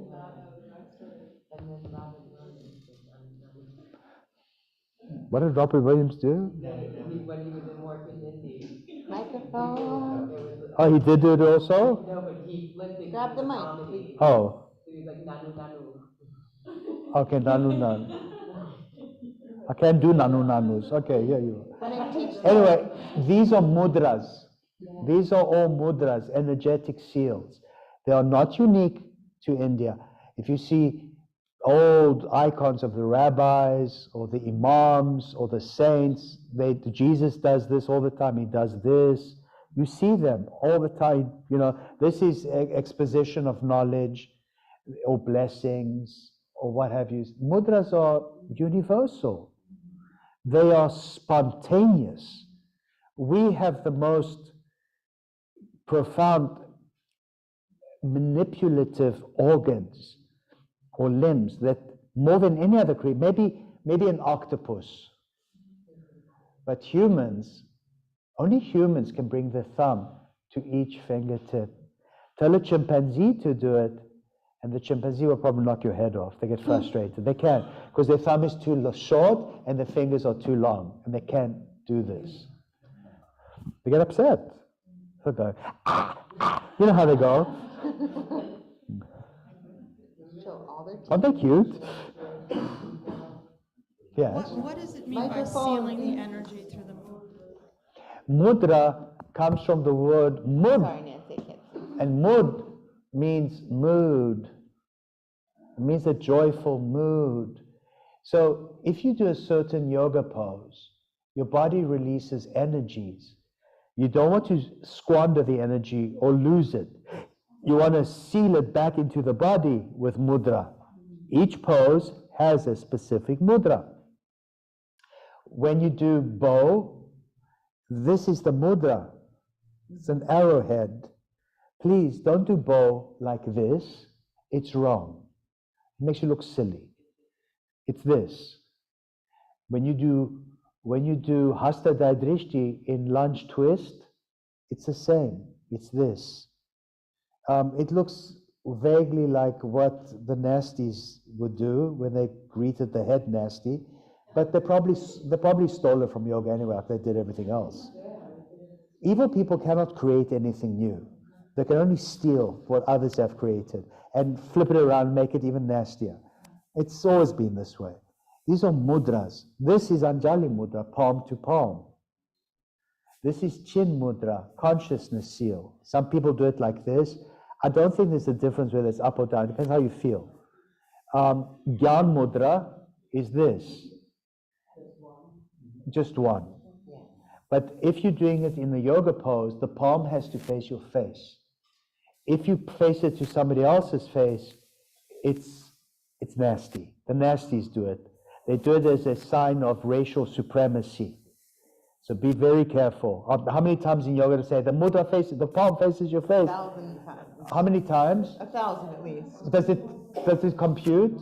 If you can get people to do a mudra in the first place, It's very frustrating because they come, they don't listen, they know everything, and even though I'm saying it again and again and again, it doesn't compute. It takes many verses. And then when I show frustration in my voice, then they get offended. They get angry. Yeah. It's like, don't come to my school if you're not willing to listen to me as the teacher. It's that simple. There's 8 billion people on the planet. Others will appreciate what I'm doing. If you don't appreciate what I'm doing, don't come. I mean, there's something I really feel so strongly about this. Don't ignore me as I'm teaching. You know, it's frustrating. It's very, vinyasa can be very frustrating. Sometimes in Del Rey, in Deerfield, what I would do is I would put the music on to really soft. And I would say, listen carefully. Mudra, the palm faces your face. This is the palm. So what I've been doing lately is I say, look at your lifeline, look at your heart line, look at your sex line, I don't know, whatever these nonsense lines are. Look at them. And They seem to get it. some of them pick it up there. They don't know that this is a palm. They do this. This is not a palm. This is the back of your hand. Yeah. But Philip, I mean, you are giving us so much knowledge, but my problem is that sometimes I cannot listen because the music is too loud. I love the boom boom music, don't get me wrong. But I don't give instruction when the song is in crescendo. I give these instructions when the music stops, or it's in between verses, or it's in between songs. I will never give in detailed spiritual information screaming over the music.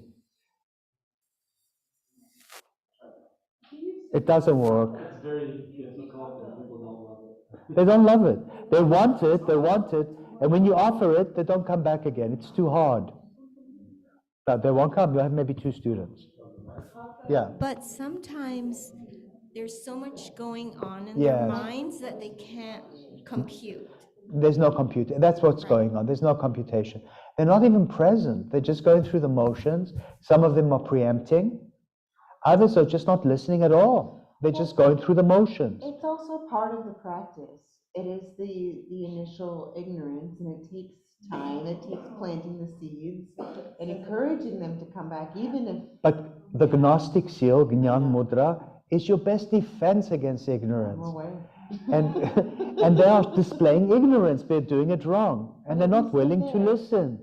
I think what you're saying is I feel sometimes you mention it, they hear, and in their minds like, mudra's stupid. What does this even mean? They don't Exactly. understand that it's important, and I think there's a difference between doing it right and then just not caring, and they just throw their hand up. And sometimes I'll mention to them, like if you're not holding this mudra, your hand's just, what is it doing? It's just nothing. like a limp It's just noodle. a It's not limp- doing anything. yeah, it's just nothing. And I think some people then go, yeah, maybe I should do something with it. That kind of makes sense. and then you add meaning to that, and then it becomes powerful, then it changes the whole game. Some of them, more and more of them are getting it. Please understand, this is a new business. Even though it's seeded with the old people, thank God for them, who create, it's a new business for people in Fort Lauderdale. They've never done yoga like this before. Never. It's so new, it's so weird. So I always say to them, your hands, idle hands are what? The devil's workshop. Make sure your hands are doing something. Vinyasa is special placement. It means special placement of the hands. It's all about the special placement of your hands. What seemed to work the other day, I stated that, the mudras, you're also sealing and directing your energy. And if not, you're just flopping your energy all You're just around. flopping your hands around. You're wasting Unless that's your thing. Yeah, you're just stretching your limbs. And then That's all of a what. sudden. Yeah. Exactly. In the middle. Some of them also very arrogant. Some of them will say to me, not directly, but implied, they will say to me, it's my practice, I'll do what I want. Yeah. That's right, it's your practice.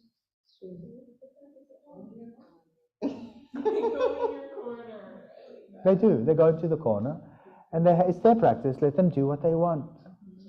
But when they're ready to elevate the practice to the next level, maybe they will listen to the teacher. And there's a reason. Who finds mudras very energizing? Oh, yes. Vital. Who feels, so-so?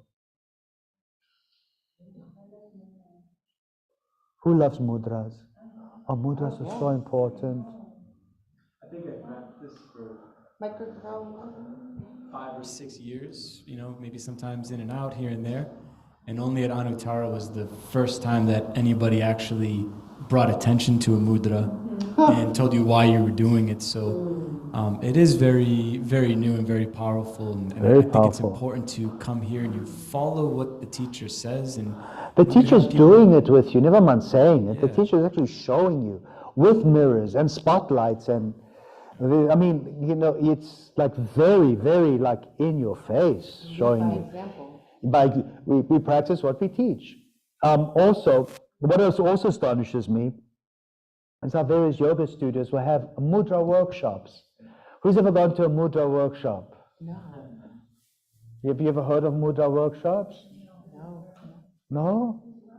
I haven't seen that. Maybe somebody should have a mudra workshop at Anuttara in this room. Why not? That'd be fun. It could be fun, and people will sign up. People are fascinated.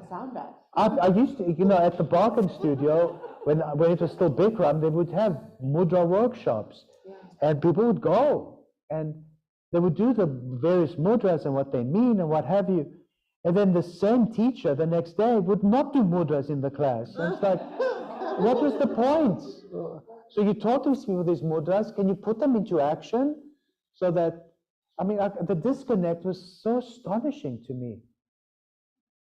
And when I started to teach there with mudras, those who took those workshops knew the mudras, and some of them get emotional. They say, oh my God, I have never in my life experienced such power, such energy. I said, yes, because it's an energetic seal. You were aware of Everything. Nothing is wasted. Every gesture has meaning. Everything has consequence. Everything. It's a waste of energy. Yeah, it's a waste of energy. It's a dispersing. We don't do many, many mudras in Raja, but we do some. We do Anjali, we do Abhaya, we do joint mudra or Damaru Hasti, we do Jnana mudra. What else do we do? Viparita Karani mudra, which is flat on your back with your legs up, and you start to shake and tremble. Now remember, if you do a yoga pose with shaking and trembling, that's wrong. So people say, well, why do you do that then if you tell them to shake it? I say, it's not a pose, it's a mudra. So there. Yeah, it's not wrong, but it shows that the practitioner is inexperienced and they're learning. Yeah. It's part of the process. I say it's your muscles are excited. Yeah, they're excited, very excited. For me, the most tremulous of all poses for me was Warrior 2. Oh my God. It's a powerful pose. Anyway, let's carry on with this and then we go. Rita, are you all caught up now? Sort of? Aren't we happy to have Rita Prasarita? Yes. One day Rita came to me when I was in Delray and she said, "Can I bring you some aloes from our garden?" And I said, "Sure," because I was building the gardens. It was just a field of broken concrete. And she came up with truckloads of aloes, boxes and boxes. But they grew beautifully, right? And then one day bulldozers came and bulldozed the whole thing. You were there? All right, let's go. Now we can laugh about it. At the time, it wasn't very funny. No. You'll be very happy to know that some of the descendants of the same aloes are brought back to my house with me. So these Mahavratas, these vows of the yamas, the vows of abstinence, they are universal. Everyone on the planet should do them. They are not limited by your class or your status or by your caste. Everyone has to do them. They're not limited by place. It's not just in India. It's everywhere. And they're not limited by time. It's not just 2,000 years ago. It's for all time. And it's not just when the circumstances are right. It's always. Yamas, you have to do yamas. There's no exceptions. You cannot say, "Oh, I came from a very poor family. I don't care." You cannot say, "Oh, I came from an outcast family." Who cares? You cannot say, "I was actually born 2008. I don't care." You cannot say, "Well, I live in Antarctica." I don't care where you live. You have to do yamas. You have to do yamas. There's that last sentence in this paragraph that's kind of interesting. He just says, They can be modified according to their position in life. Yeah, for people who aren't that one-pointed toward the yogic goal, these Yeah. vows can be So, modified. for instance, instead of celibacy or non-adultery, maybe they can only sleep around a little bit. Oh, God. Grab some money. Warriors. Thank you. For warriors, for people, for veterans, I mean, they've killed people. Ahimsa, I like to clarify and say that there's a I don't say it like that, but there's a loophole for that, and that's said in the Bhagavad Gita that you do your duty, that's your dharma, your It's work. your dharma. If you don't kill them, then you're doing ahimsa. Because they will destroy the planet, or they will destroy your country, or they will destroy. You are obligated to attack them. That is ahimsa as well.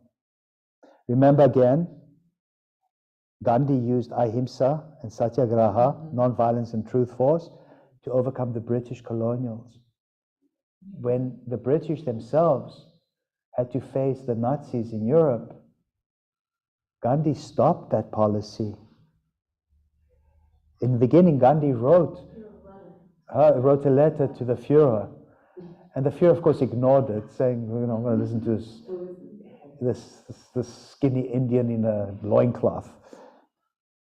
And Gandhi stopped right there and then, and whoever the British governor was at the time said to Gandhi, "Do you see what we're dealing with?"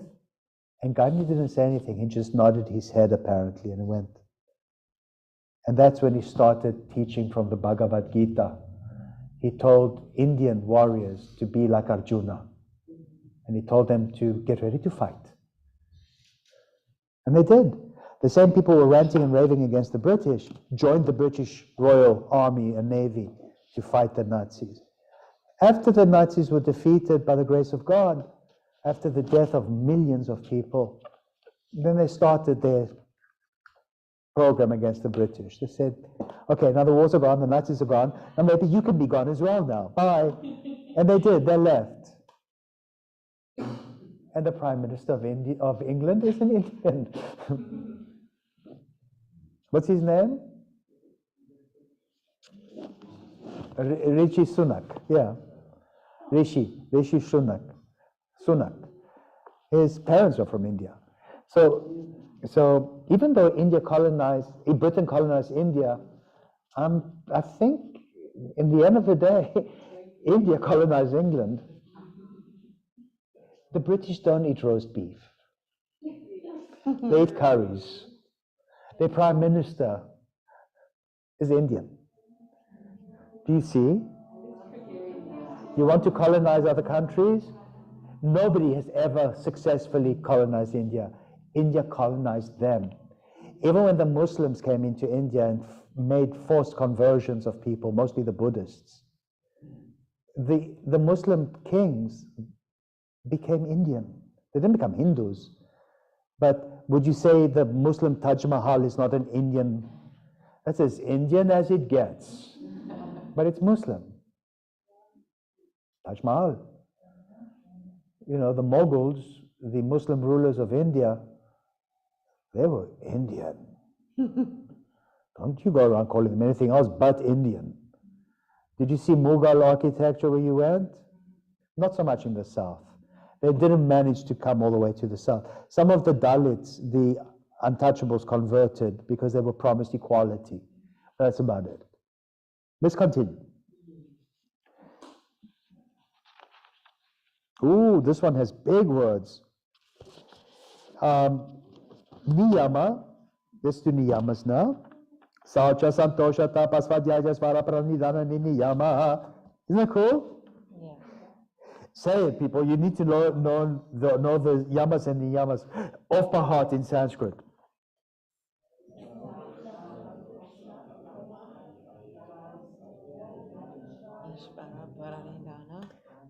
Pranidhanani.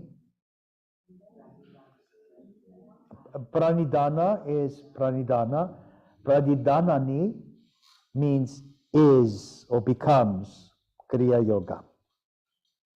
Niyama, not Kriya, becomes Niyama. Niyama consists of purity, contentment, accepting but not causing pain. Okay, God. Please, it's not pain. It's not accepting pain or suffering. Tapas means discipline. So cross out Swamiji's words and put in discipline. Accepting discipline.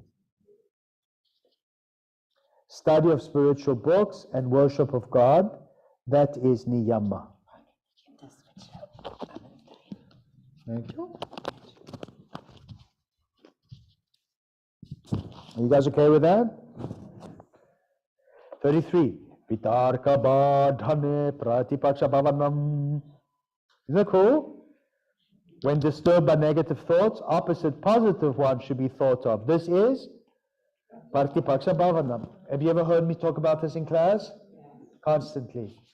Guys, there's nothing that you will find in an Anuttara class, whether it's Hatha, Vinyasa, or Raja, that doesn't come from this or from the Bhagavad Gita. All comes from this.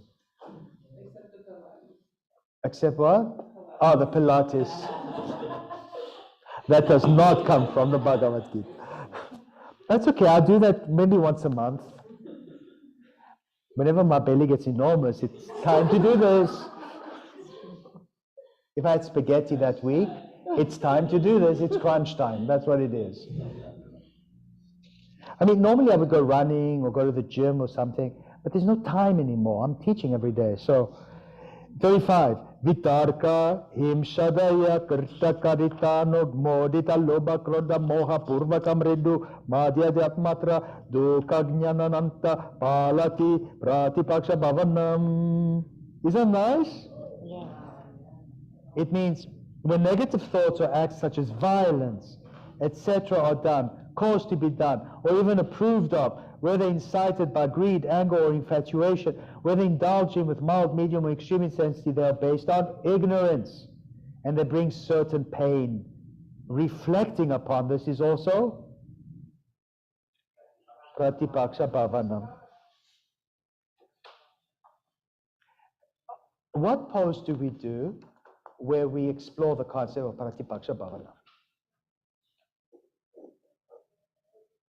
Spine twist, double helix. You do double helix, you should focus to the opposite.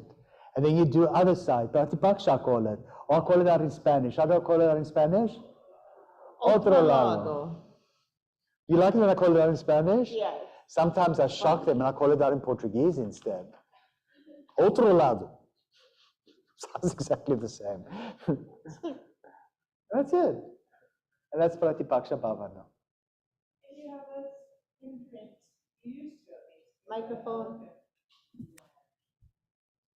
At the end of, for strong forces, you would have us imprint the opposite. So if it was on the left side, shame or sadness, you would imprint the opposite, putting in its place Pratipaksha Bhavanan, acceptance, or contentment, joy. That's also, yeah. And then Shame and reflecting on sadness, the Pratipaksha Bhavana of it is acceptance and joy.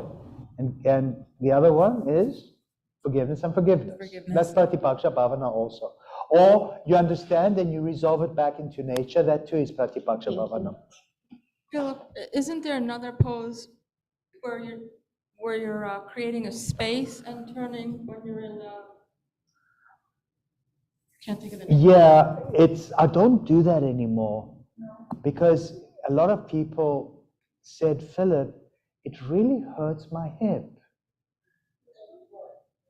It's called the mermaid. Yeah, the mermaid. Oh, I like that. No, that's the mermaid. Do you like it or does it hurt you? That's great. Oh, maybe we'll do it tomorrow. There's a lot of things I do for a long time and then I don't do for a long time. Then I forget about it.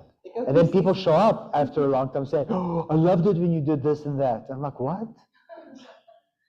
And I remember, forget.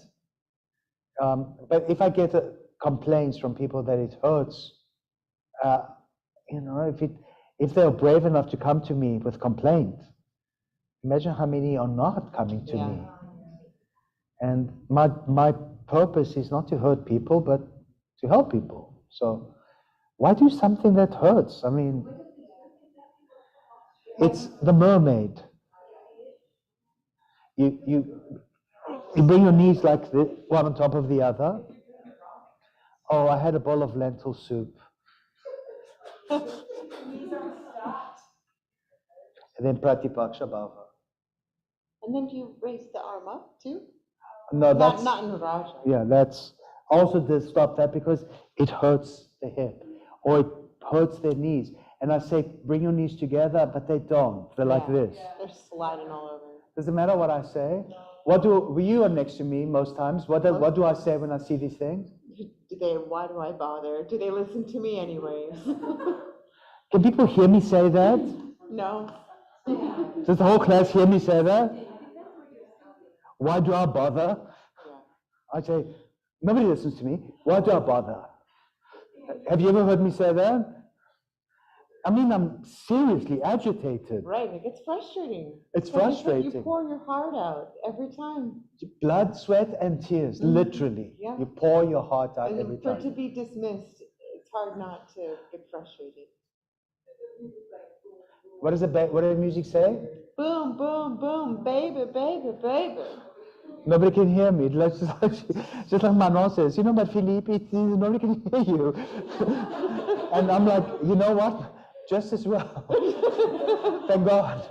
Because you don't want to hear me. I have to tell you a funny thing because like now, I mean, I know you've noticed I always wear my glasses when I do yoga because otherwise I don't see nothing. So I saw you putting them on. yeah. Now I kind of put them out. But then when I try to look at you and what is he doing now? Then I have to put back my glasses. I've seen you do that. And I just follow your lips. I just say what you're saying. No, I'm very serious. I mean, it is what it is. If you cannot see the instructor, look at the people next to you. Chances, but sometimes, you know, I know. Sometimes it's not always good. It's not a good thing. Especially little mispreemption. Yeah. Yeah. What do I say when I see preemption? Don't preempt me. Yeah. Do I sound authoritative and stern enough? Yes. It works for about a minute or so, and then more preemption. My worst is not so much, well, the preemption is better. My worst is when their movements are raggedy and staccato. Yeah. Like, you know, it's like, guys, be fluid and smooth. Learn grace. Sometimes I want to say, you can eventually in this lifetime learn grace. Yeah. But I don't dare say it. You know, it's the same people usually. After a while, you don't see it anymore. Right. You just let them do their thing. You let them do that because they just are inherently perhaps unrhythmical. You have to protect your energy Yeah. too. Oh, I'll let you know. I'll say, Jamie, was that graceful? Just do it. Yeah, oh yeah, you know I'll do it. But if you do this over and over for years and there's After a no while, receptivity, you just... I remember from Jimmy Barkin, I asked him once, I said, Jimmy, what should I do if you ask a student to do something once and they don't listen? Yeah. And you ask them again and they still don't listen. And he said something very wise to me. He said, Philip, that's not your student and you are not their teacher. Like they ignore you, ignore them as well. Because it'll affect the energy of the rest room, of the class. Just ignore them, and eventually they don't like being ignored. Nobody likes being ignored, and they will go somewhere else. And that was a very valuable lesson I learned. I just ignore them. But the worst is when they plonk their mat right next to me or behind me. Eventually I'll blow up, and I ask them, go where I can't see you. I don't want to see you. Just like you're not looking at me and you're not listening to me, I don't want to look at you either. Go somewhere I can't see you. Go hide behind the pillows. Go hide behind the gong. Go somewhere and do whatever you want to do. Go to the other room. Grab the mic. A mic in mouth. It's important. Important. It's important. Yeah. Spanish Harlem, to be exact. I just want to say I'm really grateful. Like, I've done yoga for a long time, but I'm really grateful that this is like my first experience of learning what the heck I was actually doing all these years. Thank you. You're welcome. Aww. But you weren't doing too badly to begin with.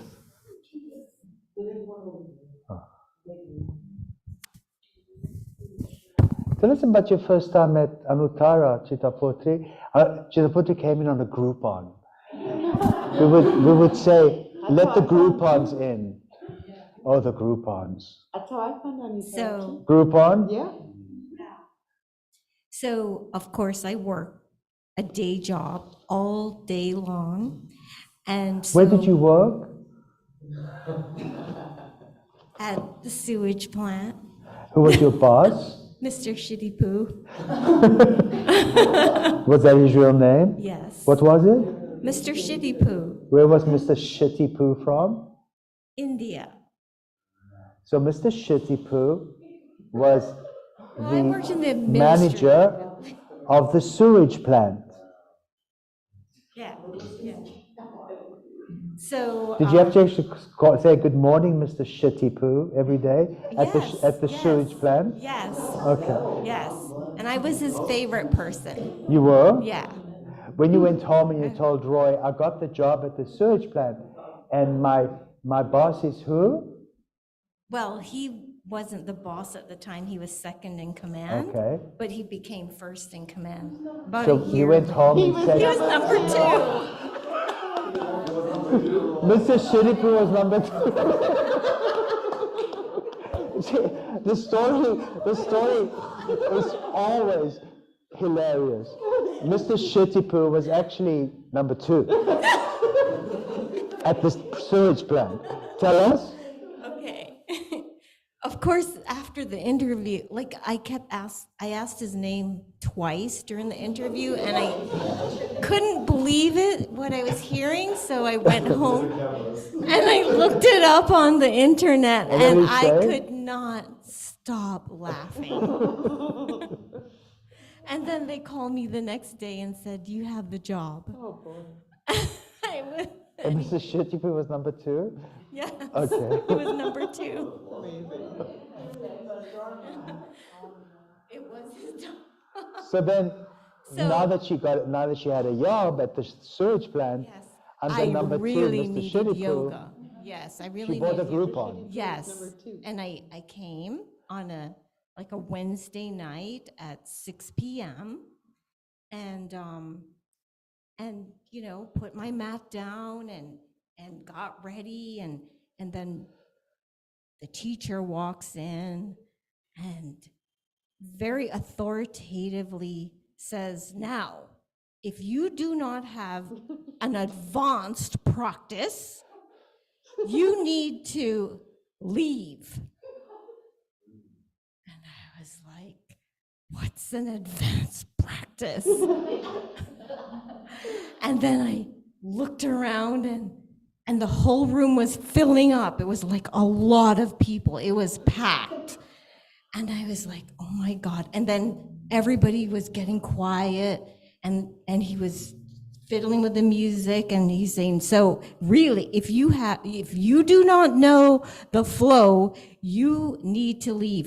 And I was like, oh my God, You see why the room was packed? I need to The get more, up the and more you roll up threaten my... them, the more they want to stay. No, For I was psychology. afraid. There was 60 people in the class, and I was gonna be the only one rolling up, and the class had gotten silent.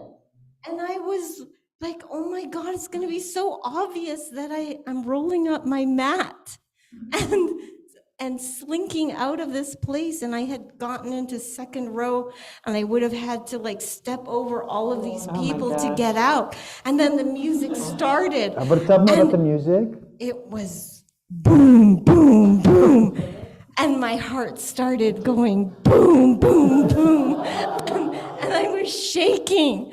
And he started. So I had to continue. I had to just Did you have an advanced practice? You saw that you did? No. Oh, you didn't? No, I was behind. I was a beat behind because I couldn't hear what you were saying. And I'm looking around the whole time, and I was like a beat behind every time. And then so I said, okay, I can't come back to that class again. I'll go on Saturday morning. So I go on Saturday morning, and it's the same guy. I'm like, What did he say on a Saturday morning? he said, so that was the morning, it was more like a hatha class. You walked It was around 11 that o'clock. class. Mhm. Yeah. And no one would go in the front row. No one. They were so frightened. And so he looks at me and he says, I saw that face before in Wednesday night vinyasa. You have an advanced practice. You go up front. Miss Paisley Pence. Yeah, she was wearing Paisleys. Aw, Paisley's so friendly. And I was like, oh my God. And she did well. Her postures were very nice. Where did you learn such wonderful alignment and such good practice? Well, from you, Before eventually, me. but I had Bikram. I did Bikram. That's why. Yes. And you saw a lot of similarities. Yeah. But it was Except for the very boom, boom. different. It was very different from what, and I had gone to Barkin for a little while, but it was different. So that's what happened. And then she did the teacher training. I came back. She did come back, and the Groupon, even though the Groupon finished, she actually became a member. And when she graduated from her teacher training, I give, and I'm going to give you guys as well, a Sanskrit name. Now, when she signed up for the teacher training, she showed Mr. Shittipu, who at this point was still number 2. Was he number 1 by this point? Became number 1, yeah. You showed him the little pamphlet advertising the teacher training. Well, I told him that I was going to take 4 days off a week because I saved up my vacation. Because in the summer, it was 6 days a week, all day, all night for 5 weeks. So I saved up, and so I could go to work on Mondays. So I told him I was coming to work 1 day a week for 5 weeks. And you told him why? Yes. What did he say? Well, he said, "Why are you doing that Bikram shit?" Because I work for Mr. Shittipu, so that's why. And what did you say? And I said, well, I said, too bad, I'm gonna go. But the ironic thing was, after I did that training, he went to India. And he came back and he said, oh my God, Carolyn, there is Bikram shit on every corner in India now. So then she does very well at the teacher training. She gets her Namadiksha, and then she gets her certificate, and her whole face collapsed when she saw her name. What was her name? Chittaputri. She said, it sounds like shit, putrid. I said, what else do you want me to call you? You work at the sewage plant for Mr. Shittipu. What other name could I possibly give you? I was ready to burn the certificate. Chittaputri. And then she went to find out what it means. And what did you find out? Daughter of consciousness. That nothing But to do it with has shit. lots of meanings, and Yeah. it even means city in Italian. Chittaputri? City. Chitta. Mhm. Yeah. It's a nice name for Chittaputri. And then when I showed it to Mr. Chittipu, What did he say? Shittipu, he was like, what does this mean? What is this? So I said, never mind. Yeah. You gave him a free pass to come to Anuttara. What did he do? He ripped it up and threw it in the garbage. In front of me. So that's the story of Chittaputri. These are very important Anuttara stories. Because at the end of the day, this is what makes Anuttara Anuttara. It's not coming and doing a yoga class and leaving. It's a tradition, it's a culture, it's a community. And the community has stories, it has history, it has shared experiences, lots of laughter, lots of laughter. Sometimes not so funny, sometimes sad stuff happens. But I think much more laughter than sad things happen at Anuttara. And this is what makes a school a school. It's the community that, you go to school, it's the students that you go to school for. You don't go for the building, you go for the school, for the students and the teachers and the human beings that you interact with. And for a lot of people, the only time they actually get to interact with other people is at the yoga school. A lot of people work by themselves, a lot of people live by themselves, a lot of people are very isolated. And the only time they get to interact with others is at the yoga school. And that's why the yoga school is important. And that's why, even though this is a new business, you see it's thriving as a community. It's cohesive. There's these little cliques. These, that's typical of any community.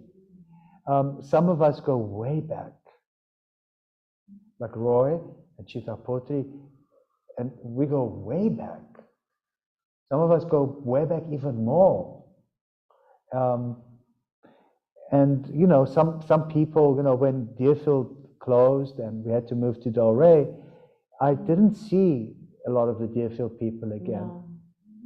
And can you imagine my joy when I see them walking up the steps and it says, if you have a cough or sniffles, please go home. And there they are. They are so happy to be home. Some of them get emotional because when they walk into the hot room, it reminds them of the room in Deerfield. Not exactly the same, but it reminds you of it, and they get very emotional. When they come to this room, it reminds them of the Kula room in Deerfield as well. I just posted a picture of the cooler room. It looks like this, right? Very similar. I can kind of see it. I sent it in the group. Okay, oh, speaking of the group, get into the WhatsApp group. She's in it. Okay, good. Just don't put me in the WhatsApp group, whatever you do. Also, another thing, I need to add all of you into the teacher training page. Who is not a member of the TT page yet? Facebook? I get you. You don't do Facebook? I'm not politically opposed to social media. Okay, Rita's politically opposed to social media. What about you, Mr. Yosh? I'm gonna read it. Mr. Yosh is also politically opposed to social media. I posted something, but it's not approved yet. I have to look at it to see if it's going to be approved. I'm the one who approves. Sometimes I miss it, and then I look at it weeks later, and I'm like, oh wow, and then I approve it. You are my Facebook friend already? Yes. Okay. Are you politically opposed to social media? Okay. I would say mine's more economic. They should pay me down. Then I'll do it. If I gotta pay $5. That's amazing. You can create a fake profile and then and use that to access the TT page. That's all. Yeah. You don't have to anything. No, but will there be Bible information? Yes, there is a lot of information that I share on the TT page. Sometimes I come across an article and it's like, oh my God, it's exactly what we were talking about. And, and I want to share it with my graduates or my trainees. If you're really opposed to it, I can try to send a link to our WhatsApp group since everybody's there if you really don't want it. Or you can just sign up for Truth Social.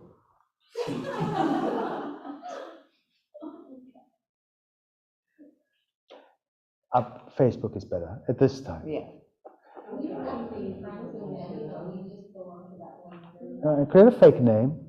You don't have to put your mugshot on it. It's just nothing. As long as I know who it is. You could be John Doe. And I don't think they'll let you do John Doe. they do?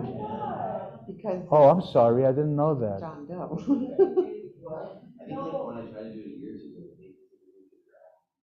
No. The other thing you can do is you can have an email and you can build an email and use that email for that profile, so you don't have to use your private email. You don't have to. I have like an email that you can be like a whole nother entity. I'll help you if you want help. Yeah. Also, you miss out on a lot of social interaction with people. I mean, whether we like it or not, it's a reality we have to deal with. They already know everything about you. And who's they? Old Dweebo, Mark Zuckerberg? No, who cares what he...